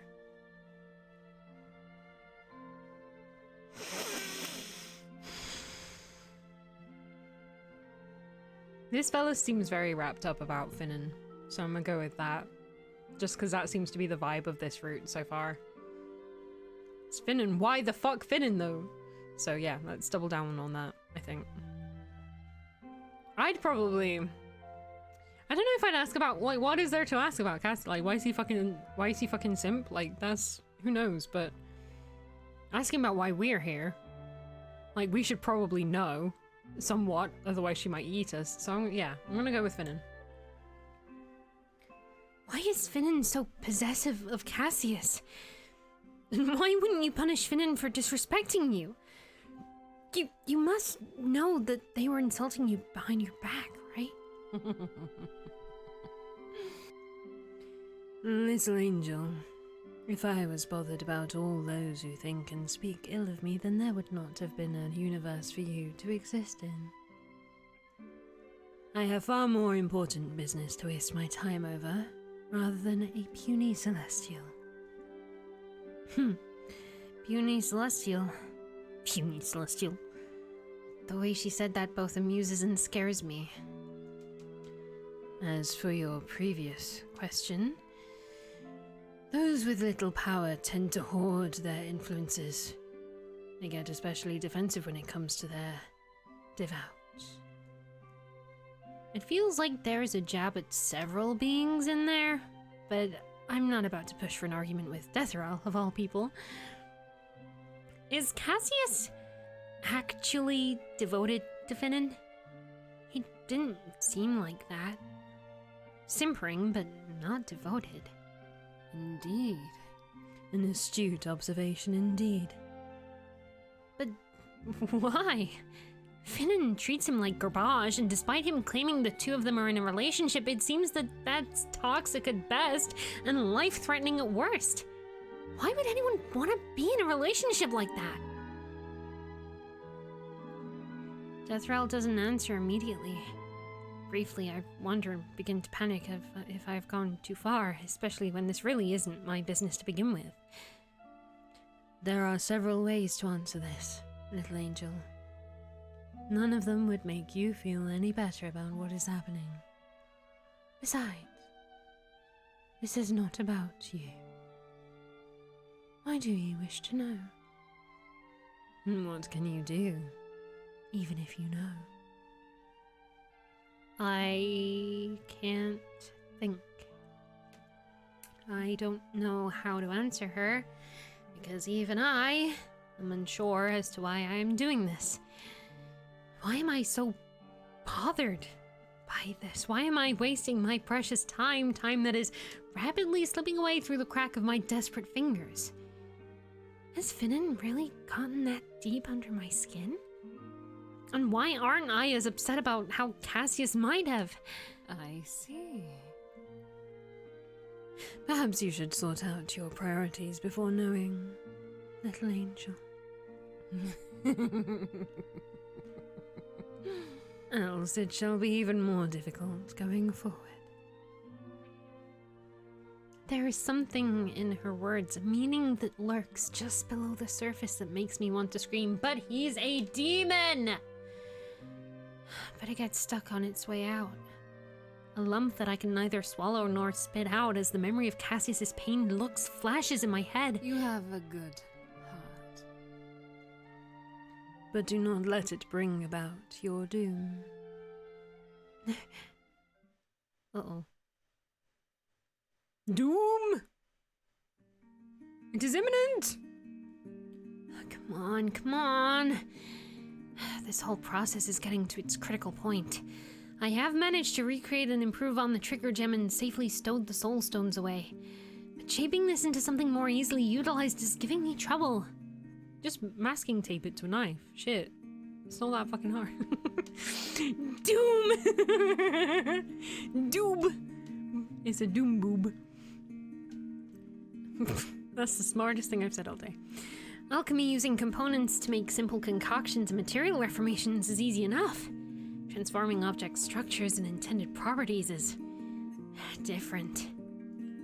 All I know is that I can't use the device directly as it is. It requires an insane amount of grace to operate, and the target has to be incapacitated near death basically for the soul to get trapped inside the device.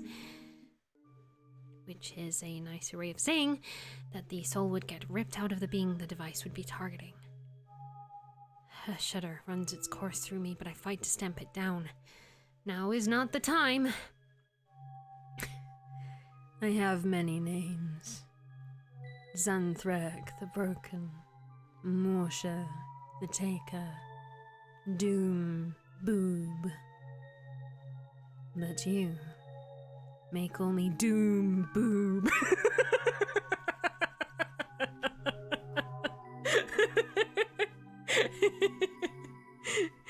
I'm here for that. main objective is to create something easier for me. Fucking hell. Oh shit. Feel free to use that in the game somewhere. That's in the next one. Oh shit. The main objective is to create something easier for me to use, but at the same time changing the device's intended effect into something less savage.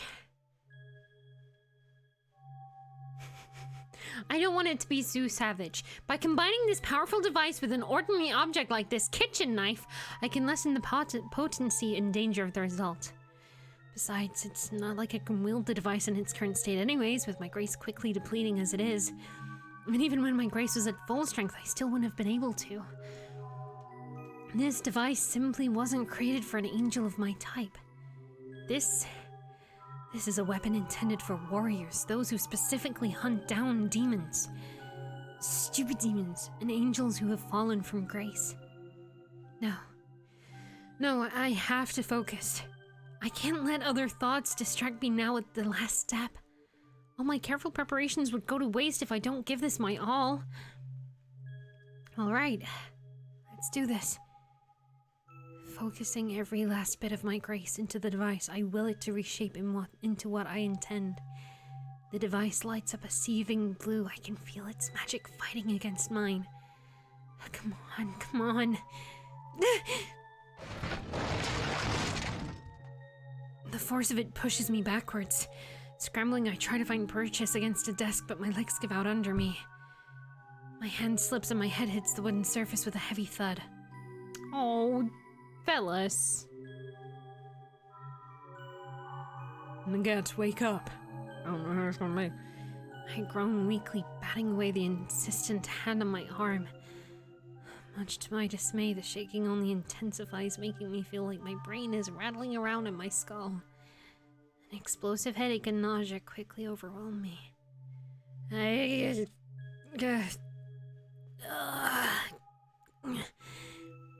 Whatever has been trying to wake me up gently returns to my side as I retch onto the cold floor. What? Well, you are in rough shape. Ugh. Ito. I'm so glad you're here. Kindly, Ito helps me up. Yay. I got goosebumps, I'm happy. Dizzy, I have to lean against him to stay upright. Ugh. What happened? I should be the one asking you that. I don't remember. Oh Lord. The desk where I was working is a mess. There are charred bits and broken pieces of equipment scattered everywhere, while the notebook I've been using, or at least that's what I think it is a sad lump of coal-black pages. Oh heavens, and is that a whole chunk of the desk broken off? I'm so sorry. I didn't mean to cause such a mess. I'll get right to cleaning up. Calm down, Nugget. The room can repair itself. His eyes trail over to where my notebook is. Unfortunately, that does not apply to your personal belongings. Right, okay. Damn, I was hoping to compare the notes. Shakily and sullenly, I begin mopping up the floor. Repairing itself or not, I'm not about to leave my own sick here to be cleaned up by someone or something else. And then I remembered that I made this mess trying to do something. Oh no! Where's... You do get panicked easily, don't you? Your spanking new weapon is over there. Following his elaborate gesture, I feel something in me freeze. Sweet. Embedded on the floor is a crystallized dagger. All jagged edges and uneven facets, it looks like a broken shard of ice. It would almost suit being in place in Vinland's heart. Anyway, the seething blue light it emits is unmistakable. Though it is a lot less hostile and malicious than the soul-trapping device used to be, somehow. Tentatively, I walk around the desk and pluck it off the wooden boards. The hilt fits nicely in my hand and there isn't much weight to it. An unexpected result, but not an unwelcome one. Ito here to rescue Woo. It was Ruby, yay! You should probably get a sheath for that. Turning the blade around in my hands, I give him a shaky smile before tucking it into my dress. I probably should. Accidentally cutting myself with this. Yeah, not gonna be pleasant. I still need to test its properties and make sure I can hang on to it safely, though. That's work for another day. You can barely stand straight, Nugget. Get some rest first. I will. Thank you for helping out. No need. I'm just here to grab something for my cute little brother. I'll see myself out now. Don't do anything I wouldn't. I won't. See you. With a salute, Ito struts out of the lab. As the door closes behind him, I let out a sigh. I should salvage whatever I can out of my notes and go to bed. I don't think I can manage much else, despite being intensely curious about this dagger's new properties. Like Ito said, it's work for another day. Sighing again, I examine my notebook. Whatever parts that don't crumble away at the slightest touch are covered in a layer of soot. They can be magically restored. Even I can do this, but in hindsight, it's not really worth it, is it? It's not like I'm gonna come across something like that device again. I can only hope this is enough to protect myself with. It has taken a lot out of me to not think about everything that has happened within the last few days while I was conducting such a dangerous procedure. Sleep was almost impossible last night as I turned Deathrell's question over and over in my head. My answers grew more and more absurd the longer I lay staring at the ceiling. In hindsight, I really shouldn't have done that, not getting any rest. Now that some time has passed, I feel less hurt by what Cassius said. Strangely enough, I feel guilty about the whole ordeal. What could I have said? What could I have done? I shouldn't have just stuck around when I first saw Finnan in the throne room. I should have just ducked out when they started talking shit. Of course, Finnan being a bitch is in no shape or form my fault. However, because I was there, I instigated what they did to Cassius. Though in all honesty, getting a break or breaking up forever with that terrible excuse of a Celestial might be good for Cassius. Thinking about their cutting words makes my blood boil. Definitely good. Still, I can't bring myself to forget some of what they said.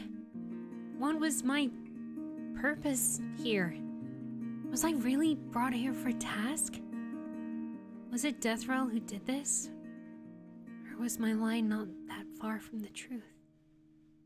Or was Finnan just trying to get under both mine and Cassius's skin, telling a lie that would dig through our soft underbellies and straight into our hearts? Shudder runs down my spine. The world spins a bit as I stand, making me grab onto the desk. Yeah, not sleeping before attempting this was a bad idea. Stuffing the remaining charred papers into my pocket, I gingerly make my way out of the lab. I'm gonna go pass out. Everything else can be dealt with after I wake up, and maybe a big meal if I manage to catch Axon. Yay! We haven't died yet. Yet. It must have been exhaustion, otherwise I wouldn't have been able to have such a deep sleep like I did last night. It does feel good waking up from such a long, undisturbed sleep, but what am I gonna do now? Yay! Nothing. At least I've completed my own goal, right? I didn't expect it to turn out like this, but it's kind of perfect for my grip, isn't it? Made perfectly for me. Swallowing dryly, I carefully put the blade away and pull out the soul shards. On top of trying to go home, now there's another duty piled onto me. Well, I can't rightly say piled, considering I got myself into this mess to begin with. Then there is, of course, that task Finnan yapped about. It really is just problems upon problems nowadays. Gently, I put the soul shards away, pondering the questions rolling around in my head and feeling strangely bereft. The next logical thing to do is to fix my equipment, right?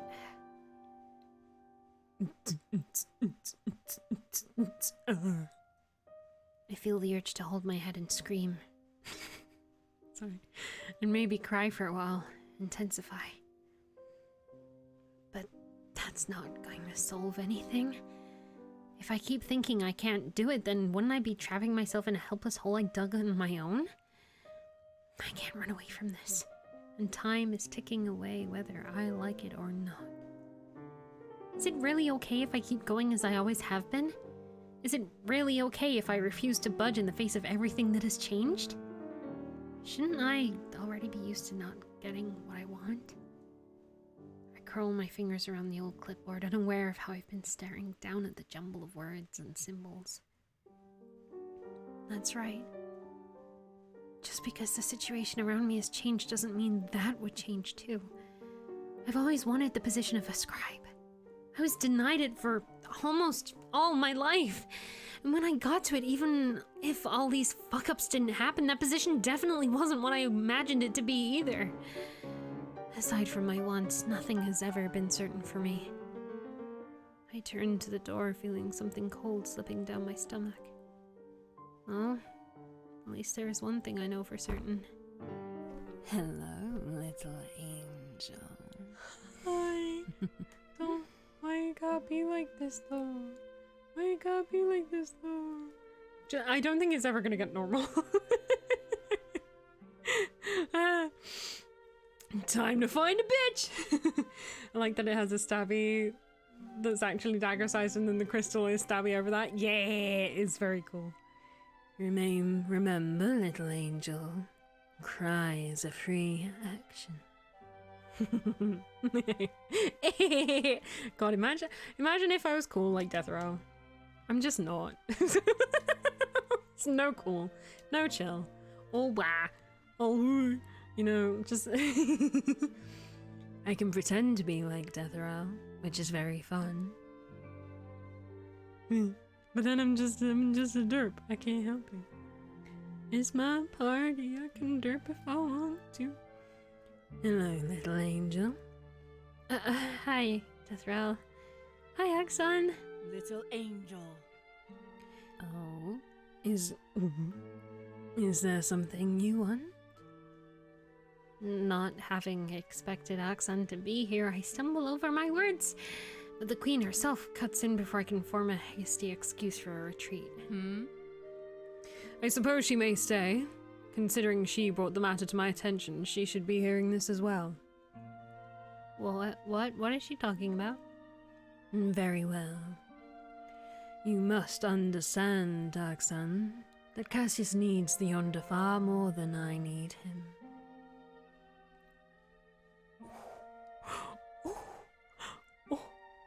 However, he is very good at deluding himself. He really is. But what I don't understand is why you keep sending him on these errands. Making him run research and tests that you don't need. Because if I stop giving him tasks, he will start spiraling. You and I, Cassius, you and I, we're not so different after all.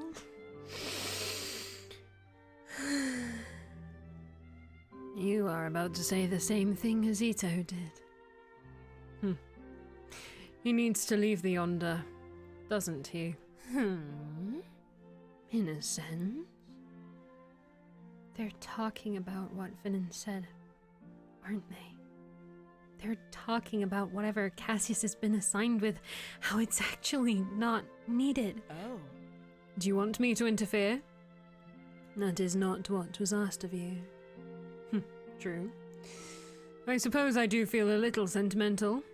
We have known each other for quite some time. Interesting. Funny how you mention sentiment. Either way, this is something that he needs to figure out by himself. At that moment, Deathrel's gaze lands on me. My spine stiffens as I stare back into her deep blue eyes. Unlike some others, you should be severing bonds instead of strengthening them.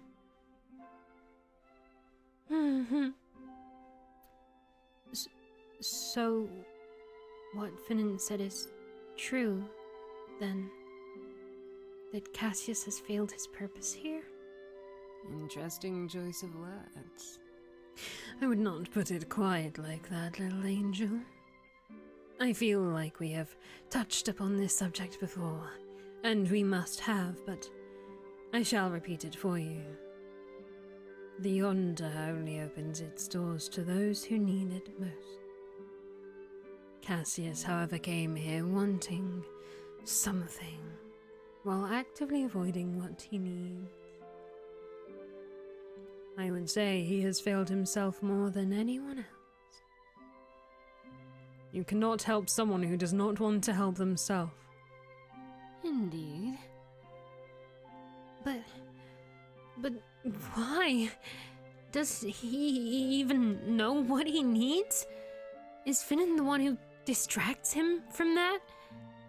It is easy to blame someone else, especially when that someone is Finnan. But no. Perhaps Finnan worsens it, but Cassius is also especially good at being in denial. A silence not so tense but not at all comfortable settles among us. Stagnant like the thoughts in my head, like I want to think about everything that happened, everything that has been happening, but can't quite. Shandu. If this is all, then I shall take my leave, Shandu. You may go. Little angel. You come too, Angel. All right. Throwing a hasty bow at Deathrell, I scramble to follow Axon. Before I can settle myself and ask why Axon wanted me to come with her, she speaks. Don't make saving him your new task. What? I'm not. Are you not really?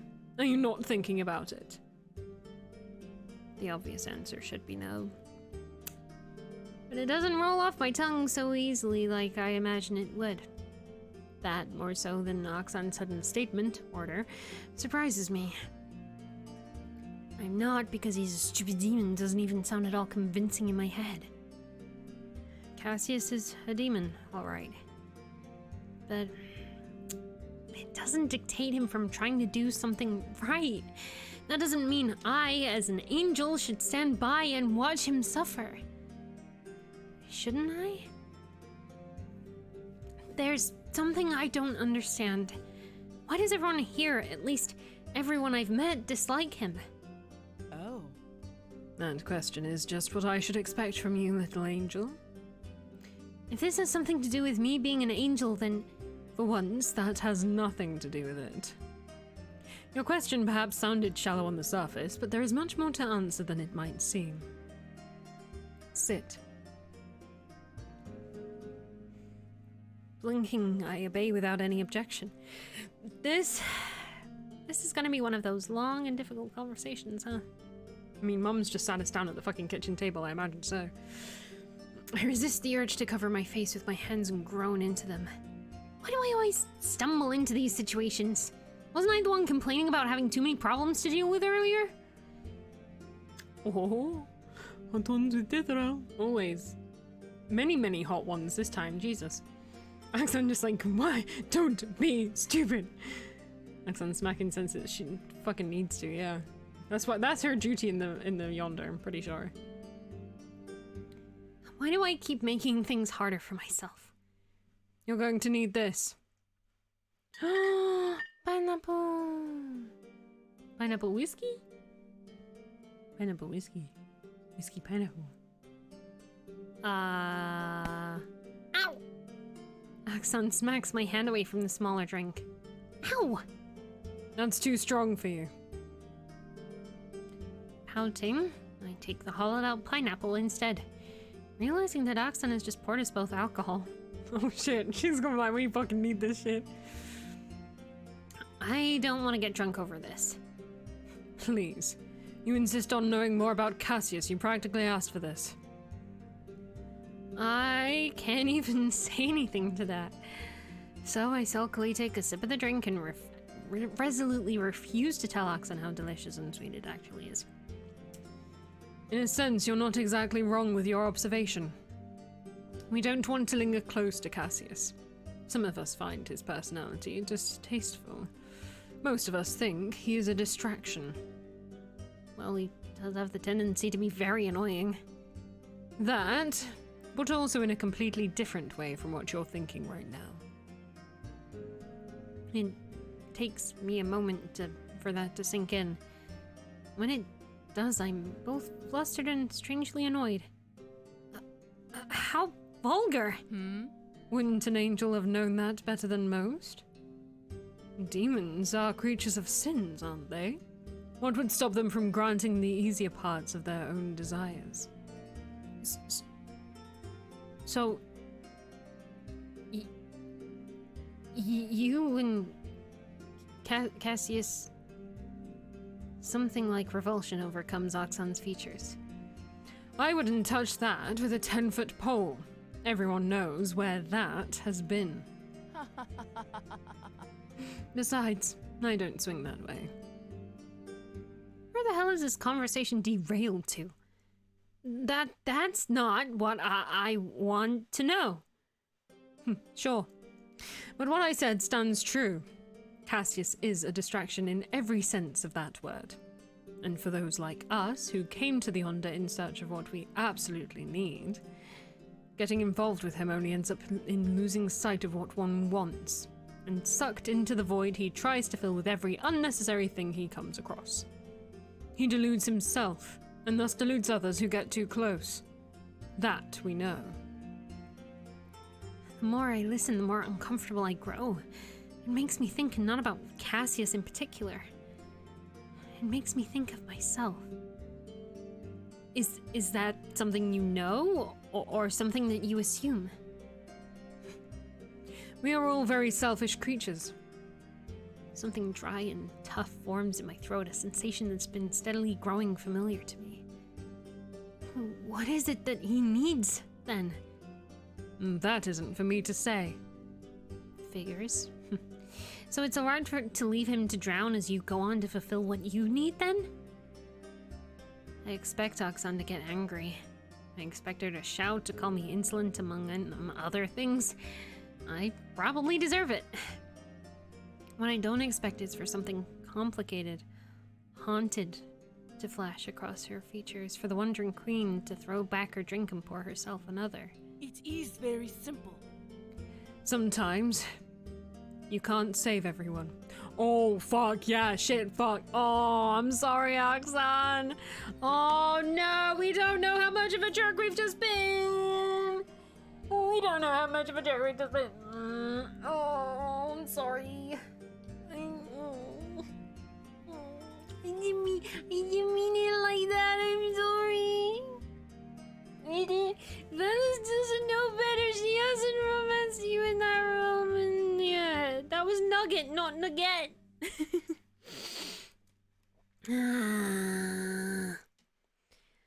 To have gone here, to have sacrificed so much to be here, means that we won't be throwing away our chances for a stranger, you know? Cassius is different from us. To an extent, he knows what he needs. But to press on for that would leave him vulnerable, and that is something he refuses to do. So he deludes himself instead, and stays lost in the Yonder playing a role that is not meant for him. What does Finnan have to do with this? Finnan is an enabler and an abuser all rolled into one narcissistic package. 'Tis a shame Cassius fell into their clutches, and doesn't wish to emerge. And why is that? Because he believes he deserves to be punished. Oh, fuck, it makes sense. Oh, it all makes sense. Oh, Jiminy Christmas, it all fucking makes... God damn it, Cassius! Ah! Yep. Playing these routes with more knowledge sure is interesting, huh? Oh yeah, I'm still glad we managed to play them in the order we did to begin with. Like, accidentally getting murked by Finnan in the very first route, and then seeing Ruby just fucking drag that bitch out. It's fucking phenomenal order.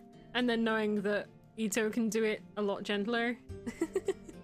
And then seeing Ito fucking cut that bitch into ribbons, like, astonishing. I love it. It's enough where it's like, you can play it and still enjoy it, and the meta knowledge doesn't come into play too much, but yeah, no, it's a really cool balance. I appreciate it. What? Why? Well, I don't know the exact details, only that Ito is somewhat involved. Yes, what was that? What was that? Did we learn about that? Because if so, I have forgotten. No, Ito! I'm turning into an Animal Crossing. Ito strung... We heard Ito strung him along. That's all we know. Why did I turn into Death Roll for a second? That's all we know. That Ito strung him along. But mayhaps not in the way we thought. Maybe my brother did something else. Something amusing. But that made him feel as if he was worthy of punishment.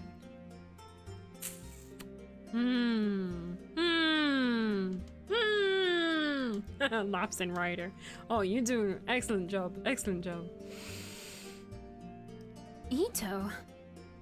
Now that you mention it, Cassius has always been on edge around Ito. Cassius is pissed scared of Ito.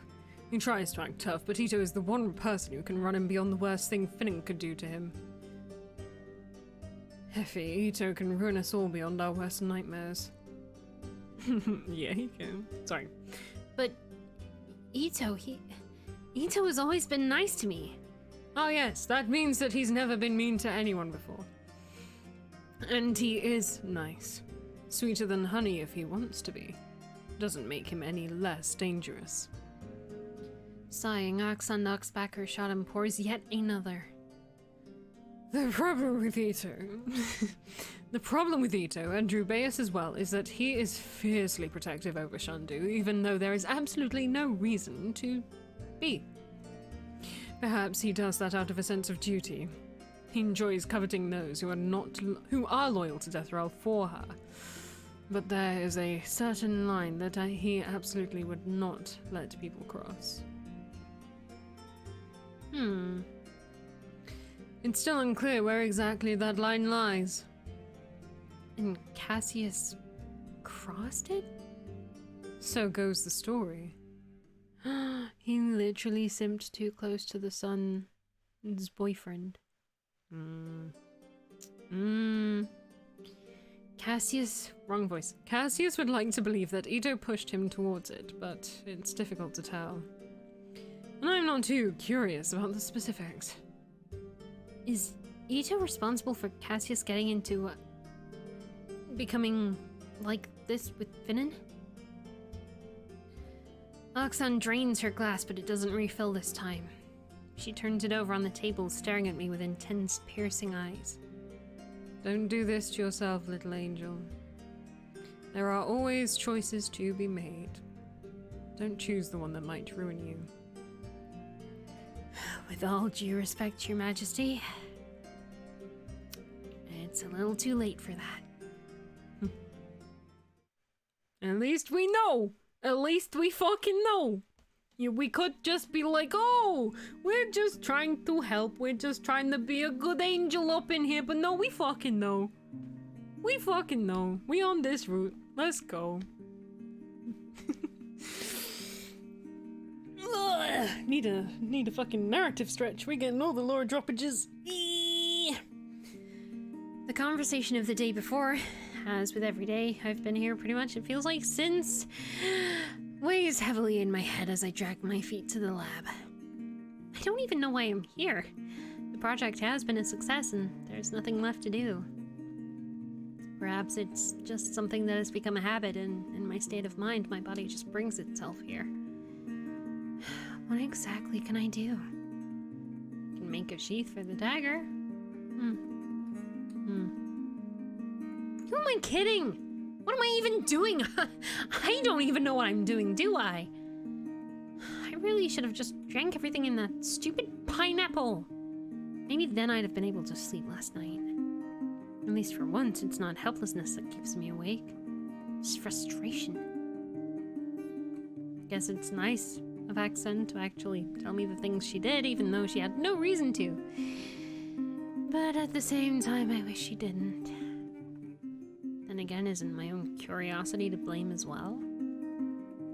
Still, what the hell is wrong with Cassius? Why is he purposefully extending his own suffering? Isn't it better to just, like the mortals say, rip off the bandage? Through the sleepless hours last night, I flipped over the information I was told. I thought and rethought about everything that's been going on, about what I heard and what I saw.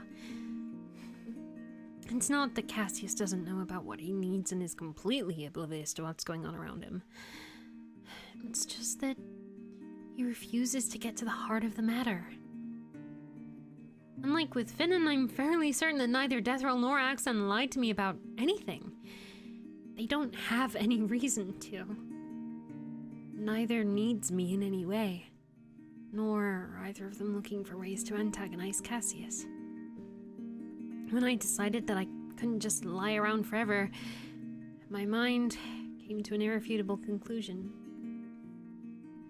Cassius is such a frustrating, stupid demon. Well, knowing this isn't gonna help me now. Not like, I didn't know that before. You wrote this line for me? Are you serious? You did? No. No, you didn't. Nay. No. Don't make me start crying in the lab, Nay. No.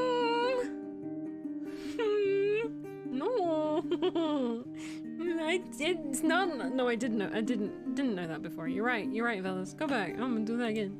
I'm a milk it.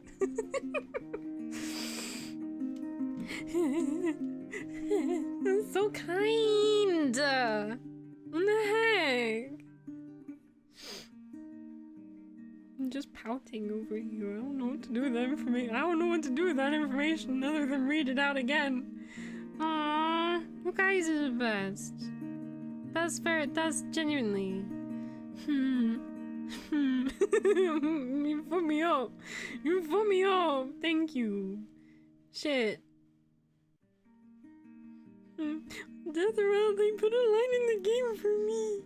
They're so nice. Give them all. Make sure all their wishes come true, okay? When I decided that I couldn't just lie around forever, my mind came to an irrefutable conclusion.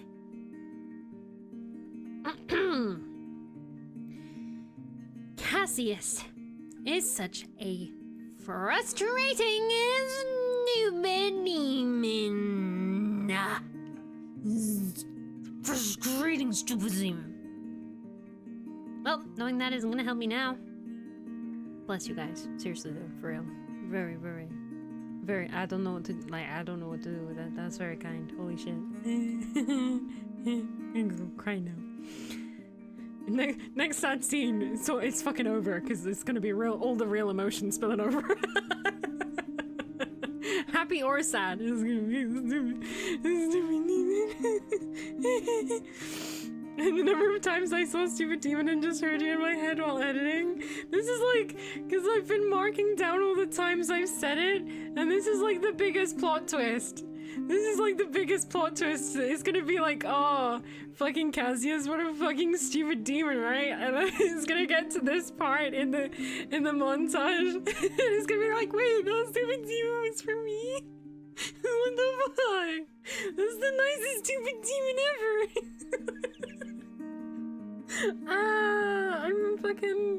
I've turned into a puddle. I'm a hognose snake that's scared. I'm a flat. Holy shit. No, that's all the way back to you. That's give it slamming me. That's a heart slam at you guys. There you go. There's one each. There you go.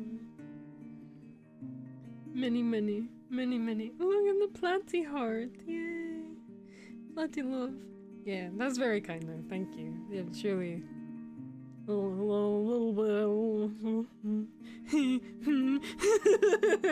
don't know words. I can't do words. I'm gonna keep reading the lovely words you have made, and some of them are for me. That's so kind. Holy shit. It's not like I didn't know that before. What surprised me though is the tidbit. Sorry. Alright, we're back at it. The eyes are moist. The eyes are sweating. But the word tidbit came up, and I'm a child, so it's fine. We're back on titty bitty. Truth is, I know that Ito is dangerous. Not just because he is Deathrell's brother, but also because he makes me horny. I mean, power he displayed. But Scarousel. What's like the horny equivalent of Scarousel?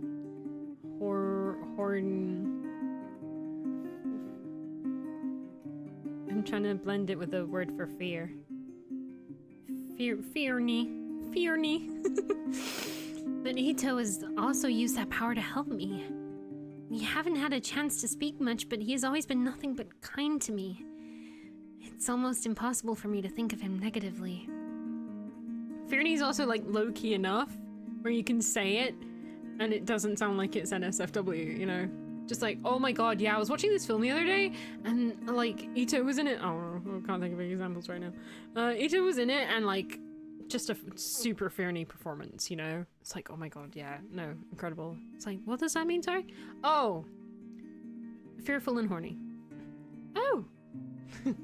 Oh. It just sounds like such a nice word. I was like, maybe it's something to do with fans or something. Nope. Nope.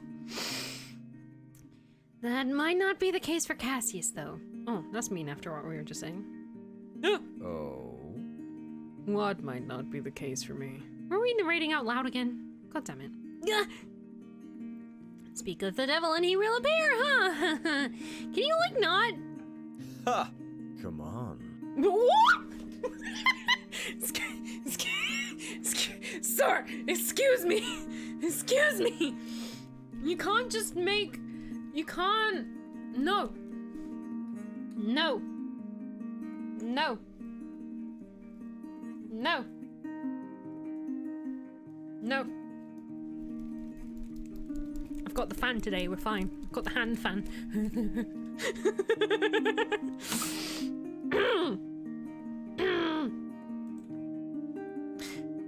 But you were the one who was thinking out loud about me. Seeing him here makes me even more agitated. Yet it's also a strange feeling. Like... fear? And horny. Like Fearny or Scarousel. No. I want to ask to pour out my torrent of conflicting emotions. I want answers. I want to understand and probably shake some sense into him. But at the same time, all of that is stopped by the heavy pit lodged between my chest and my throat. It's heavy and uncomfortable and makes me even more annoyed. I feel like if I open my mouth and speak to him right now, I just say the worst things possible. And Cassius doesn't deserve that. Would you please shut up? I'm not in the mood. Oh. Aren't we now? Gritting my teeth, I resolutely turn away from him. If Cassius can just leave me alone, I can probably figure out what to do next. I have to figure out what to do next. I can't be thinking about... So I've heard you have been successful with your little experiment. Something uncomfortable rolls around in my stomach, adding to the painful pit residing just above it. My shoulders tense, wings twitching for the flight they cannot make. And what of it? No need to get so tense. I suppose congratulations are in order. Just a question. What are you planning to do with it? Geez, a little helpless angel like me? Wanting something to defend myself with after an encounter with a psychopath, huh? I wonder why. Oh no. You can't harm another guest, you know. It sounds to me like you should be saying that to Finnan. No, you'd rather be playing submissive pet than cutting out that fucking massive cancer. Oh, okay then.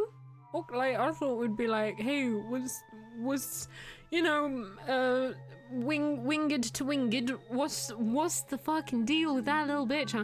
Not like, fuck it, jeez, Christ, fuck, wow, shit, balls, fuck.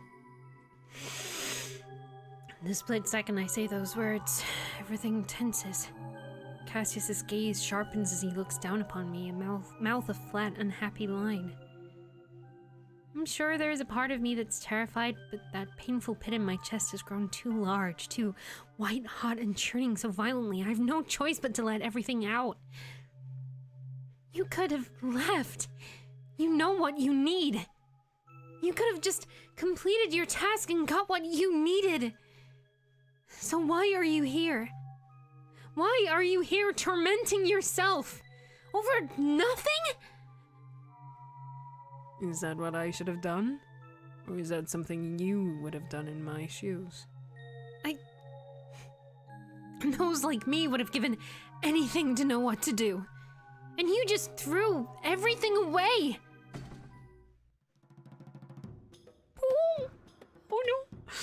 The sound of Cassius's fist meeting the desk makes me flinch. It doesn't quite dissipate my seething anger, but it allows a drop of fear to bleed into it.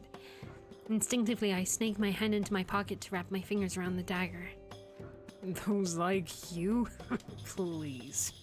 Rather than saying that, shouldn't it just be you? You who blindly dove headfirst into everything in front of you? You failed. Accept it and move on. No need to take it out on the most convenient target in front of you. That's me asking for too much, right? I might just be a demon to you, but at least I know what I am. But you... Nugget. Let me spell it out for you. Nugget. You're only a fluffed up waste of space, begging for more and more while giving nothing in return. Oh no! Oh no! All the time and help in every universe still wouldn't be enough to satisfy you. Deafening silence follows his declaration. It's like my brain is short-circuited. All I can do is stare at Cassius and aware that my entire body is shaking. That pit in my chest feels like it can swallow me whole. I feel like I should be angry, like I should be retaliating somehow. But I can't. I just feel numb. Before I can articulate myself enough to do anything, Cassius speaks again, his voice dripping with venom. But do forgive me. I seem to recall that I made a promise to you, didn't I? There's no time like the present. Faster than my eyes can track, Cassius snatches at my arm. Like a coiled spring cut loose, I swing with my dagger. No. Cassius catches my wrist with his other hand. Since I scared you into retaliation, I'll let this one slide and won't tattle to Her Excellency. He glances at the weapon, the jagged edge but a few hairs' breadth from his skin. Besides, we might still need this yet. What are you— Wait! Unable to resist his overwhelming strength, I'm bodily dragged off. Oh no! Oh no! This is where the one did! Oh no! And let me go! No. Easily, he grabs hold of both my wrists with one hand. I yelp, feeling like my bones are being crushed. My hands flex, dropping the dagger in the process. No! Feisty as ever. What are you doing? Cassius doesn't answer. Instead, he flips open a leather case on a quite frankly filthy table. Oh no! Oh no! This Despite the situation, a shockingly refreshing curl of magic brushes against my skin. It's a foreign feeling, yet familiar enough to make it feel difficult for me to pull away. It reminds me of the light, the sun on my skin, the wind in my hair, the rustling of leaves on a clear day, and the dancing rain on a summer afternoon.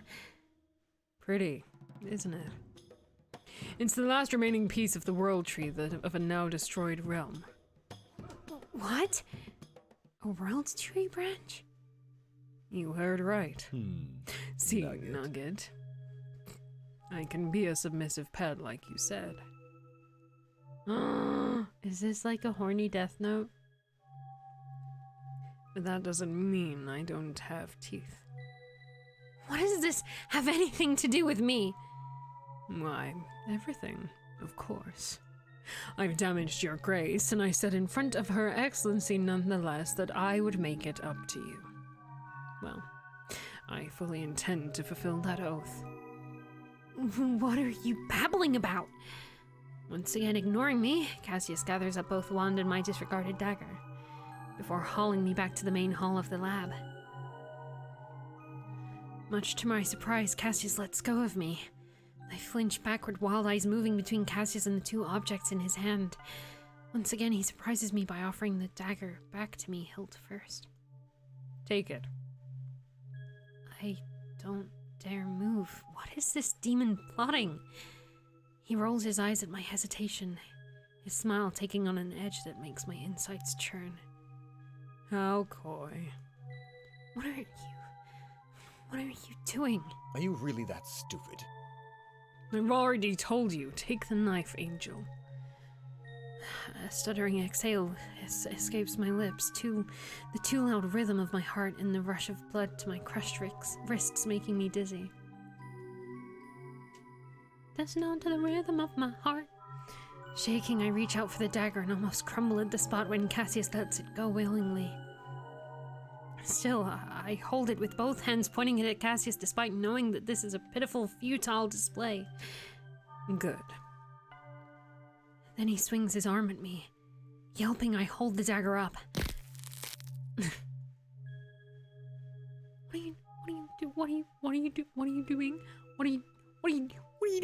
What are you doing? The blinding flash of light has me stumbling backwards. But that's not the strangest thing that's going on. What are you doing?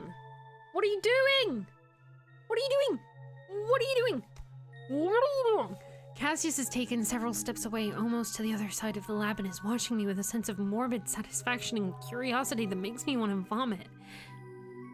Does he not have a soul? He does have a soul! Look, it's in the sword! What the fuck? At the same time, my dagger is heating up in my shaking hands. What's going on? What have you done? Cassius doesn't answer, but something else has caught my eye. The wand. The world tree branch is on the floor, broken clean in half. And if I can just concentrate enough, I can see a wisp of energy floating from the cut to my dagger. There is also a distinct thrumming in the air that's fading away, like a dying heartbeat. With it, the strange wave of magic I felt since seeing the wand is dissipating. There are two things that my brain, despite the chaos that's happening, manages to piece together. One, Cassius has purposefully made me destroy the branch, making my dagger absorb its power. Two, despite its appearance, the branch was alive. It was a living thing. And I killed it. The sudden realization makes me scream. I slump to the ground, trying to let go of the dagger, even fling it away, but it's as though my fingers are locked around the hilt. To make matters worse, the power that's flowing into my veins is gentle and healing. Gentle, even though I'm the one that just killed it. The last piece of a world tree. And I just killed it. Why? Why? Mine here, I thought I would at least get a thank you. That thing is rare, you know. I was saving it for myself. Alas, a promise is a promise. Even though I can feel my grace is being mended and strengthened, I can only cry. Why? Why did you make me do this? Why? His infuriating smirk rekindles the rage that left. The more I shout at him, the more Cassius chuckles and grins at me, but not a single answer comes. There's never an answer. Not for me. There will only ever be this stagnant burden of hurt and confusion, of frustration and desperation. Why won't anyone ever tell me anything? Why was I always left in the dark until too late? Why? Why? Curse Cassius. Curse him, the Yonder, and everything else. A broken cry spills from my mouth as I charge at Cassius, dagger raised high above my head. Just because I let the first attempt slide doesn't mean I'll let this one go. Fuck you! The pit in my chest. It's gone. I looked down at Cassius, wrist deep, hand in my chest. In the bloodied hole that used to be my chest. Well, it's been fun at least. He wrenches his hand free, pushing my body away. It's as though time has slowed down as I fall to the ground. A fine arc of blood coloring my vision crimson. I want to shout more at him to condemn him, but only blood comes up in my throat. Oh. This is what I've been expecting all along since coming to the Yonder, isn't it? Death. Why is it so fucking hard to accept now, seconds away from it? Damn you, Cassius. Damn you. Damn the Yonder. Damn you all.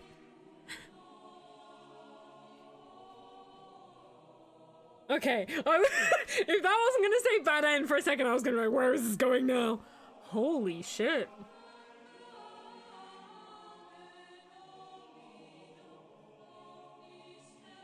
Ooh.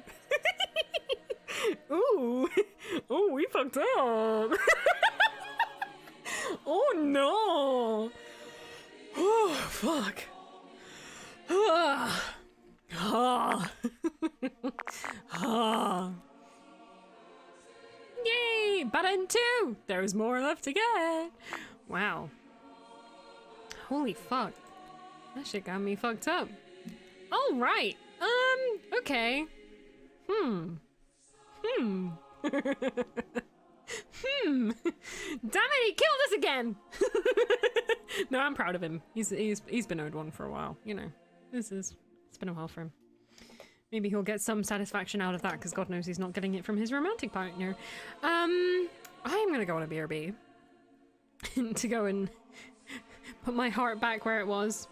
I am curious, yeah. I think it's because we were ready to fucking fight Finnan so much. We were hyper focused on Finnan.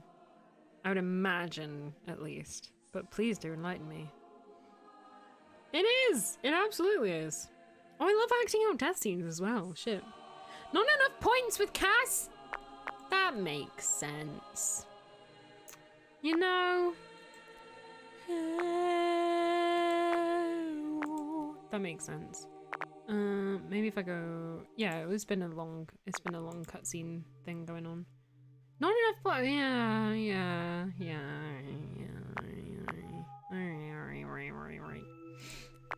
Okay, so we are gonna go. I don't know where we're gonna go. Where'd you come from? Where'd you go? Where'd you come from? Where'd you come from? Where'd you go? Where'd you come from? Let's go here. Yeah. Do one or two things differently. See if that's enough. Probably not. But we'll see. But yes, we are gonna go on a tiny BRB once again. Because I need to, yeah, go and put my heart back where it's meant to be. That was cool. He just fucking just put a little hand in there and just, you know, I appreciate that. That's badass. Let me get the clips ready. Oh my god, my clips are ready. Let's do a different. Oh, this playlist of clips is called Sex Feud and Music, so that seems about relevant, doesn't it? But yes, thank you for your patience. Yeah, I can't stop right now. I still got more left to do. So we shall be right back, little angels. Go and have a dance. Go and have some food. Get some stuff if you need. Go and curse at Can if you want for a little bit. No, don't do that. Be nice to Can. Just be like, oh, we got the best ending with you, like, instantaneously. Like, you won't know. And we'll see you in a second. Thank you for your patience. You're cut it off at the dancing skelly creature, but I think we're good now. Oh, no wonder my laptop's trying to play the stream at 720. That would explain it. That'd do it. That's why everything's on fire. Oh, shit. Thank you, friends. Oh, man, this game, like, we've been streaming this shit for, like, almost 6 hours. And I'm just like, no, it's not enough. It's not enough. I need to know more. It's like Yakuza, man. That's good shit. All right. I hope you all had a lovely break. Let me mark down that there was a break and it was a disaster. No, I already did that. Never mind.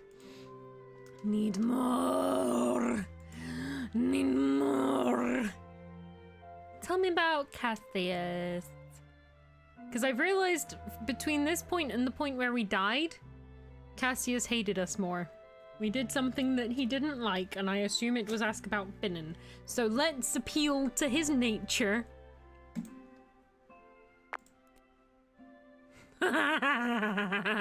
You fucking dick. Alright. Oh, man. It's not even like I wasn't even trying to, like, fully romance him. I'm just trying to get to the bottom of their relationship. To the bottom of their relationship. Do you get it? Do you get it? It's many layers. Many layers in that joke. But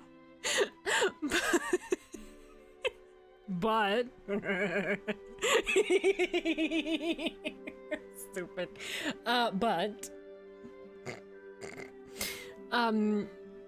If now we know that he needs to not kill us. We need to appeal to his. We need to play like we're romancing Cassius. Make everything about Cassius. That is the way. Fella's getting deep into Cass's love life. Not as deep as Finnan's getting at this rate. Regardless of how she sees it. She really is. We're here for the tea. We have been playing as though we want to get to the bottom of the beef, you know? The bottom of the beef. Wow, it writes itself. I wasn't even trying that time. Amazing. Amazing. I'm just gonna call Finnan beef from now on. The beef of the pork. The beef porks. The bottom of the issue. The other day, that's why we are a chicken nugget. The other day, during that fight in the research hall, Finnan said something about, don't drop my frames, Finnan, I'll fight you. During that fight in the research hall, Finnan said something about Cassius not being useful to you. Is this true? That is true. Hearing it from Finnan is one thing, but having Deathroll confirming it so casually brings out a completely different emotions for me. Then why, I mean, I know this is definitely not my business, but why did you have Cassius do research for you? Why did you have Cassius kill that person back then? Interesting. My, we are getting nosy. I wouldn't dare. But you are. I am fairly sure the only thing I still have moving is my heart slumming painfully against my ribcage as I freeze before Deathral's gaze.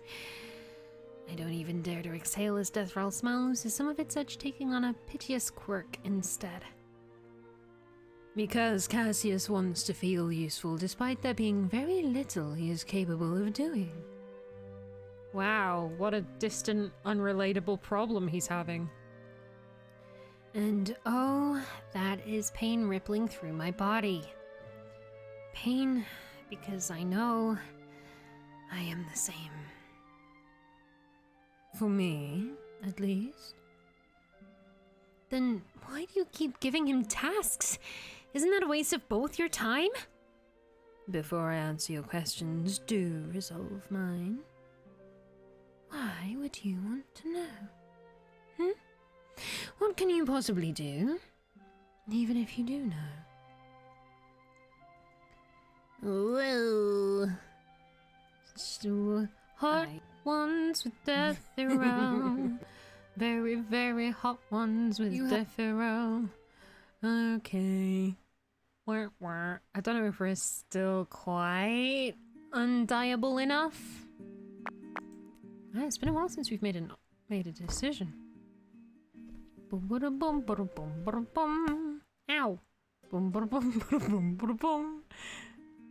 Oh. Okay.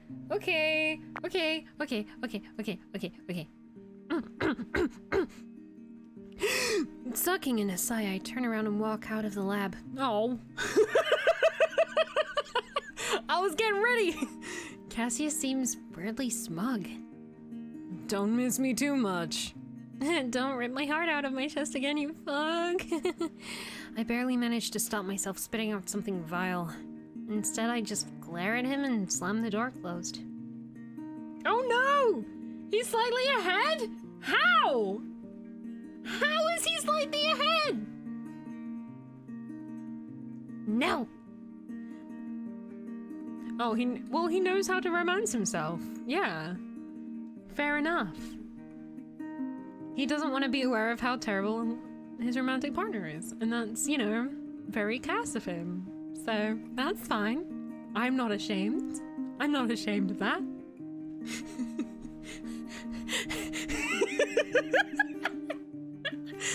The beef.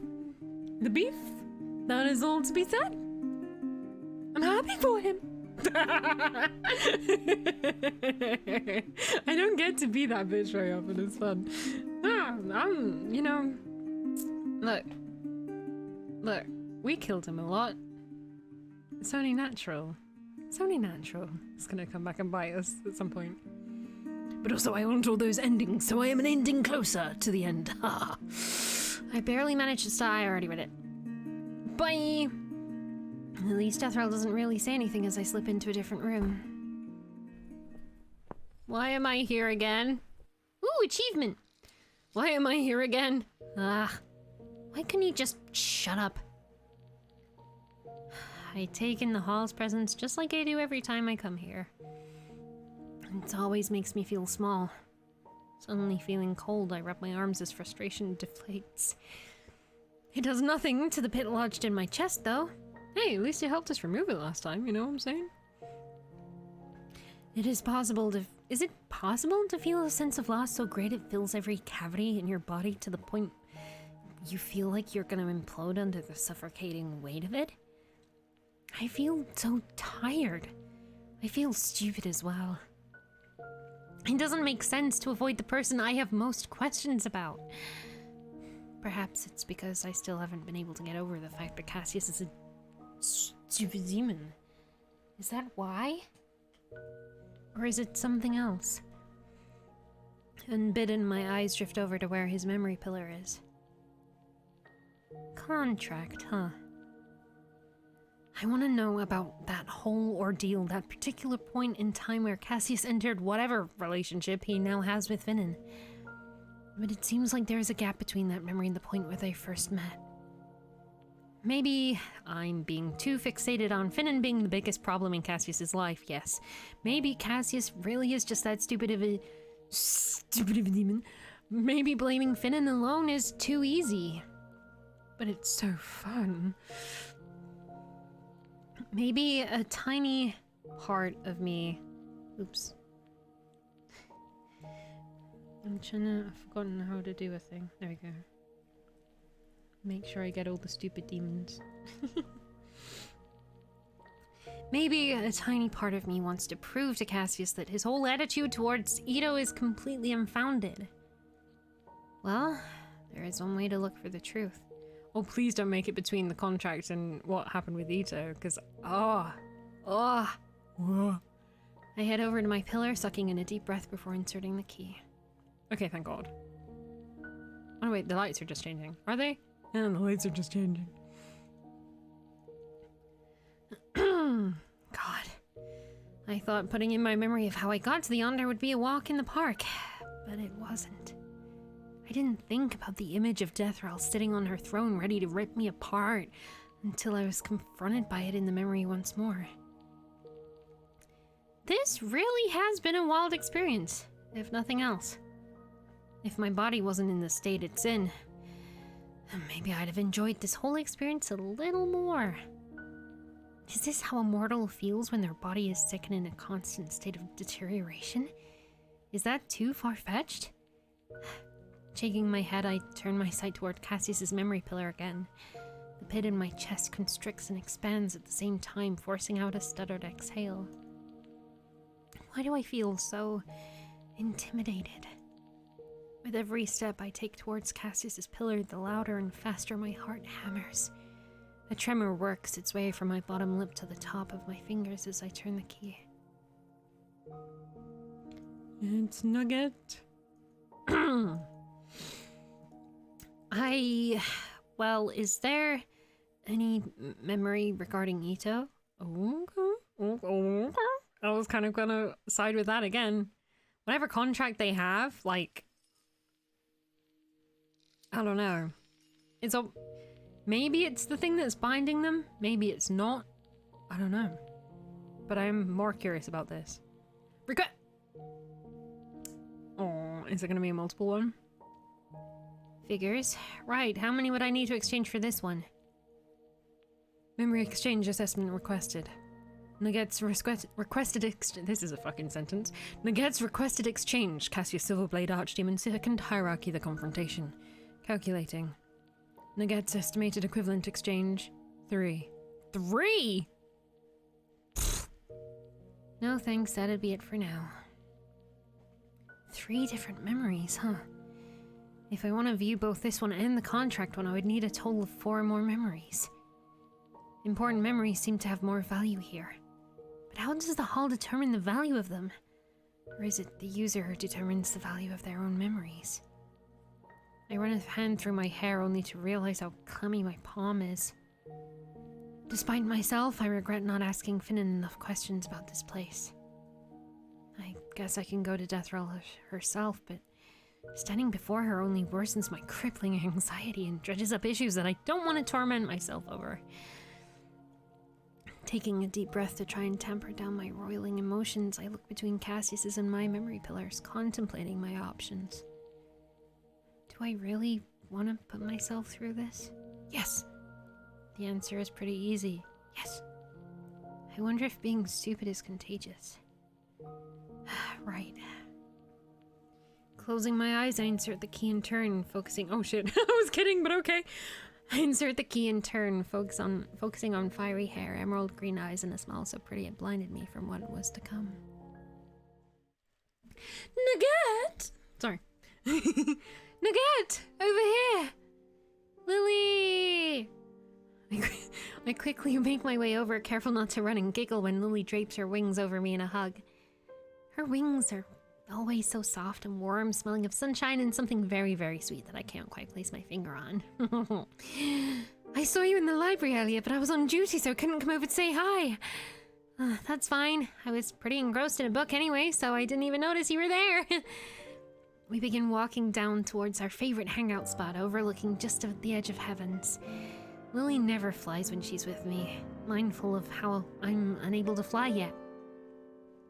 Listen, about your graduation.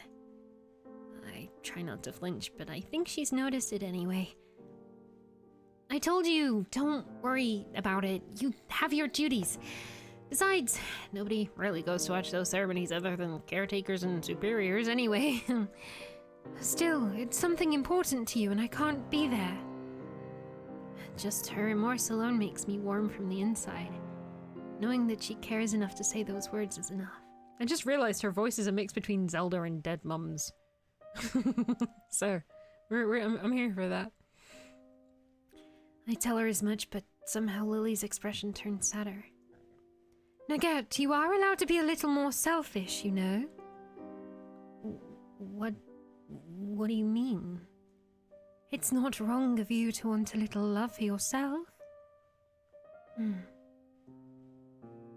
But Lily, our father, he loves all of us. It would be, well, too selfish if I want more. Lily reaches out but clenches her fist and drops her hand. Something sharp flashes in my chest at that aborted movement, but I strained myself to keep my smile on, waiting for her to gather her words. What about the others? What do you mean? What about those who are close to you? Shouldn't you want them to be kind to you? To love you? I'm not quite sure how to answer her. My wings twitch, sensitive to the emotions even I can't put names to. I never thought about my superiors and caretakers like that. I suppose back in my earliest days at the nursery, the parent caretakers assigned me were the closest sources of affection I had. But that hasn't really been a problem. My problem's only begun when I transferred to this layer of the heavens. And most of them are my fault. I shake my head before my thoughts can stray too far. That wouldn't do me any good. I'm graduating today anyway. Some things are bound to get better from here. I'm very determined to complete my apprenticeship with flying colors and have the greatest do-over to make up for my blunders in the academy. I have my guidance. As long as I can fulfill the tasks given to me, then I'll get the recognition for them. Besides, I have you, right? That's all the love I'll need. And I do love you a lot, too. You're an amazing friend, Lily. A silence follows my declaration. A silence that is perhaps dragging out a bit too long. For every millisecond of Lily staring at me with such an unhappy expression, I feel something widen within my chest. Something that forces itself into the cavity of my chest. Something that presses against my heart so hard that cracks begin to form. I care for you a lot too, Nugget. Look at the time. I have to go now. Have a good graduation ceremony. Right. I'll see you around. Lily takes off in a flurry of golden feathers gleaming prettily under the glorious sunset. I wave at her until she disappears behind the clouds. The smile I've been desperately holding on to slips away. My arm drops to my side. Why isn't this hollow feeling going away? Please, stop. Take me back to the Yonder, please. Ooh, spicy. Is that our first two? Is that our first twofer? My knee slammed down onto the cold marble floor. I can't even feel the pain as I wail my heart out.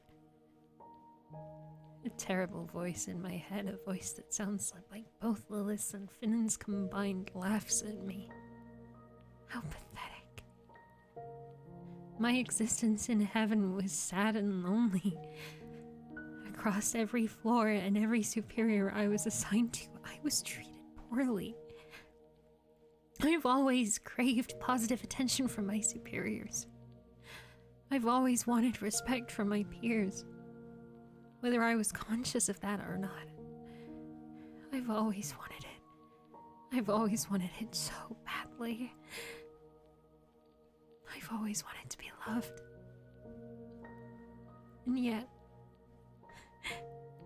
And yet,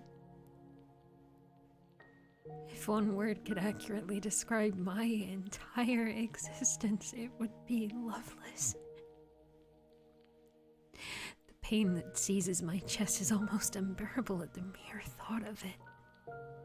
Never once have I felt loved. Never once have I felt like I was worthy of affection. Not even the closest person to me back there really loved me. She left, didn't she? She left. But why? But why?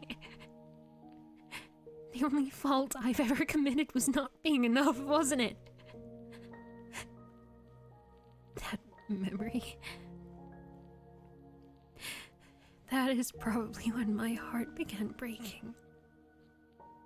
No. No, baby. Just go to bed.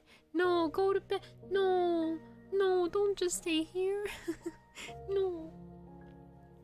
I don't know how long I've lain there, curled into a ball of misery on the cold floor.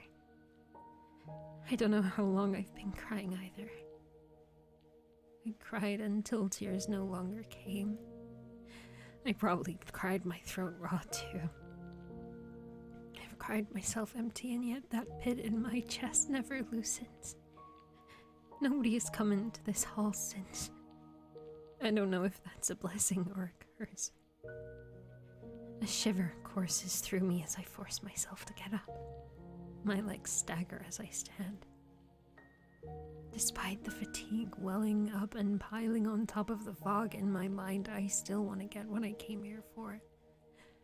I don't have that much time, right? I don't know if that memory is going to be enough to make up for the missing value, but I want to test something out. I bring myself to stand before Cassius's memory pillar. And for a long moment, just stare at it. The previous two memories I viewed of his were both pointless, but I suppose that's partially on myself for diving in without any idea of what I might find. This one that I want, I feel like it's going to be different.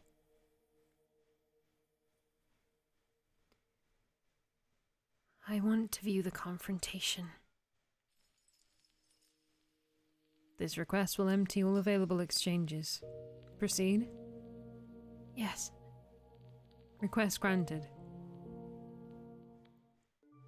This fall to Cassius's memory feels somewhat different. I was expecting more rage, somewhat with the hope of that intense feeling being able to suppress the pit in my chest, but no. There's no rage this time. Only fear. Excuse me? Nothing like a bit of lava to dry up your tears. Okay. Okay. Okay. Okay. The hit of familiar heat does nothing to quench my panic. I fucked up. Oh no. Is it wrong voice? Wrong voice. Yeah, wrong voice.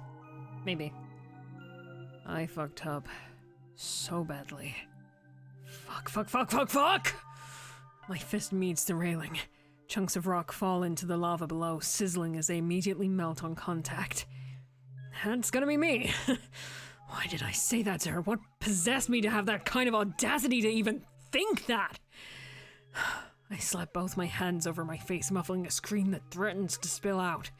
If he makes you wait for so long, then he doesn't deserve you? Those words, Wait, no.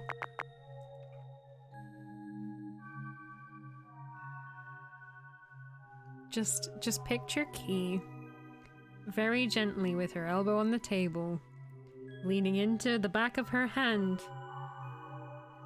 that is in a C shape where the tips of the fingers are resting on the mouth. And the pinky is touching my nose. That's fun. That's not. Yeah, no, yeah, you deserve this. Yep, that's. If he makes you wait for so long, then he doesn't deserve you. Those words were spat out before I could control myself. Upon realizing what I just said, I fled. Goosebumps travel across my skin despite the extreme heat. What have I done? She's going to kill me. And yet, despite the desperate fear, the demon within me whispers in ecstasy. Ah, but what a pleasure it would be to be ended by such a glorious being. Simp. You have always had such high hopes, haven't you? Though, perhaps hopes isn't quite the word I should be using. I can't. So startled by his sudden appearance, I can only stare at gleaming purple eyes in shock. When I was last frozen up like this? When was I last so overcome with such absolute terror? I'm not stupid! Demon, I'm certainly not hubristic enough to think that I'm above Ito's station in any way, and envious of him. I am. But I've never seen him in action. Both his memory pillar and Rubeus's are completely blank. Oh? And despite everything, Ito has always been reasonable. Perhaps I can negotiate something. I know that face. It isn't going to work, Cassie. Incredibly, my fear simmers down, and to my alarm, rage swirls forth in a tidal wave. You are the one who said... You said she could have loved me if she had a heart! The words echo on into the space around us. The silence, punctuated with the bubbling lava and crashing rocks, bites into my flesh. This has been the second mistake I've made in the same day. Something red, something horrific bleeds into my vision, making this hellscape pale in comparison.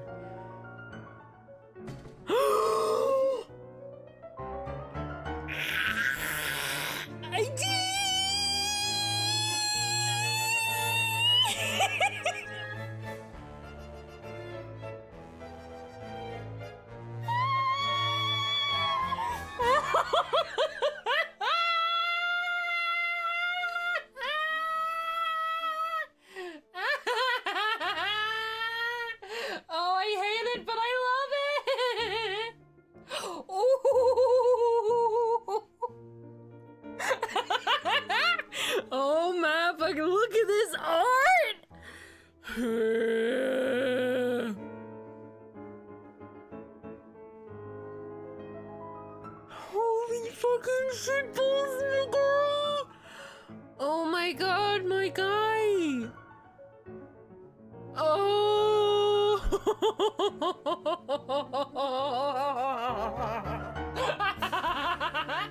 Brothers are doing it for themselves! The singed wings! Oh my god, yeah. Yes, bitch, let's go. This is... Yes, I'm here for this. I'm so here for this. I'm here for this. I'm so fucking here for this. I love you, Cassius. You're a fucking idiot. You deserve this. Holy shit. Holy shit. Brothers looking out for themselves. I love being Death Row because I finally get brothers. I've always wanted brothers. I'm here for this. Holy shit.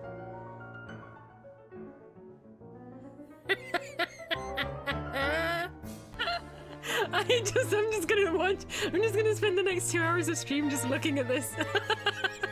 Oh, I'm not laughing at him. It's great. It's really good. The art, the implications, the consequences, you know, all of it. All of it. You know what? You know what? It's not true. I will preface it with this. It is not fully true.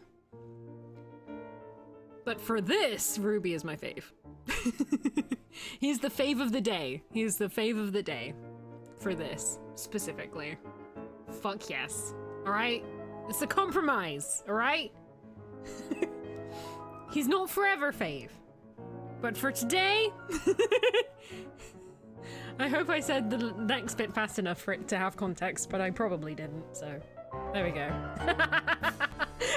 Oh, look!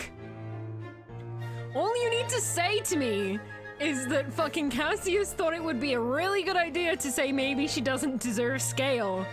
And for Ruby to fucking full 45 mile an hour, like Terminator run at this bitch, fucking jump into the air and fucking grab Cassius by the head and smash it onto the ground. That's all it took. You know, that's all it took. No, not the ads. No.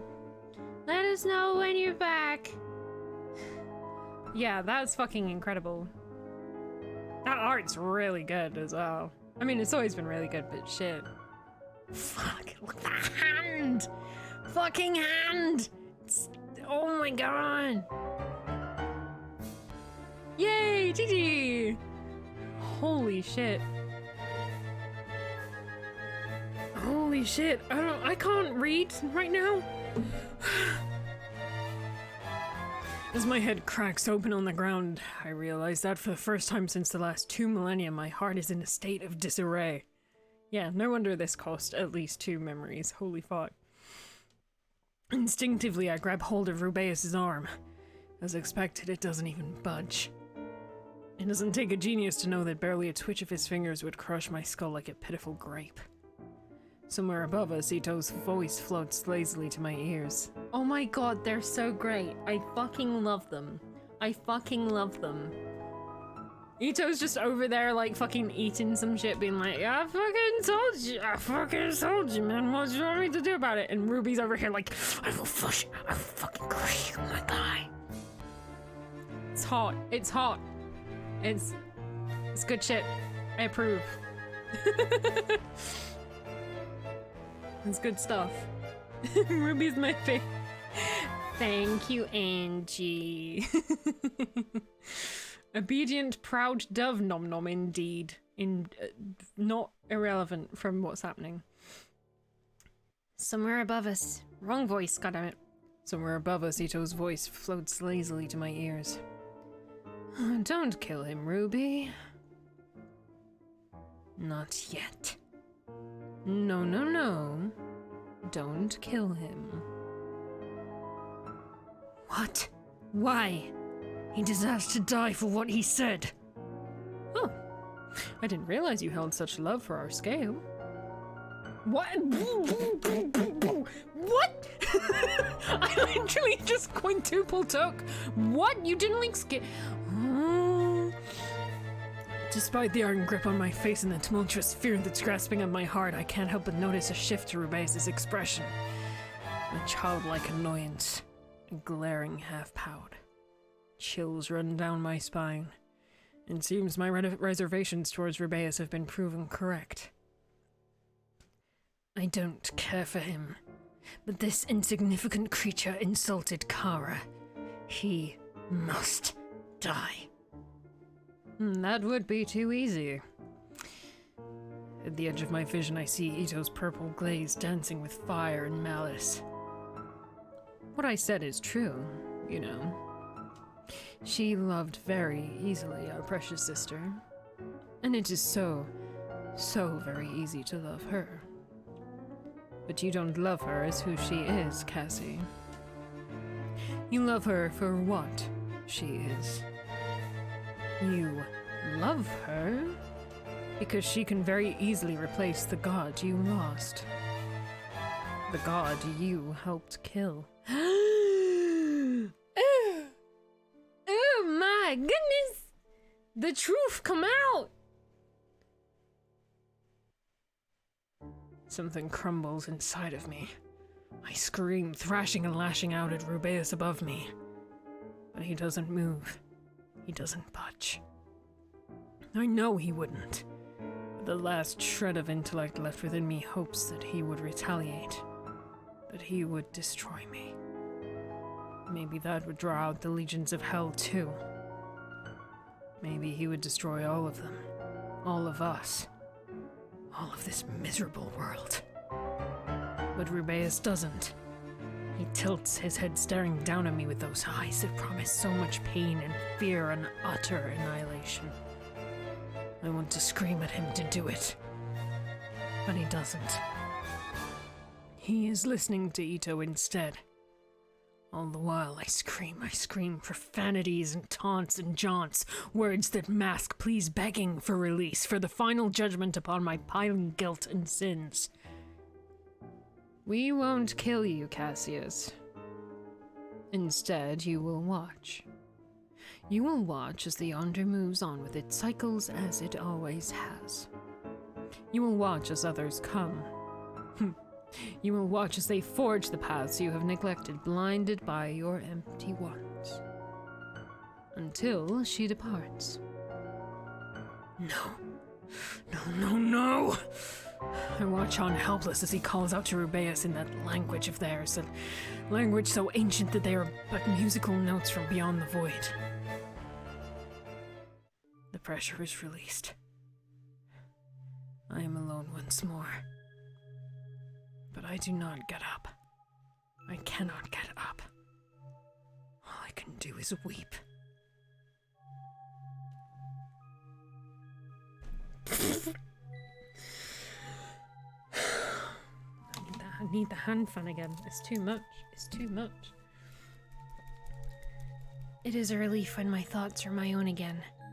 In the darkness, the pounding of my heart is too loud in my ears. Not loud enough to cover the sounds of a weeping Cassius, unable to hold the shreds of his heart he broke alone.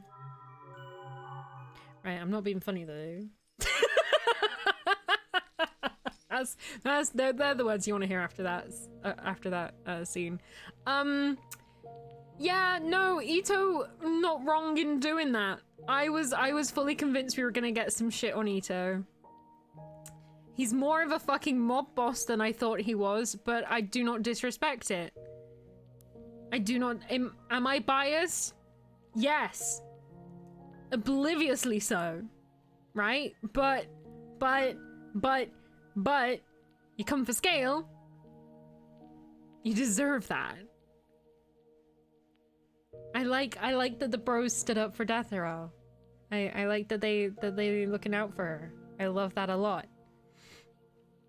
I love that they know the importance of him to her. Even Ruby! Ruby doesn't like scale, apparently. So the fact that he was right out the fucking gate, because this fucking guy was shitting on a woman with no heart who ultimately can't be fucking affected by it, ready to fucking crack his skull in.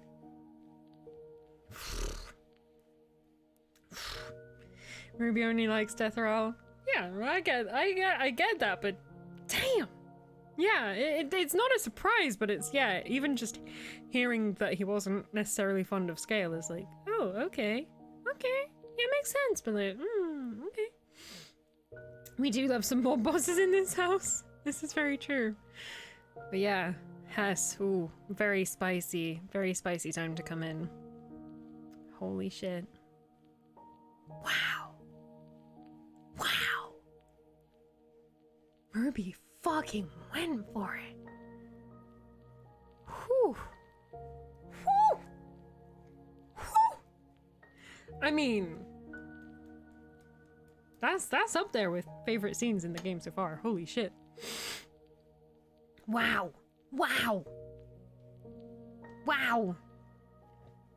Yeah, Cass said if he makes you wait that long, then he doesn't deserve you. And these fuckers drags. Where are they? Is that like, I don't imagine that's Cass's room. It's a bit obvious for, I don't know. Or maybe it is. Maybe he's just living up the stereotype. But like, they just drag him to this fucking mysterious ass room. That's just Cass. That's just hell. They teleported that fucker to hell just to be like, cause he ran, yeah. Holy shit!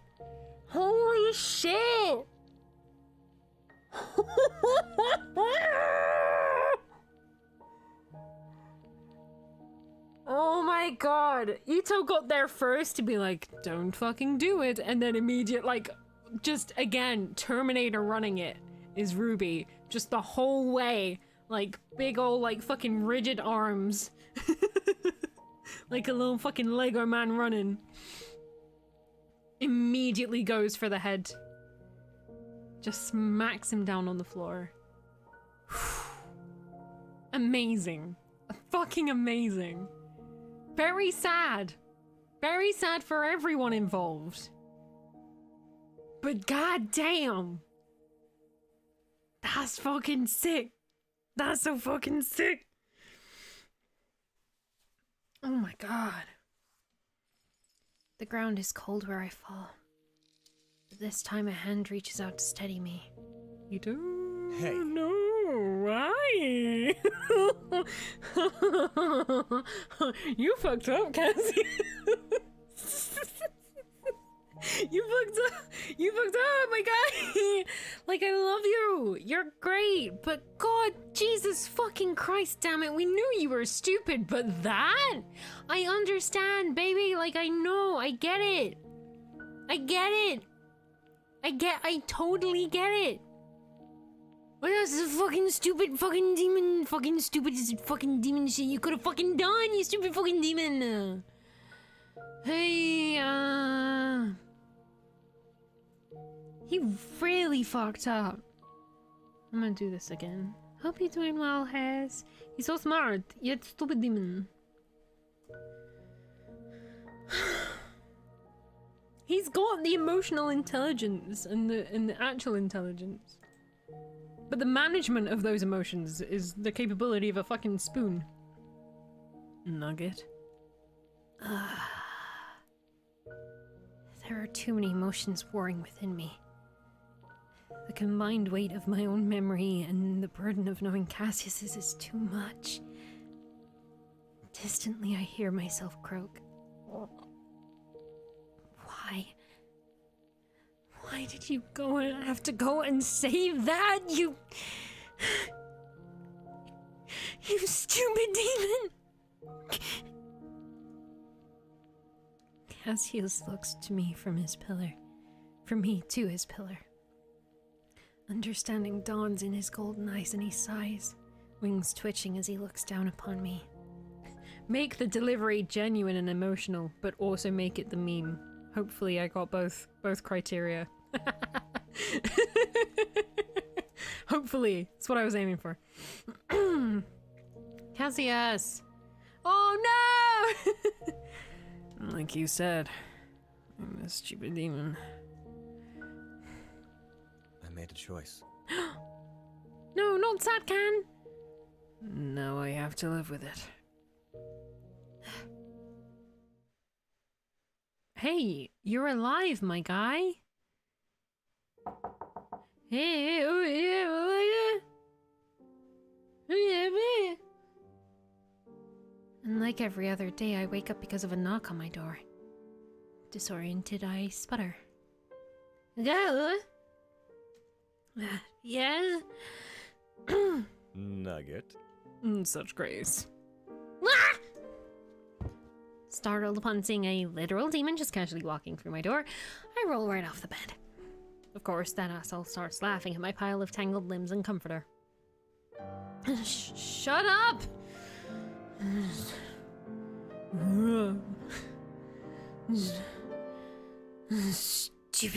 Stupid demon!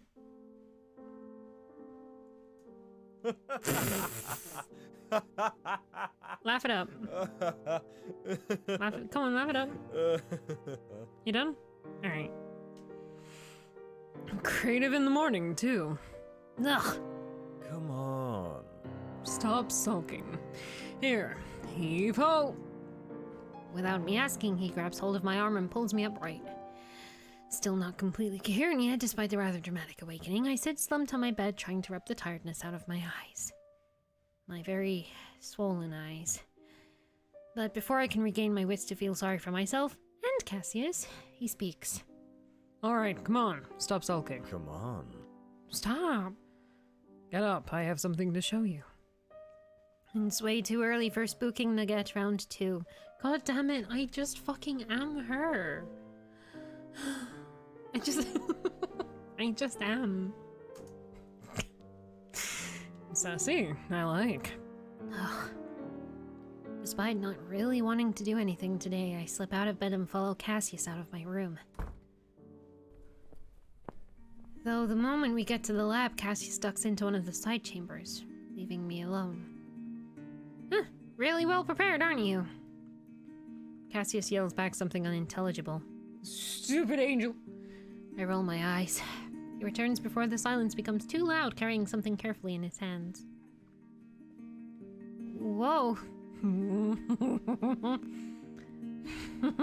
I've been hanging out with him too long. My brain's just in a very demonic, sinful place. What is that?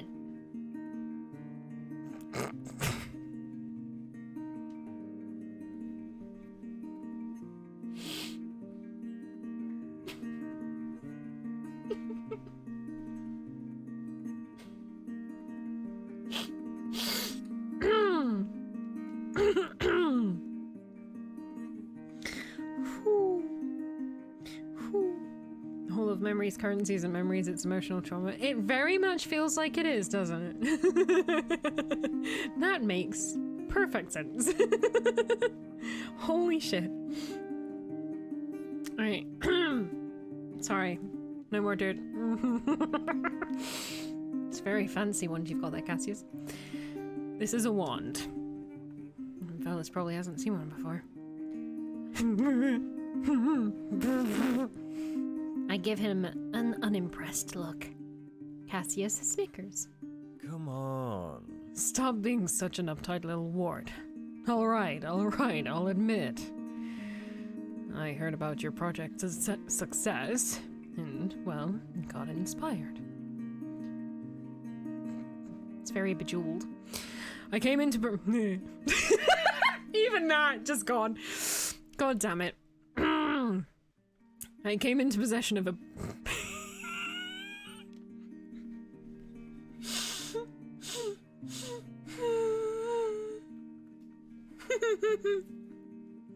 I came into possession of a branch. It's not just any old tree branch, though. It's a world tree branch. Oh, I'm fucking familiar. I won't, Angie. I won't do either. I won't do either. A world tree branch. Oh, goodness and grace. Not knowing what to do with this reveal, I flutter my hands.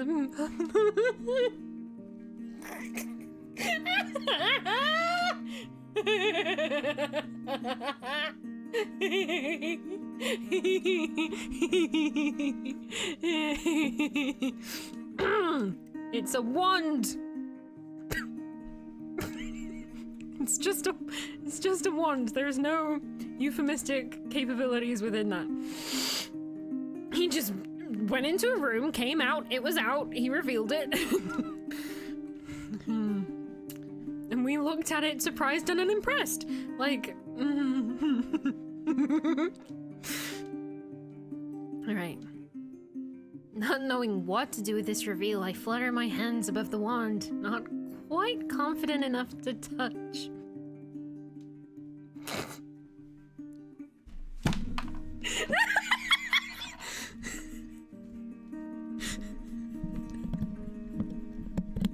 I laughed so hard I disconnected my headphones.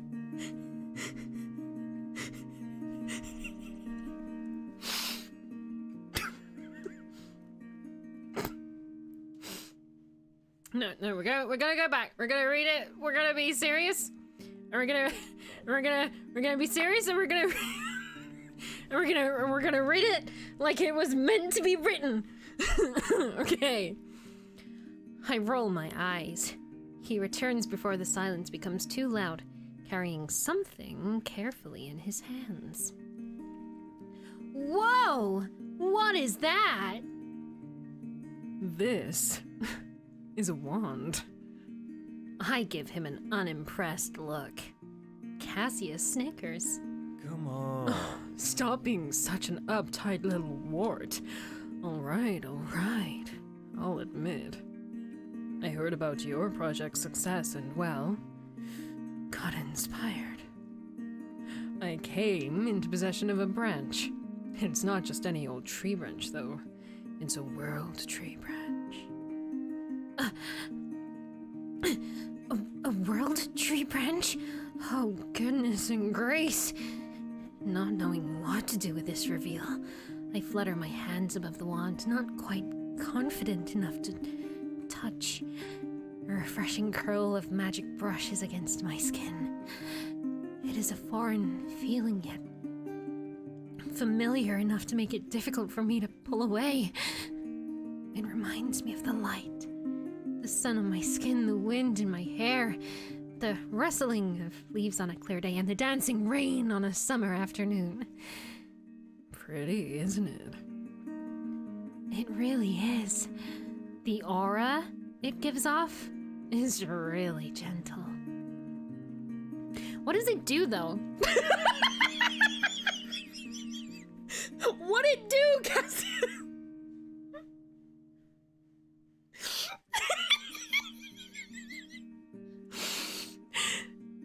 This is a World's Tree branch, right?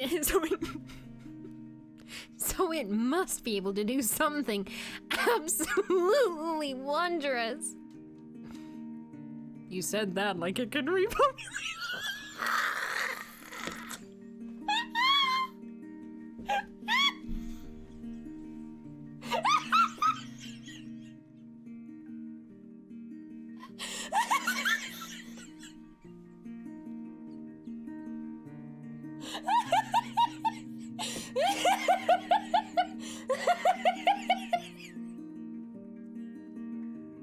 That's why he killed us earlier, because we snapped it in half!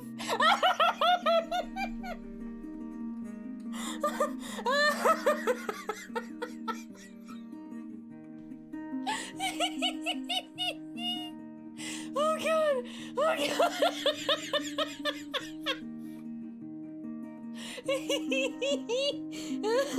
god!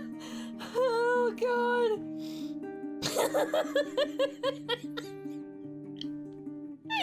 Oh, that's amazing! Oh, Nay, please tell me you did this on purpose, because that's amazing. Holy shit!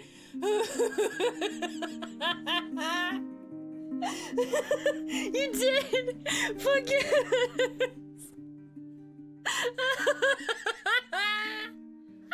Oh god! Oh god! Oh, that's it! Bravo! Bravo! Oh my fucking god!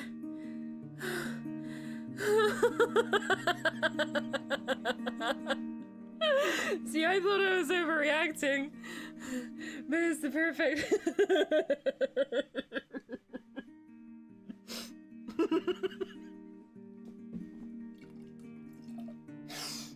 God damn it, I was trying to drink and I just saw Angie's comments. Oh my god. Holy shit. Oh my god. Oh fucking hell. Ooh. Oh fuck. I'm dead. That's amazing.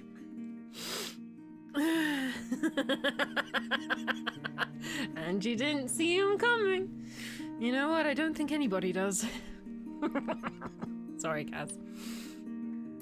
You said that like it could repopulate a whole barren world. So me doing like the really shitty like porn reading of it was working then. That's exactly how you intended it to be delivered. Yes. Oh my god. You said that like it could repopulate a whole barren world. Can it? That gets a chuckle out of Cassius. Maybe, but that's not what I made it for.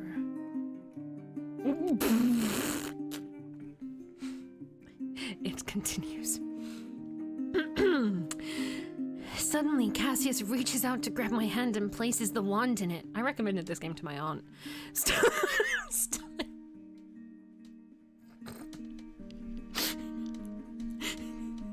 She bought it as well. Oh my god. Oh god. Stunned, I can only stare and bask in the gentle warmth it gives off for a moment. Cassius... What? I made a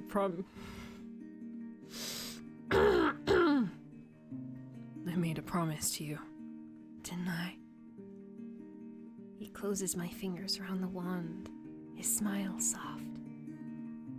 This can restore your grace, and probably allow you to go home, too.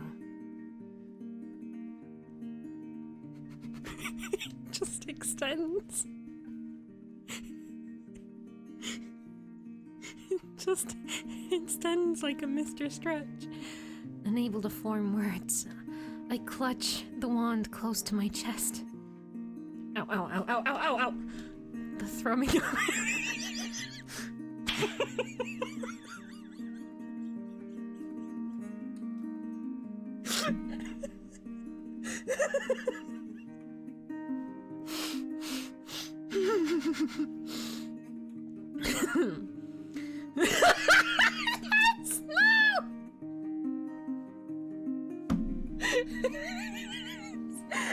no, you can't say that. Thank God it's a wand and not a shaft. Okay. Remind me, or like send me this portion of script. And at some point, I'll add like a fucking redemption where I have to try and read this whole thing. Seriously voice acting it, not with the cheesy porn delivery, and I have to try and read it without laughing. It's like that one fucking Astrologaster one again. Fucking do it, I will do it. The thrumming of its... Aw, thanks.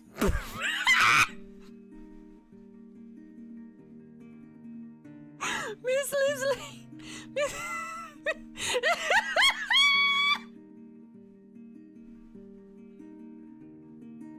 I'm not laughing at you, I promise. Thank you so much for the follow. You followed at the single perfect time that you possibly could have done. But I hope you're doing well, because I think you're from Cannes, so very much welcome in. Hi. I hope you're doing well today. Oh, I know it. I am here for it. I am very here for it. I was like, no, I know the name's familiar. I'm terrible at names, but I'm pretty sure. Oh my god. I don't know if you stream, but you get a shout out for that. Either which way. Jesus Christ. Matt, hi. Welcome on in. I hope you're doing well today. Thank you so much for the follow.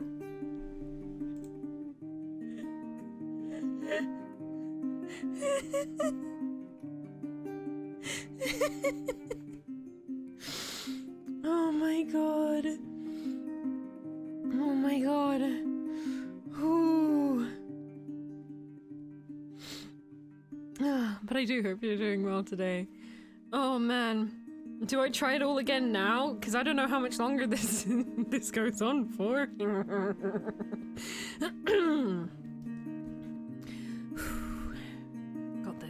Got this.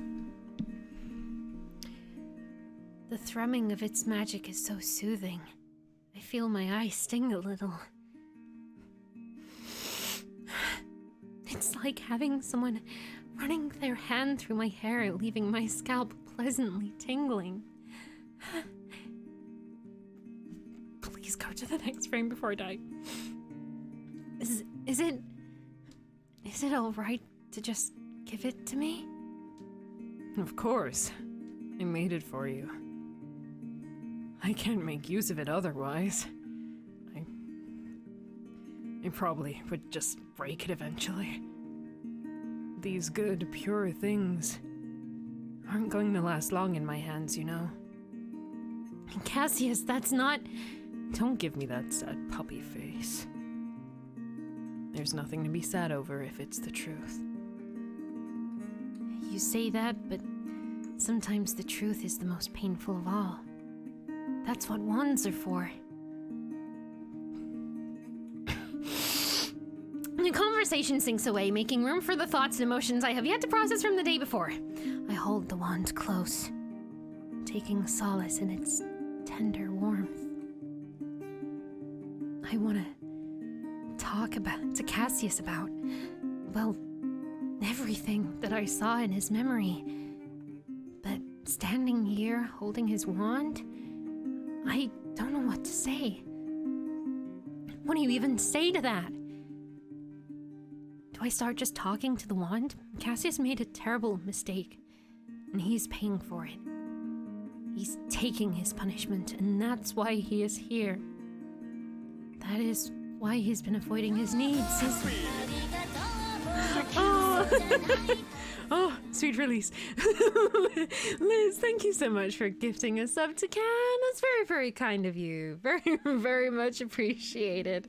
No Akiyama dancing like he's proud of these two for getting on with their wands. It's like, you guys got this. I would know. Thank you so much, Liz. Very much appreciated. Very, very kind. Oh, man. But is that really what Deathrel wants out of him? Does he even know if it's just Ito who wants him to take this punishment? Of course, before I can find my words or hand the wand back, Cassius speaks first. So, I went and looked into your memories. You did? Yeah. It's kind of fucked up. A choked chortle escapes me before I can stop it. It grows into squeezed giggles and then a laughter that makes my chest hurt too much and my eyes water.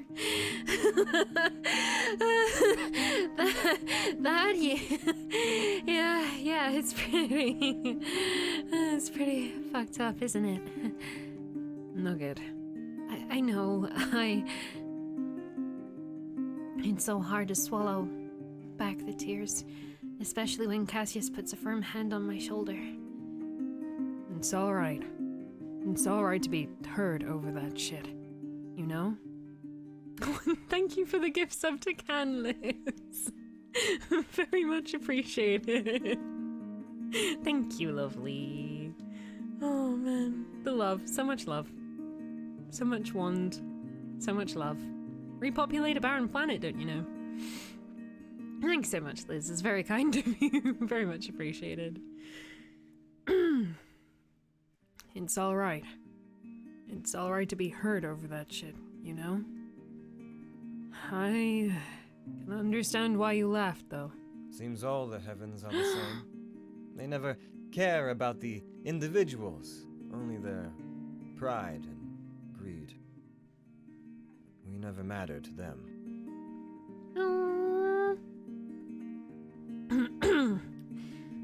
I should have been angered by that. I should have been. Still just here holding his wand while I think that something in his statement, in the tone of his voice, defeated, tired, but somewhat amused, gives me pause. We? You wouldn't figure it out, Nugget, if you aren't looking. I'm a fallen angel. A former Prince of Powers, even. That is absurd. But it also makes perfect sense. You know what? I'll take that. You shine brighter than some angels I know. Oh? If I didn't know better, I'd say you're flirting with me. What? Ugh, who would flirt with you? I'm serious. Cass, why are you laughing? In all seriousness, though, Nugget. Get better and restore your grace. And think carefully whether you'd want to go back to your heaven or not. No matter whether you were or weren't deceived, it's not exactly a healthy place to be. I make a noise in my throat, not knowing what to tell him. Or, rather, I'm afraid of what I would say. Instead, I clutch the wand even closer. Already addicted to the comfort it brings. I'll think about it. But Cassius, what about you? Don't you need this wand? You don't have to worry about me. I know what I'm doing. I'm not gonna argue about that. But is that something you should keep on doing? I spoke to Deathral the other day, and it does seem like she would rather you do what you need to do. So if you're just doing this because of the past, then maybe it's time for a change. Rubbing the back of his neck, Cassius heaves out a sigh. His wings twitch very slightly, a mirror to my own anxious fidgeting. Yes! We aren't so different, huh? Cassius and I. Or maybe you're reading too much into it, Nugget. My past is just that. The past. If you want to go and have a watch, then fine. But I'm not trying to live in it. I left those things behind for a reason. You don't have to speak to others on behalf of me either. I'm not trying to overstep or anything. I'm just worried. You're so earnest, aren't you? I guess that's one thing heaven got right for you. But don't care too much for others, Nugget. It'll only get you hurt. Cassius, Come on. Well, enough chit-chat. Let's see how attuned to this wand you can be. I'm gonna redo that real quick. Let's see how attuned to this wand you can be. Right. Very good at being in denial, huh? Well, like you're gonna deny that you just came out here? Hello, little angel.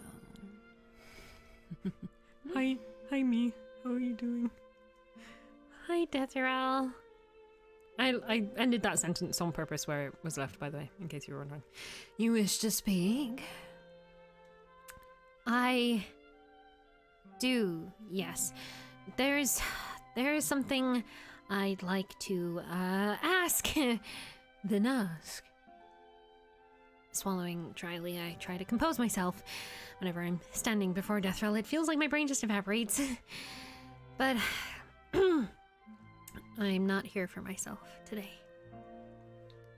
I just want to ask, are you aware that Cassius might be staying because of what Ito told him? Oh? Yes, apparently there was an incident when I stopped myself. I've prepared to talk about this, but why is everything coming out wrong? That was when Cassius ran back to his home world because... You are twisting yourself into a knot. Just spit it out, child.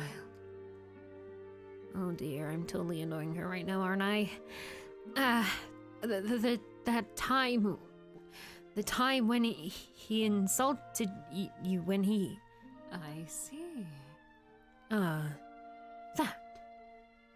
And you are saying that Cassius skirting around his needs, not wanting to move on and wasting all his time is due to what Ito said. Yes? Well... Yes? Deathral tilts her head, watching me with sharp, unrelenting blue eyes. I can't help the trembles that run through my entire being.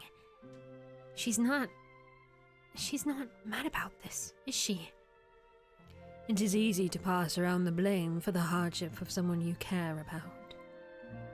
But do not jump into conclusions when you do not have the full story. That... I never enjoyed repeating myself.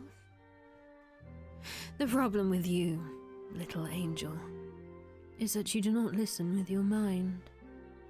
You listen with your ears, and sometimes your heart. Then you go on to follow what you have heard on the surface. There is nothing you can tell me that I do not know, little angel. Especially matters concerning my brothers. You do not know my Ruby, but whatever my Ito is, He never lies to me. I'm sorry. I didn't mean No need. But I will be blunt. If you are looking to fix Cassius, I would suggest you try and do it yourself. You will not benefit from anyone else's meddling ways. Right. Thank you.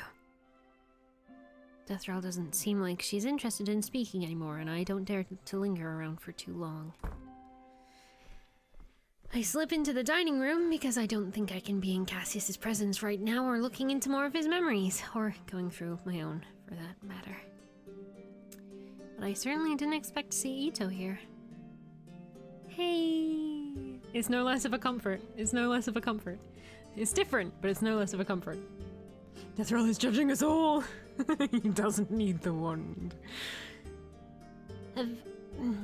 Have you ever had a dream when you did, little angel? I don't really understand the question. I don't like to repeat myself.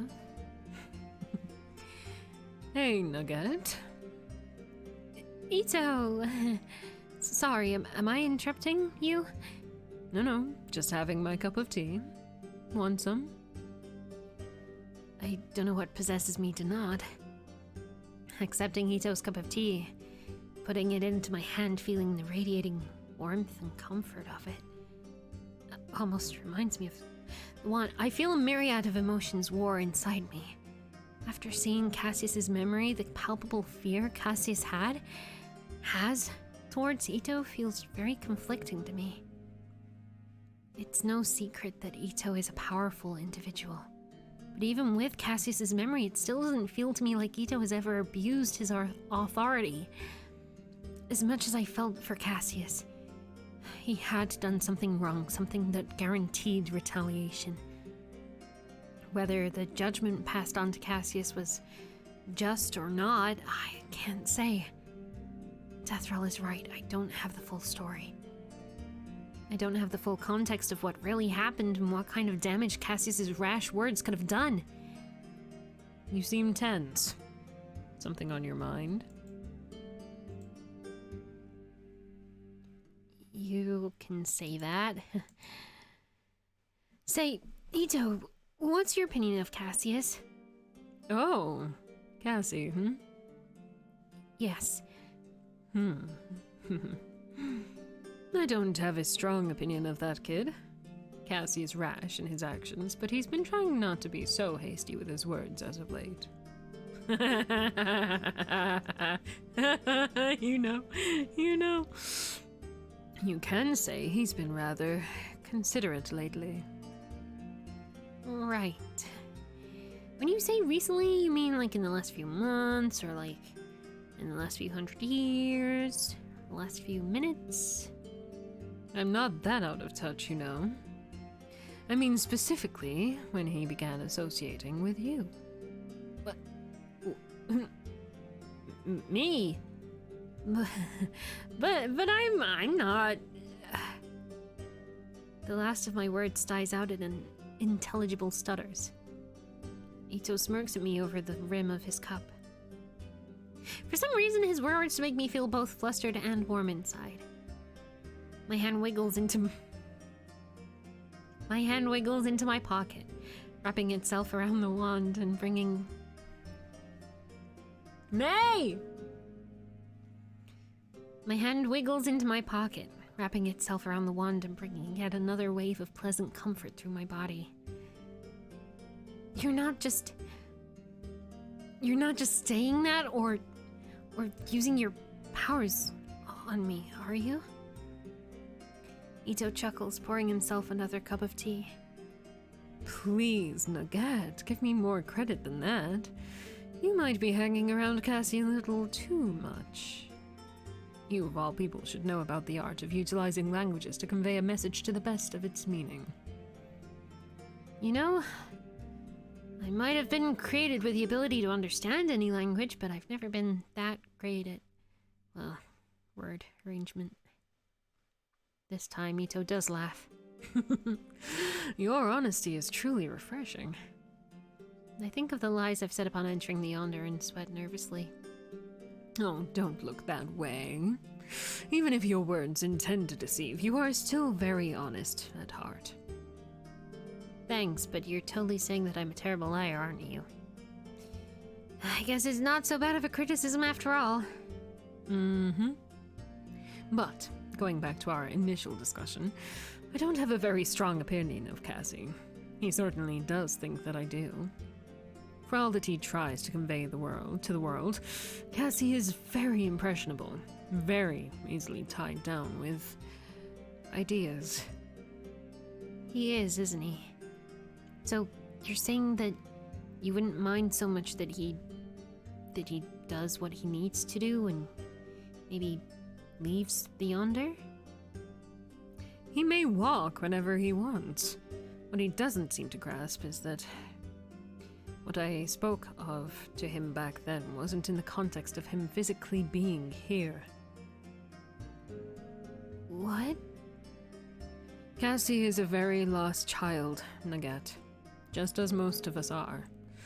However, something nostalgic passes Ito's gleaming purple eyes, and he smiles a very gentle smile at me, like petals unfurling under the sun.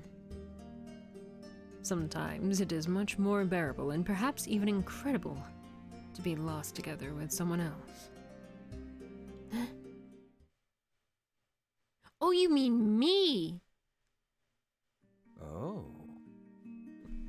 Stop it. Stop it, Cassius. Cassius. Stop flirting with me. My goodness. You finally learned how your wand works. Is that what it is?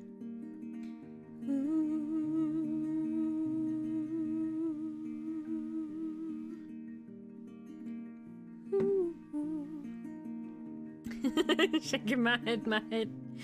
So's he. Huh, so that's how it works. Did you seriously give me something that you don't even know what it does? You don't even know what it do? Of course I did. Cassius! Nugget. Chill, Nugget. You know I couldn't make it work even if I tried. It's a world tree branch. It wasn't going to be accommodating for me.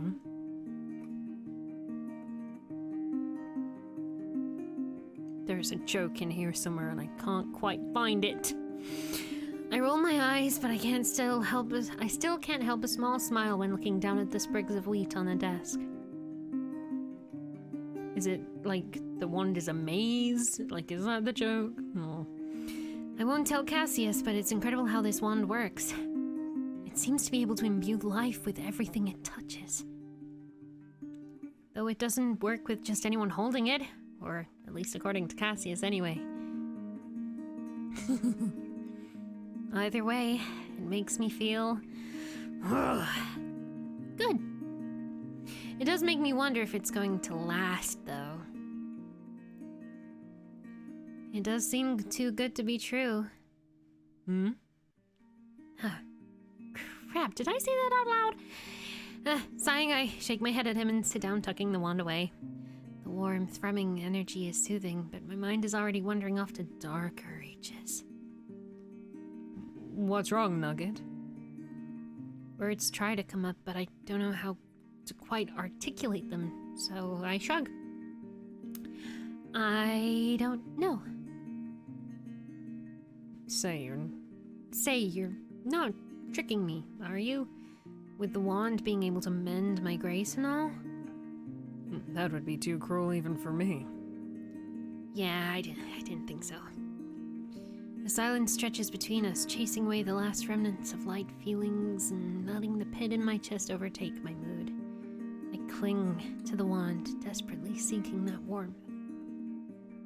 Cassius, is it all right to not talk about it? Talk about what, Nugget? The past. I don't want to be privy about yours or anything. It's more about Me. Oh? He pulls a chair over and sits astride, arms folded over the back and staring at me with some degree of amused interest. An angel wanting to spill it all to a demon. Oh, this definitely wouldn't lead to anything good.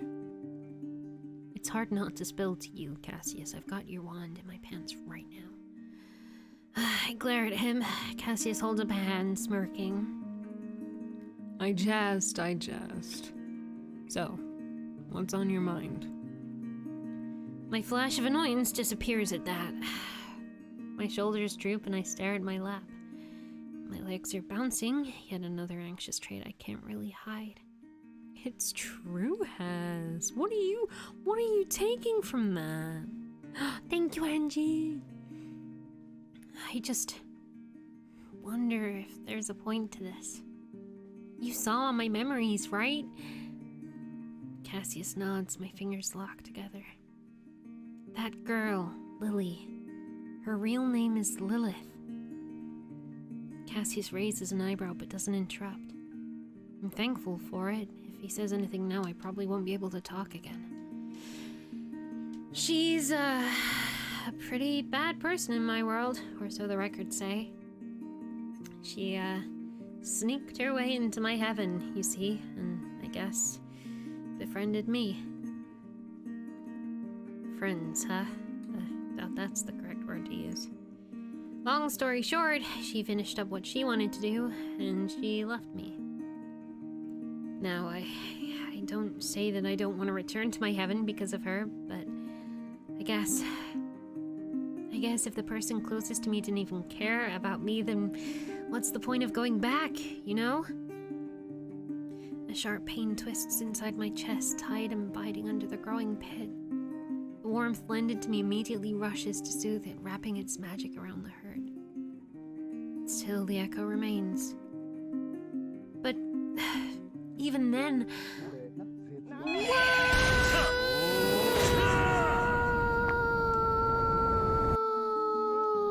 Mush. Hello, lovely dime! Thank you so much for the raid. How are you doing, lovely friend? Hell yeah! Thank you. Double shouts for lovely dime, lovely dime, lovely dime. Friends, once again, he got a diamond next to the name, so you already know. Lovely, wonderful friend, amazing streamer, all-round fantastic person, magnificent, wonderful, all the good words. Thank you so much for the raid again. Dime, please do go and send your love. Currently playing the new Saints Row, and it's amazing! It's amazing fun times. If you like the chill chaos here, you'll fucking love it equally over there, if not more. So be sure to go and check it out. We also stream together on Mondays with Delay Theater. We finally finished Assassin's Creed Unity. And there'll be more stuff to come from both of us on both channels, so it's worth checking out for that as well. But either way, be sure to go send your love. And I hope you're doing well today, Dime. How was stream? How was intro? I will need to catch up on it. No, it's not your time, Stream Element. It's not your time. We're shouting out time right now. But I do hope you're doing well, and thank you so very, very much for the raid. I hope you lovelies are doing well. It's been a while, so we'll just do this really quick. This game does contain some content warnings. They are all addressed very respectfully and done well. None of it's huge, gratuitous, bad portrayals, but there are some difficult themes in this game, so if that is something you are concerned about, please look after yourselves first and foremost. But otherwise, thank you so much again, Dime, for the raid. I hope y'all are doing well. Let us know how your stream was. But otherwise, sit back, relax, chill, all the good stuff. Yay, it was good. We did some more missions. We LARPed. You LARPed? Oh my god, that's amazing. The whole town plays along? Was it like the proper medieval LARPing? Or some Saints Row spin-on shit? Oh, that's amazing though. Absolutely have to check that out. Acquired a tank? Oh, fuck yes. I am very here for that. I'm so very fucking here for that. That is amazing. Absolutely worth a check out. Even if you didn't have enough reason already, now you have even more to go and check out Dime. Long time wonderful friend of the stream. And just friend in life as well. Diane's great, great people. Very, very great people. Go send your love. When you use the light weapons, your animations. That's fucking awesome! Oh my god, people have seemingly been so critical of that game, but you can LARP in it. Like, that's all I need to know.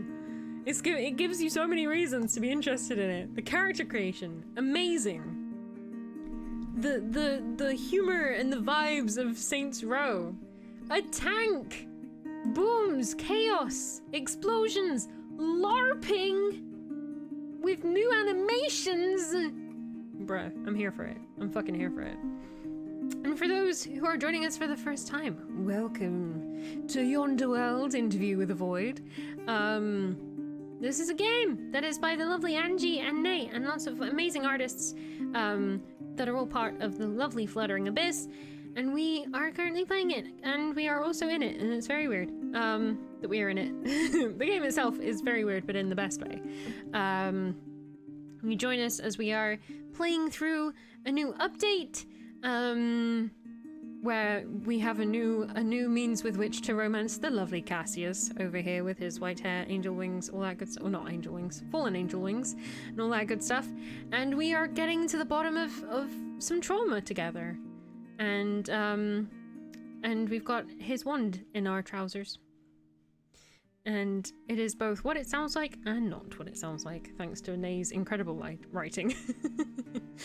If you want euphemisms galore and shitty porn deliveries, then you might want to check out the VOD.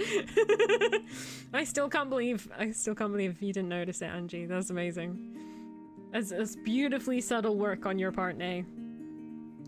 Magical. Very. He did also like rip our heart out earlier. We found a bad ending, which is good. But it's okay. It's okay, Angie. It's okay. It's understandable. Thank you, Haz. We've decided not to join the others. We're going to build our own LARPing kingdom. Fuck yes. Fuck yes. I'm very here for that. I can just imagine like a whole Ren fair of Saints Row. Just medieval good times and tank. Medieval good times and also tank. Is there a way to incorporate the tank? Can you like put that you know, when like knights joust and they have like the spiral pattern on their jousty pole? Can you do that with the tank and do like giant tank jousting? I was trying to think of a combination of those two words, but I can't figure it out. Just not enough of a degen. Look, I am very similar to Velis, alright? The longer I hang out around Cass,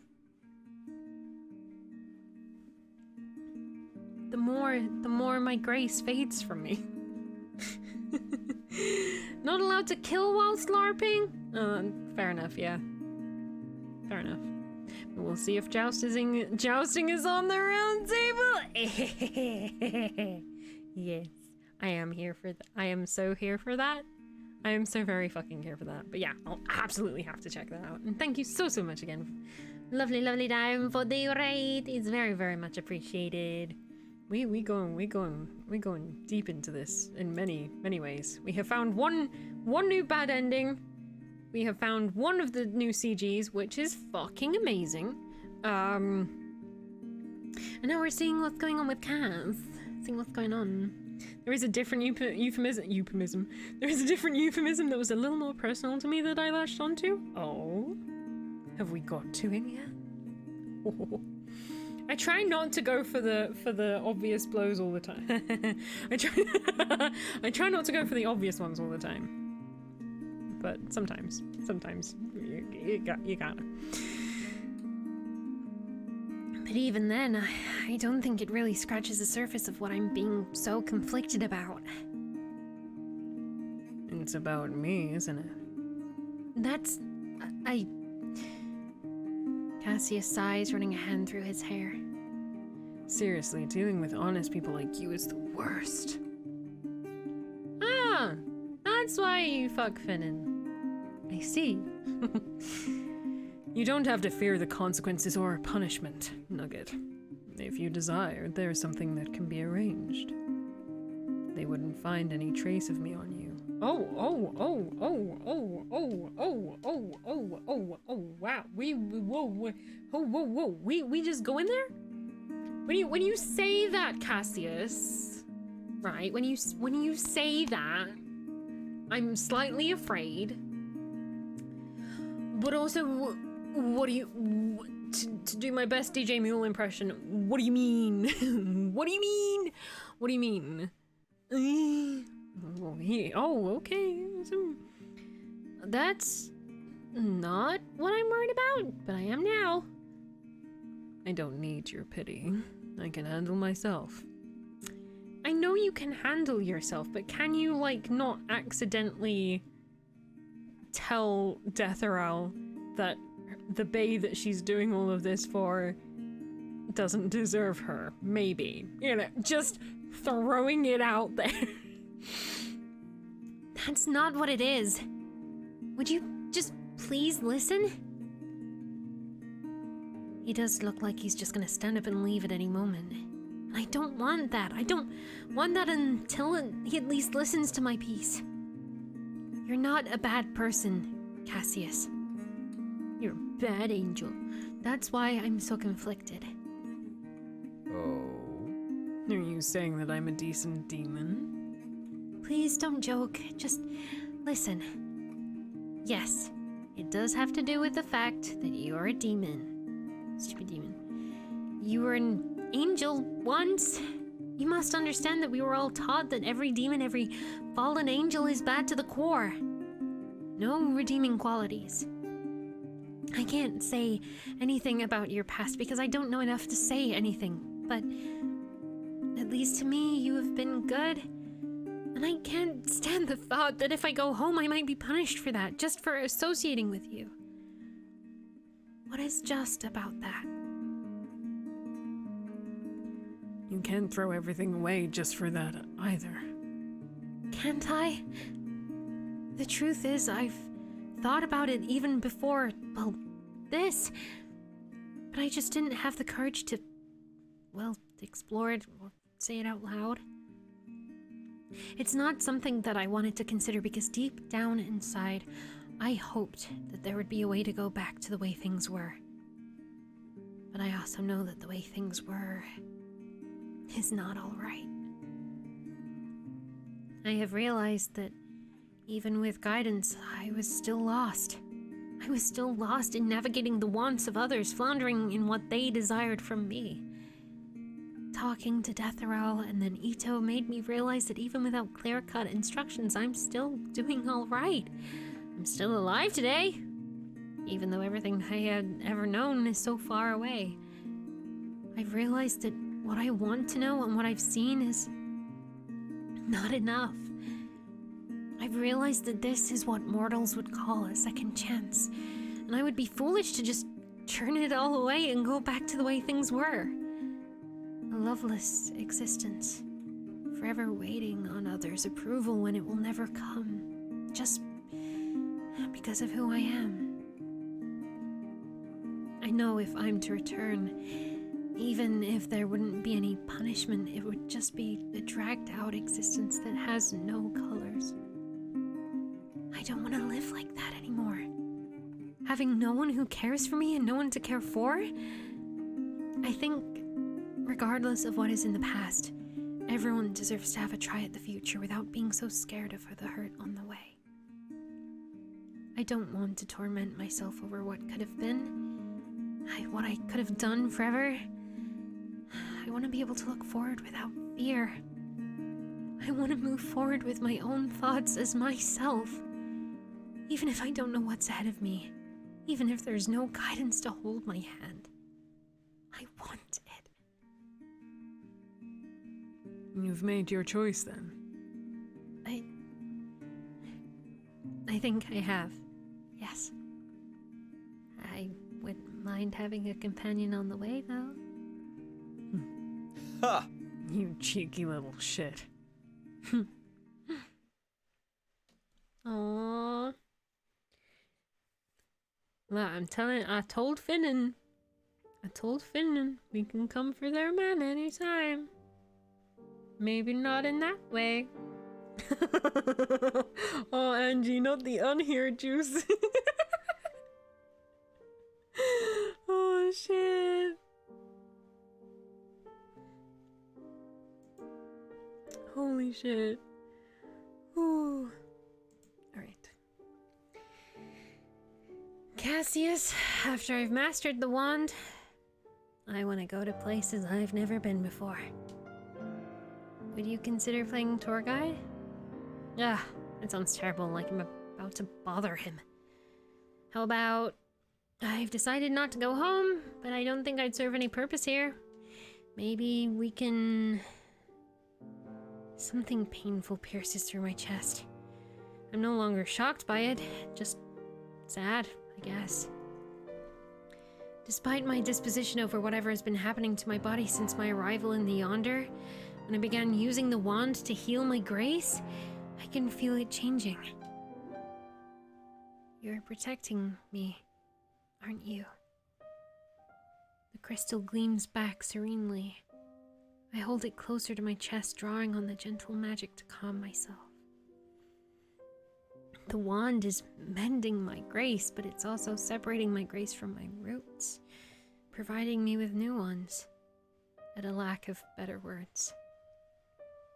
It's a very strange feeling. Though I realize, while it's what I've been thinking, it's saying a lot, this is, well, definitely up there. It's like watching everything around me falling apart, but I feel perfectly calm on the inside. Oh, like free falling for so long you just kind of got numb to the fear and are just waiting for that inevitable splash. Honestly, I'm a bit more scared of myself than what can happen to me at this point. This is a meltdown in the worst way possible. Or is it the best way? Is this what mortals would call a midlife crisis? I'm old enough for that, right? Is this fine? This is fine, right? Oh, my stomach kind of hurts thinking like that. At least the pit in my chest has been loosening over the past few days. I think parts of me had made peace with this. This new existence. New life that I can no longer control. I'm not sure if this is a lose-lose situation or a win-win situation. Pros, I'm getting my grace back, probably getting more powerful and won't have to deal with the consequences of not wanting to go back to my heavens. Cons, I'm getting my grace back despite being in the Yonder, growing more powerful with tools I still don't have full understanding of, and most probably not going to be welcome back to my heavens ever again. On top of that, I'm seriously considering just saying screw everything and tour the universe with an archdemon of all beings. I came up with all of this in the course of the last 3 days, and I'm still baffled at how calmly I'm taking it. Am I going crazy? I'm not, right?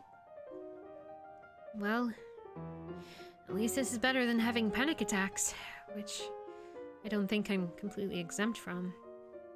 It's just, I'm at a point where it's better staring slack-jawed at a wall than thinking. I don't know what possessed me to say all of that to Cassius the other day, but I really meant everything. Besides, Deathrattle said it, right? What can I even do if all I have are the answers to the questions I've been killing myself over? I've already failed my supposed purpose here. Might as well enjoy whatever may be coming my way. Real amazing motivational speaker, that one. I look down at the wand again, turning it in my hand. Are you influencing my emotions? Do you have, like, what's the word, passive ability to calm emotions? Honestly, I can't say I'd be mad at that. Obviously, this thing does, and I'm just being an idiot. My thoughts have been much clearer since Cassius gave it to me, and the lack of constant nagging feelings is a relief I didn't know I needed. Should I get so reliant on it, though? Is that, like, bad for emotional and mental growth? Or am I overthinking again? Either way, thanking Cassius is in order. I've also been vocalizing my thoughts a lot, if it's not abundantly obvious. Maybe I shouldn't be alone. As I stand up and straighten out my clothes, my eyes catch the crystals on my desk. But if I won't go back to my heaven, how can I fulfill my promise to you? Even a demon kept his promise. I can't let him one-up me now, can I? My gaze then turns to the dagger next to the crystal. I feel a curl of uneasiness welling up in my chest. In the end, I decided not to bring it around anymore, afraid of it interfering with the wand or even damaging the ladder. But it doesn't mean I'm not feeling guilty over simply abandoning it. I should do something with it instead of just leaving it around like this, huh? Jesus fucking Christ. Jesus fucking Christ.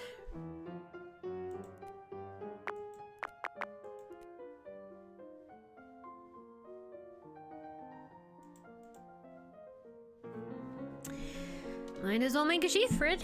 I could do that at least. Oh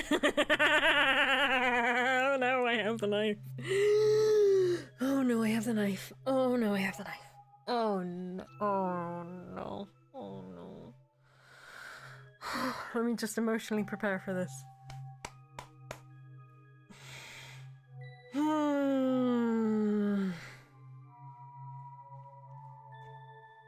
Where is it? Ah, shit. I've told you I don't have it anymore. Where? Who did you give it to? It was mine! I've completely forgotten about Finnan. Never really brought them up with Cassius over the past couple of days. We just kind of have an unspoken agreement of not talking about our past happenings. For now. If I'm being completely honest, Finnan slipped my mind. That is probably the dumbest thing I've done so far. It is not Finnan. I found it. I said I would give it to you if it resonated with you. But it clearly didn't. Viciously, Finnan hisses at Cassius. His taunting demeanor takes on a defensive edge as he takes a step back. Get it back! It is mine! Just like you! That is not within our contract, Finnan. I may service you as you like, and you may punish me as you will, but you are not entitled to my properties. Oh. What the hell? That's what their contract is? I'm so glad I didn't decide to... You worthless piece of shit! Yeah, this might not be the time to get lost in my own thoughts. I yell out as Finnan begins advancing towards Cassius. Hey! Leave him alone! You... Hey. Nugget, don't. Oh, this feels like deja vu. Seriously, if you have nothing nice to say to him, just leave him alone. You useless piece of scum. You... Finnan whirls around, snarling at Cassius. You gave it to her! It clicks. Finnan was talking about the wand. Instinctively, I take a stuttering step back, clutching at the dagger in my pocket. Not a euphemism this time. Hey! Or is it? Finnan, leave her out of this! Leave her out of this! Leave her out of this! So that's it, isn't it? You fucking pathetic whore. The moment I stepped out, you find the next ready bitch to fuck? I don't know what possesses me to open my mouth, but I cut in before Cassius can say anything. I mean, you're the one calling yourself a ready bitch. Ooh! we're dying. This is it. It's been great, lads, but it's time. It is time for Finnan to murder us. The second stretches into an eternity as I stare at them. On the other hand, Cassius's eyes are glazed over, staring at me like he couldn't believe I was that stupid. Even Finnan seems frozen in shock. Oh shit. Fuck. It's a morbidly comical scene. All of us just stand there, staring at each other. And for some reason, my mind can't seem to stop racing. Time itself seems to slow down as several things happen. Finnan's face morphs into a dreadful, raging hate. Arms stretching towards me, their power manifests in hundreds of icicles, all pointing right at me. Cassius opens his mouth to shout at me while launching himself at Finnan. My first instinct should have been to duck under a desk or something, run, maybe. Instead, I hurled a dagger at Cassius. He would be able to make better use of it. When time catches up to us, well...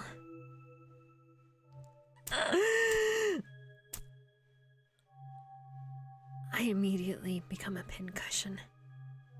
Blood fills my vision. I can't even cry out before I hit the floor. Fuck. I think Finnan got my eyes. I've really done it this time, huh? That woman really got me. Too lax, too daring. Amidst the cold, excruciating pain Finnan has inflicted upon me, it's still so warm. I try to think, but the pain is getting overwhelming.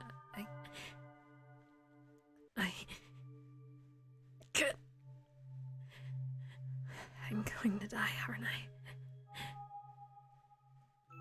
I'm hearing voices. Voices so far away. The pain flashes terribly. I feel myself growing weaker.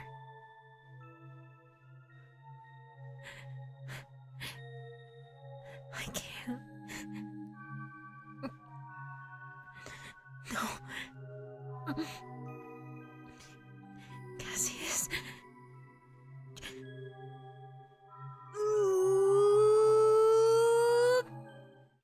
Why is it gotta be the D&D fucking flashbacks as well? That's exactly how I fucking know them. How long do I have to do this? Oh no!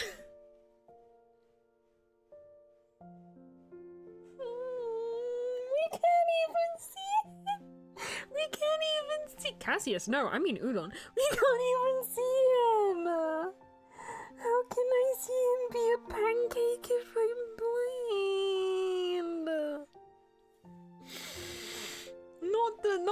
Not the greenhouse music. I forgot about it and its power. Well, this should be the last time. Yeah, you did say that. Sorry. Oh, no. Don't be. It's not your fault. It's just difficult to manage memories as a mortal, but I won't say that. It'd probably make him sad. Alright. We're done now. Thank you. Light fills my vision, making me blink rapidly as my eyes adjust.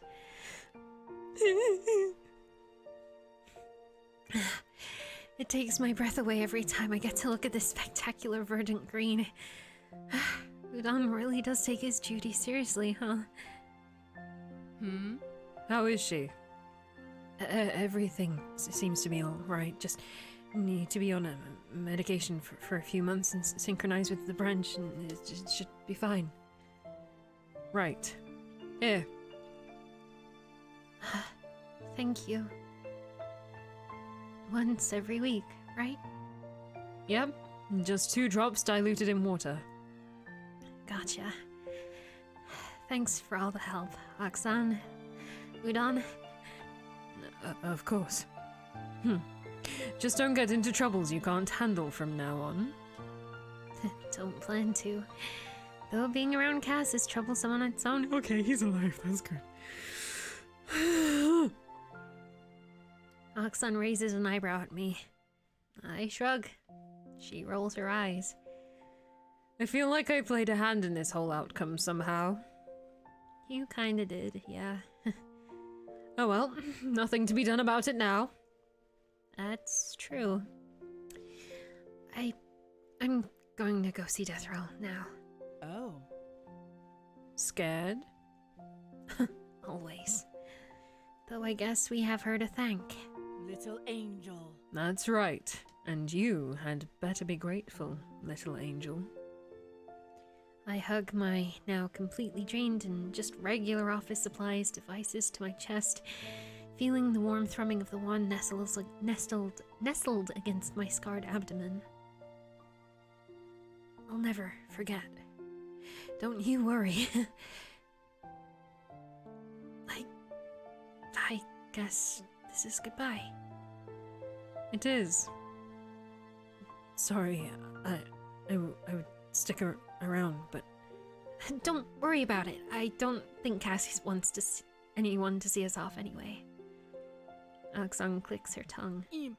Once a brat, always a brat. Well, he is your problem now. I guess he is.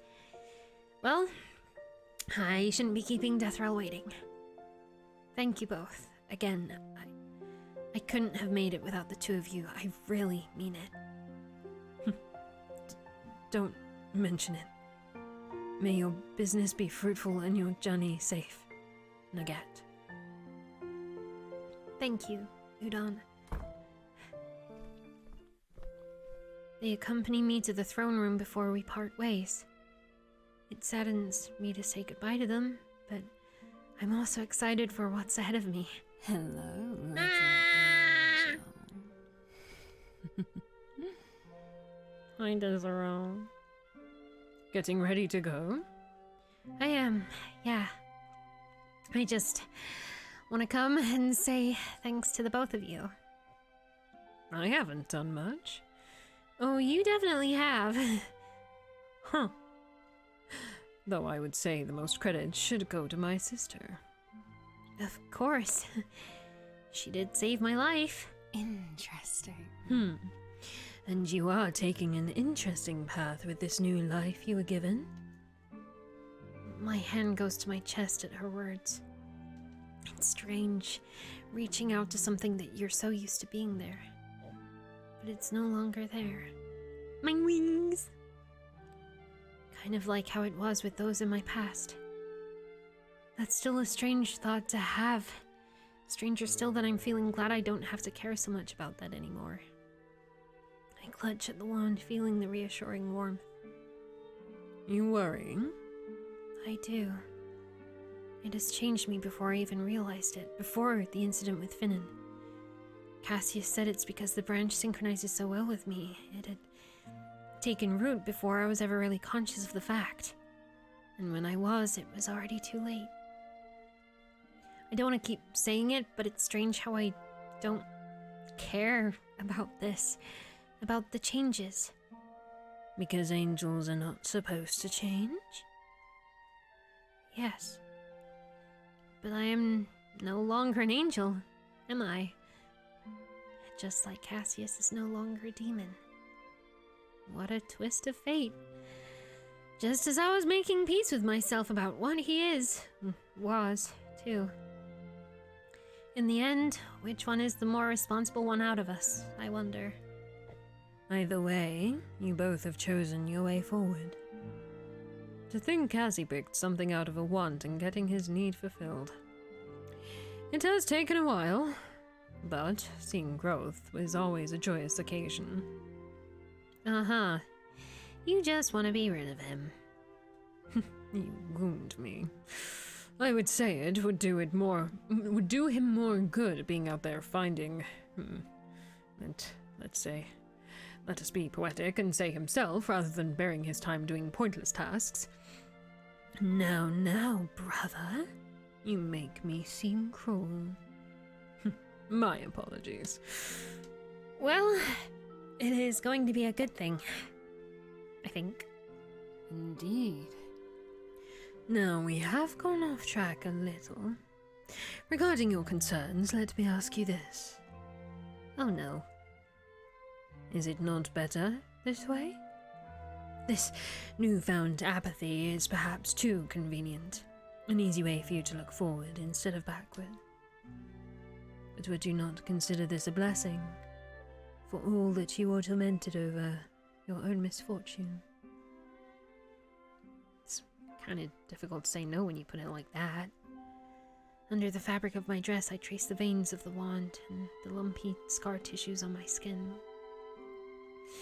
I suppose when you're so used to misery, it's difficult to look at random fortune and not be wary of something bad potentially happening, even if you're really enjoying it. I don't think those thoughts are ever going to go away. It's just that the wand has affected and mellowed out my stronger negative emotions. And then there's a part in me that doesn't really care anymore. I think that doesn't have anything to do with the wand. I don't know what this means in the long run, but for now, at least, it is a good thing. That is a good way to put it. For now, everything doesn't look too certain ahead of me. My body is mortal. The wand has done its best to preserve my abilities.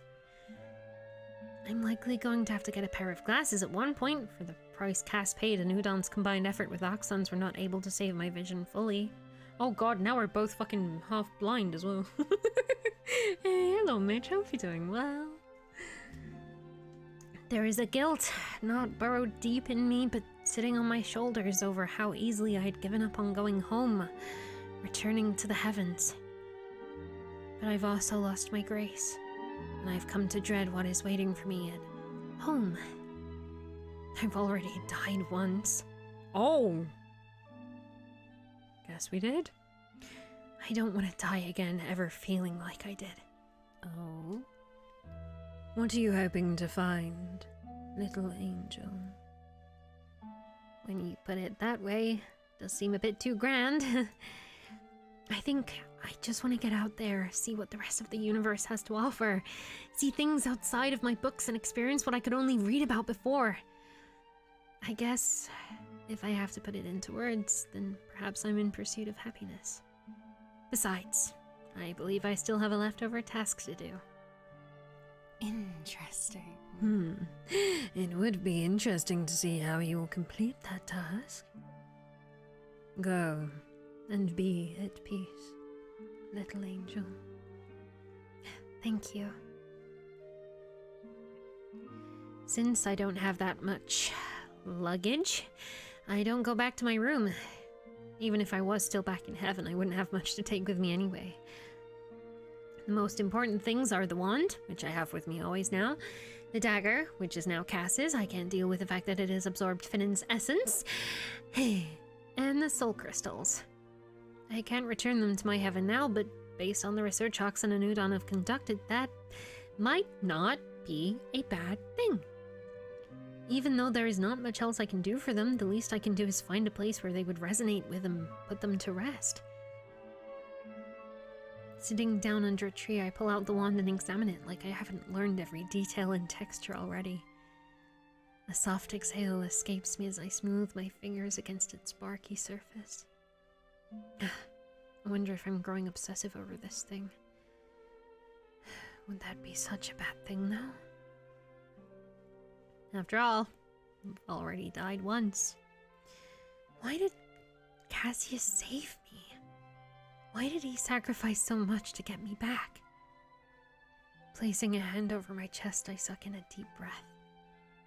Perhaps those are questions I need to answer myself. Perhaps this is also part of my personal quest on my new path that I have chosen. Oh. Oh, having second thoughts? You wish? Oh my goodness! Who is this? He lost his wings too!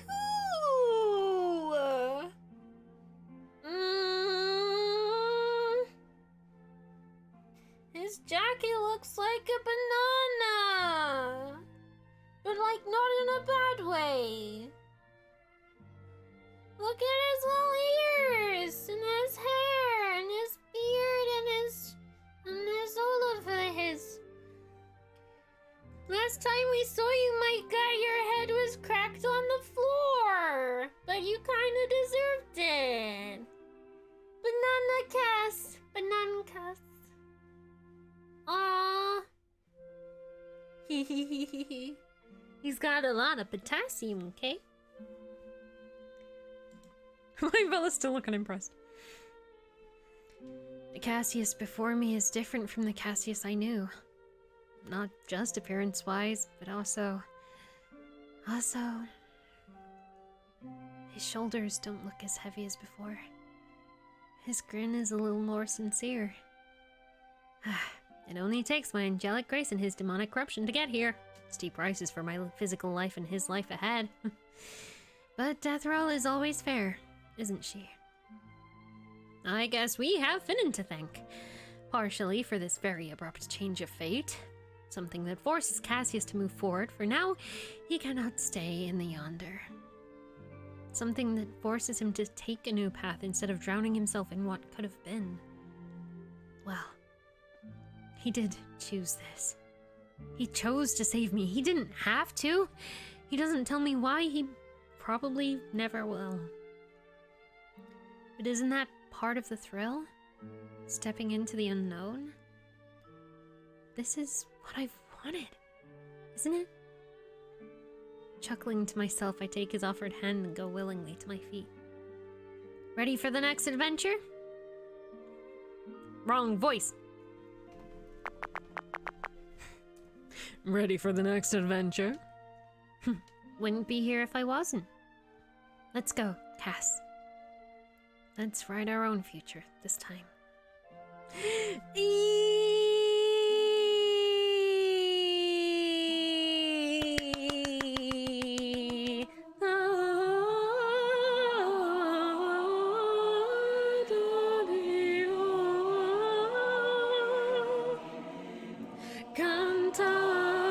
Fuck, I'm in this game.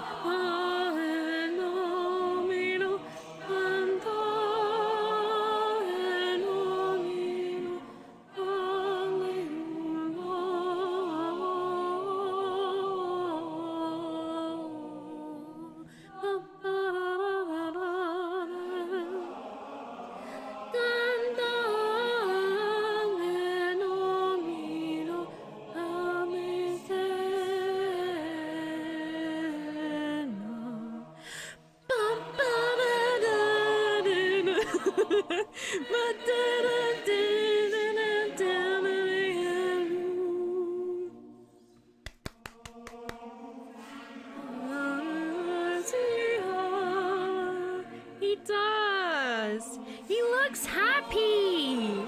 He looks genuinely happy.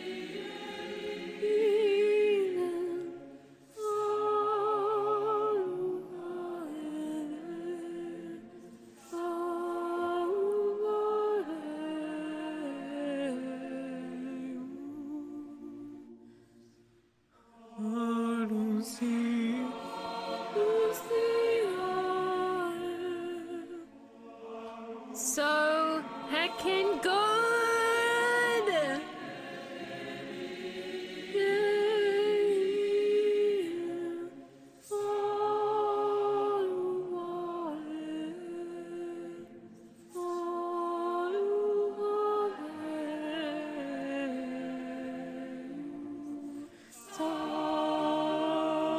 Fucking glass smash made me fucking scared. I gotta do this real quick though. Okay. I'm just curious where we're at with Deathrow. Oh my god. Okay. Oh, I'm sorry, Axon. You're great. I love you. Okay, bye. Holy shit.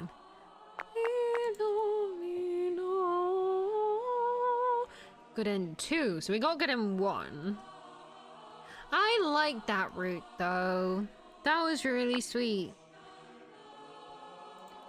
But real quick though. And I do hope you're doing well, Mitch. Sorry. full immersion mode. We got it. We got it. If the update was just this picture, no context, would have been happy. Would have been happy. No, you guys did a phenomenal fucking job once again. Holy shit. And there's still even more to explore. What if we see we haven't seen the contract. We haven't seen the contract. We haven't asked about ourselves. We haven't got killed multiple other times that are probably new to this route. I'm very excited. I'm very excited. Holy shit. And I did see your comment before, so let me go back to it.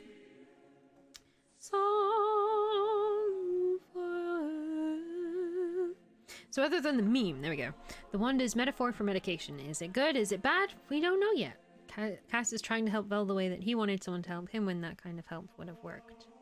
The duality of Cass making something that gives life while Vel made something deadly. Very, very, very much. No, and it was, yeah.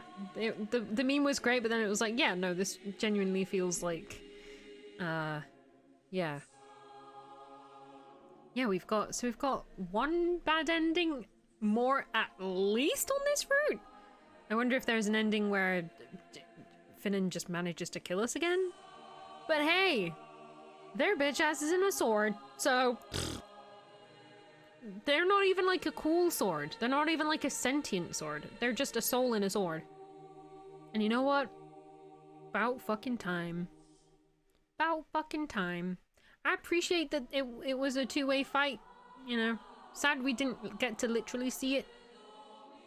But hey, we did it. We did it.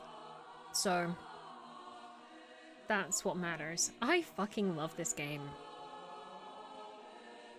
And I keep forgetting that I am also in it, and I can't emphasize enough how that is not the reason I love it so much. It genuinely just...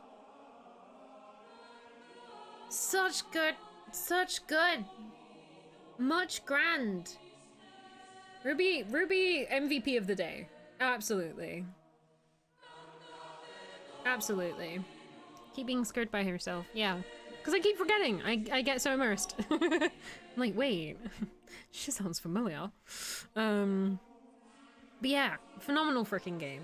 Phenomenal freaking game. Undoubtedly. Yeah. It is very late. Might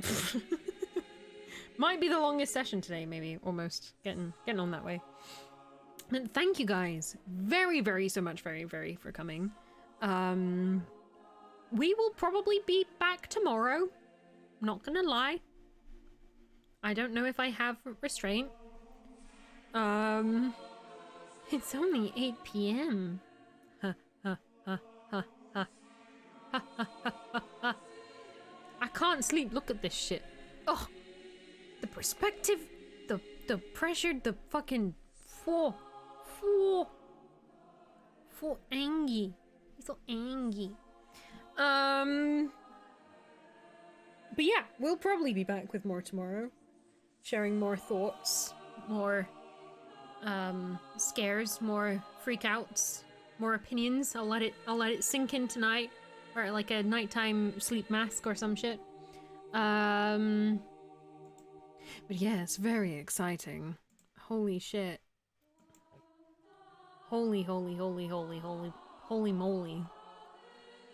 But yeah, once again, please do send your love to the wonderful Kara, Sune, to the wonderful Nay, I slipped, and to the wonderful Angie and the rest of the amazing team over at Fluttering Abyss. You can check them out on Twitter and on Twitch if you want them spicy devlogs. They're very good. A lot of insight, a lot of good stuff going on. So be sure to send them some love. I'm gonna check out all the clips from both of the streams at some point. But yes, thank you very much for making this game. Holy shit. Thank you again for having me. Holy shit. I can't wait to see what is next, but I don't want to put the pressure on, like, that was great, what's next? Give me more! But, like, please give us more, but I can bask in this greatness for a while. This is very good. I will probably get at least, we've already hit maybe the 60-hour mark, so, you know, we'll just, that's a whole ass Yakuza game. That is a whole ass Yakuza game. So, we will play more of it. See if we can find more deaths. We might just have a chill stream where I go through trying to retrace our steps and get all the ending achievements and stuff. There is another ending we need to do. But hey, the wand came in handy. There is another ending we need to do. We're involving someone we didn't see today. Also, who the fuck is Kithra? Can we meet them? Who are they? What the fuck? Yeah. But thank you all very much for coming along. Thank you again for the patience the last few weeks. It's been nuts, but I do very much appreciate y'all coming along and joining in. I'm glad you guys are liking this game as much as I am. Hopefully, it's currently available. You got the demos, you got the game itself that comes with this new update, and so many euphemisms. It is also my birthday next week, so stay tuned for stuff with that at some point. I can't promise what it will be. I'm very tired. Life is hard. But we are going to do something, and we are going to celebrate for like at least a week, if not more, because I have the house to myself like the week after, so Derpdom can reign supreme even more so than usual. But stay tuned, we have a lot of rewards as well to reclaim from our Streamiversary stream. So there'll be stuff like karaoke days, and maybe pathetic attempt at a cosplay. Maybe eventually pathetic attempt at a cosplay of Death Route. I'd probably, if I dye my hair the way I want it, maybe I'd be closer to cosplaying as Cassius, but there you go, it happens, it's fine. We'll see. Would love to though, holy shit. I do have horns, but they're different colors to Cass's, and I'm not repainting them for Cass. I love you, Cass, but not that much. I do have horns though. Yeah. And stuff, and things. So much stuff happening. Yeah, there will hopefully be a attempted karaoke cosplay session. Attempted cosplay karaoke session at some point, because that was one of the prizes we had for the Streamiversary back in June. Who is that character? That is for me to know, and eventually go back and open the wig that I bought for it, and you guys to find out. Yeah, you'll probably know one of the big games it could possibly be from. Sadly not Yonder World, because it wasn't out and we hadn't played it at that time, but who knows? Yeah, stay tuned next week, and thank you for all the love today. Again, very, very, very much appreciated. Thank you to Crow, thank you to Coulter, thank you to Liz, thank you to Liz, thank you to Liz, thank you as well, of course, to Dime. Check us out, check Dime out, check all the lovelies out, check Fluttering Abyss out. I love all of you lots. I'm very tired. Shit, even the people I was gonna late night raid have gone offline. But I was probably gonna call it anyway, because it's very late. So, yeah, go also, let's do a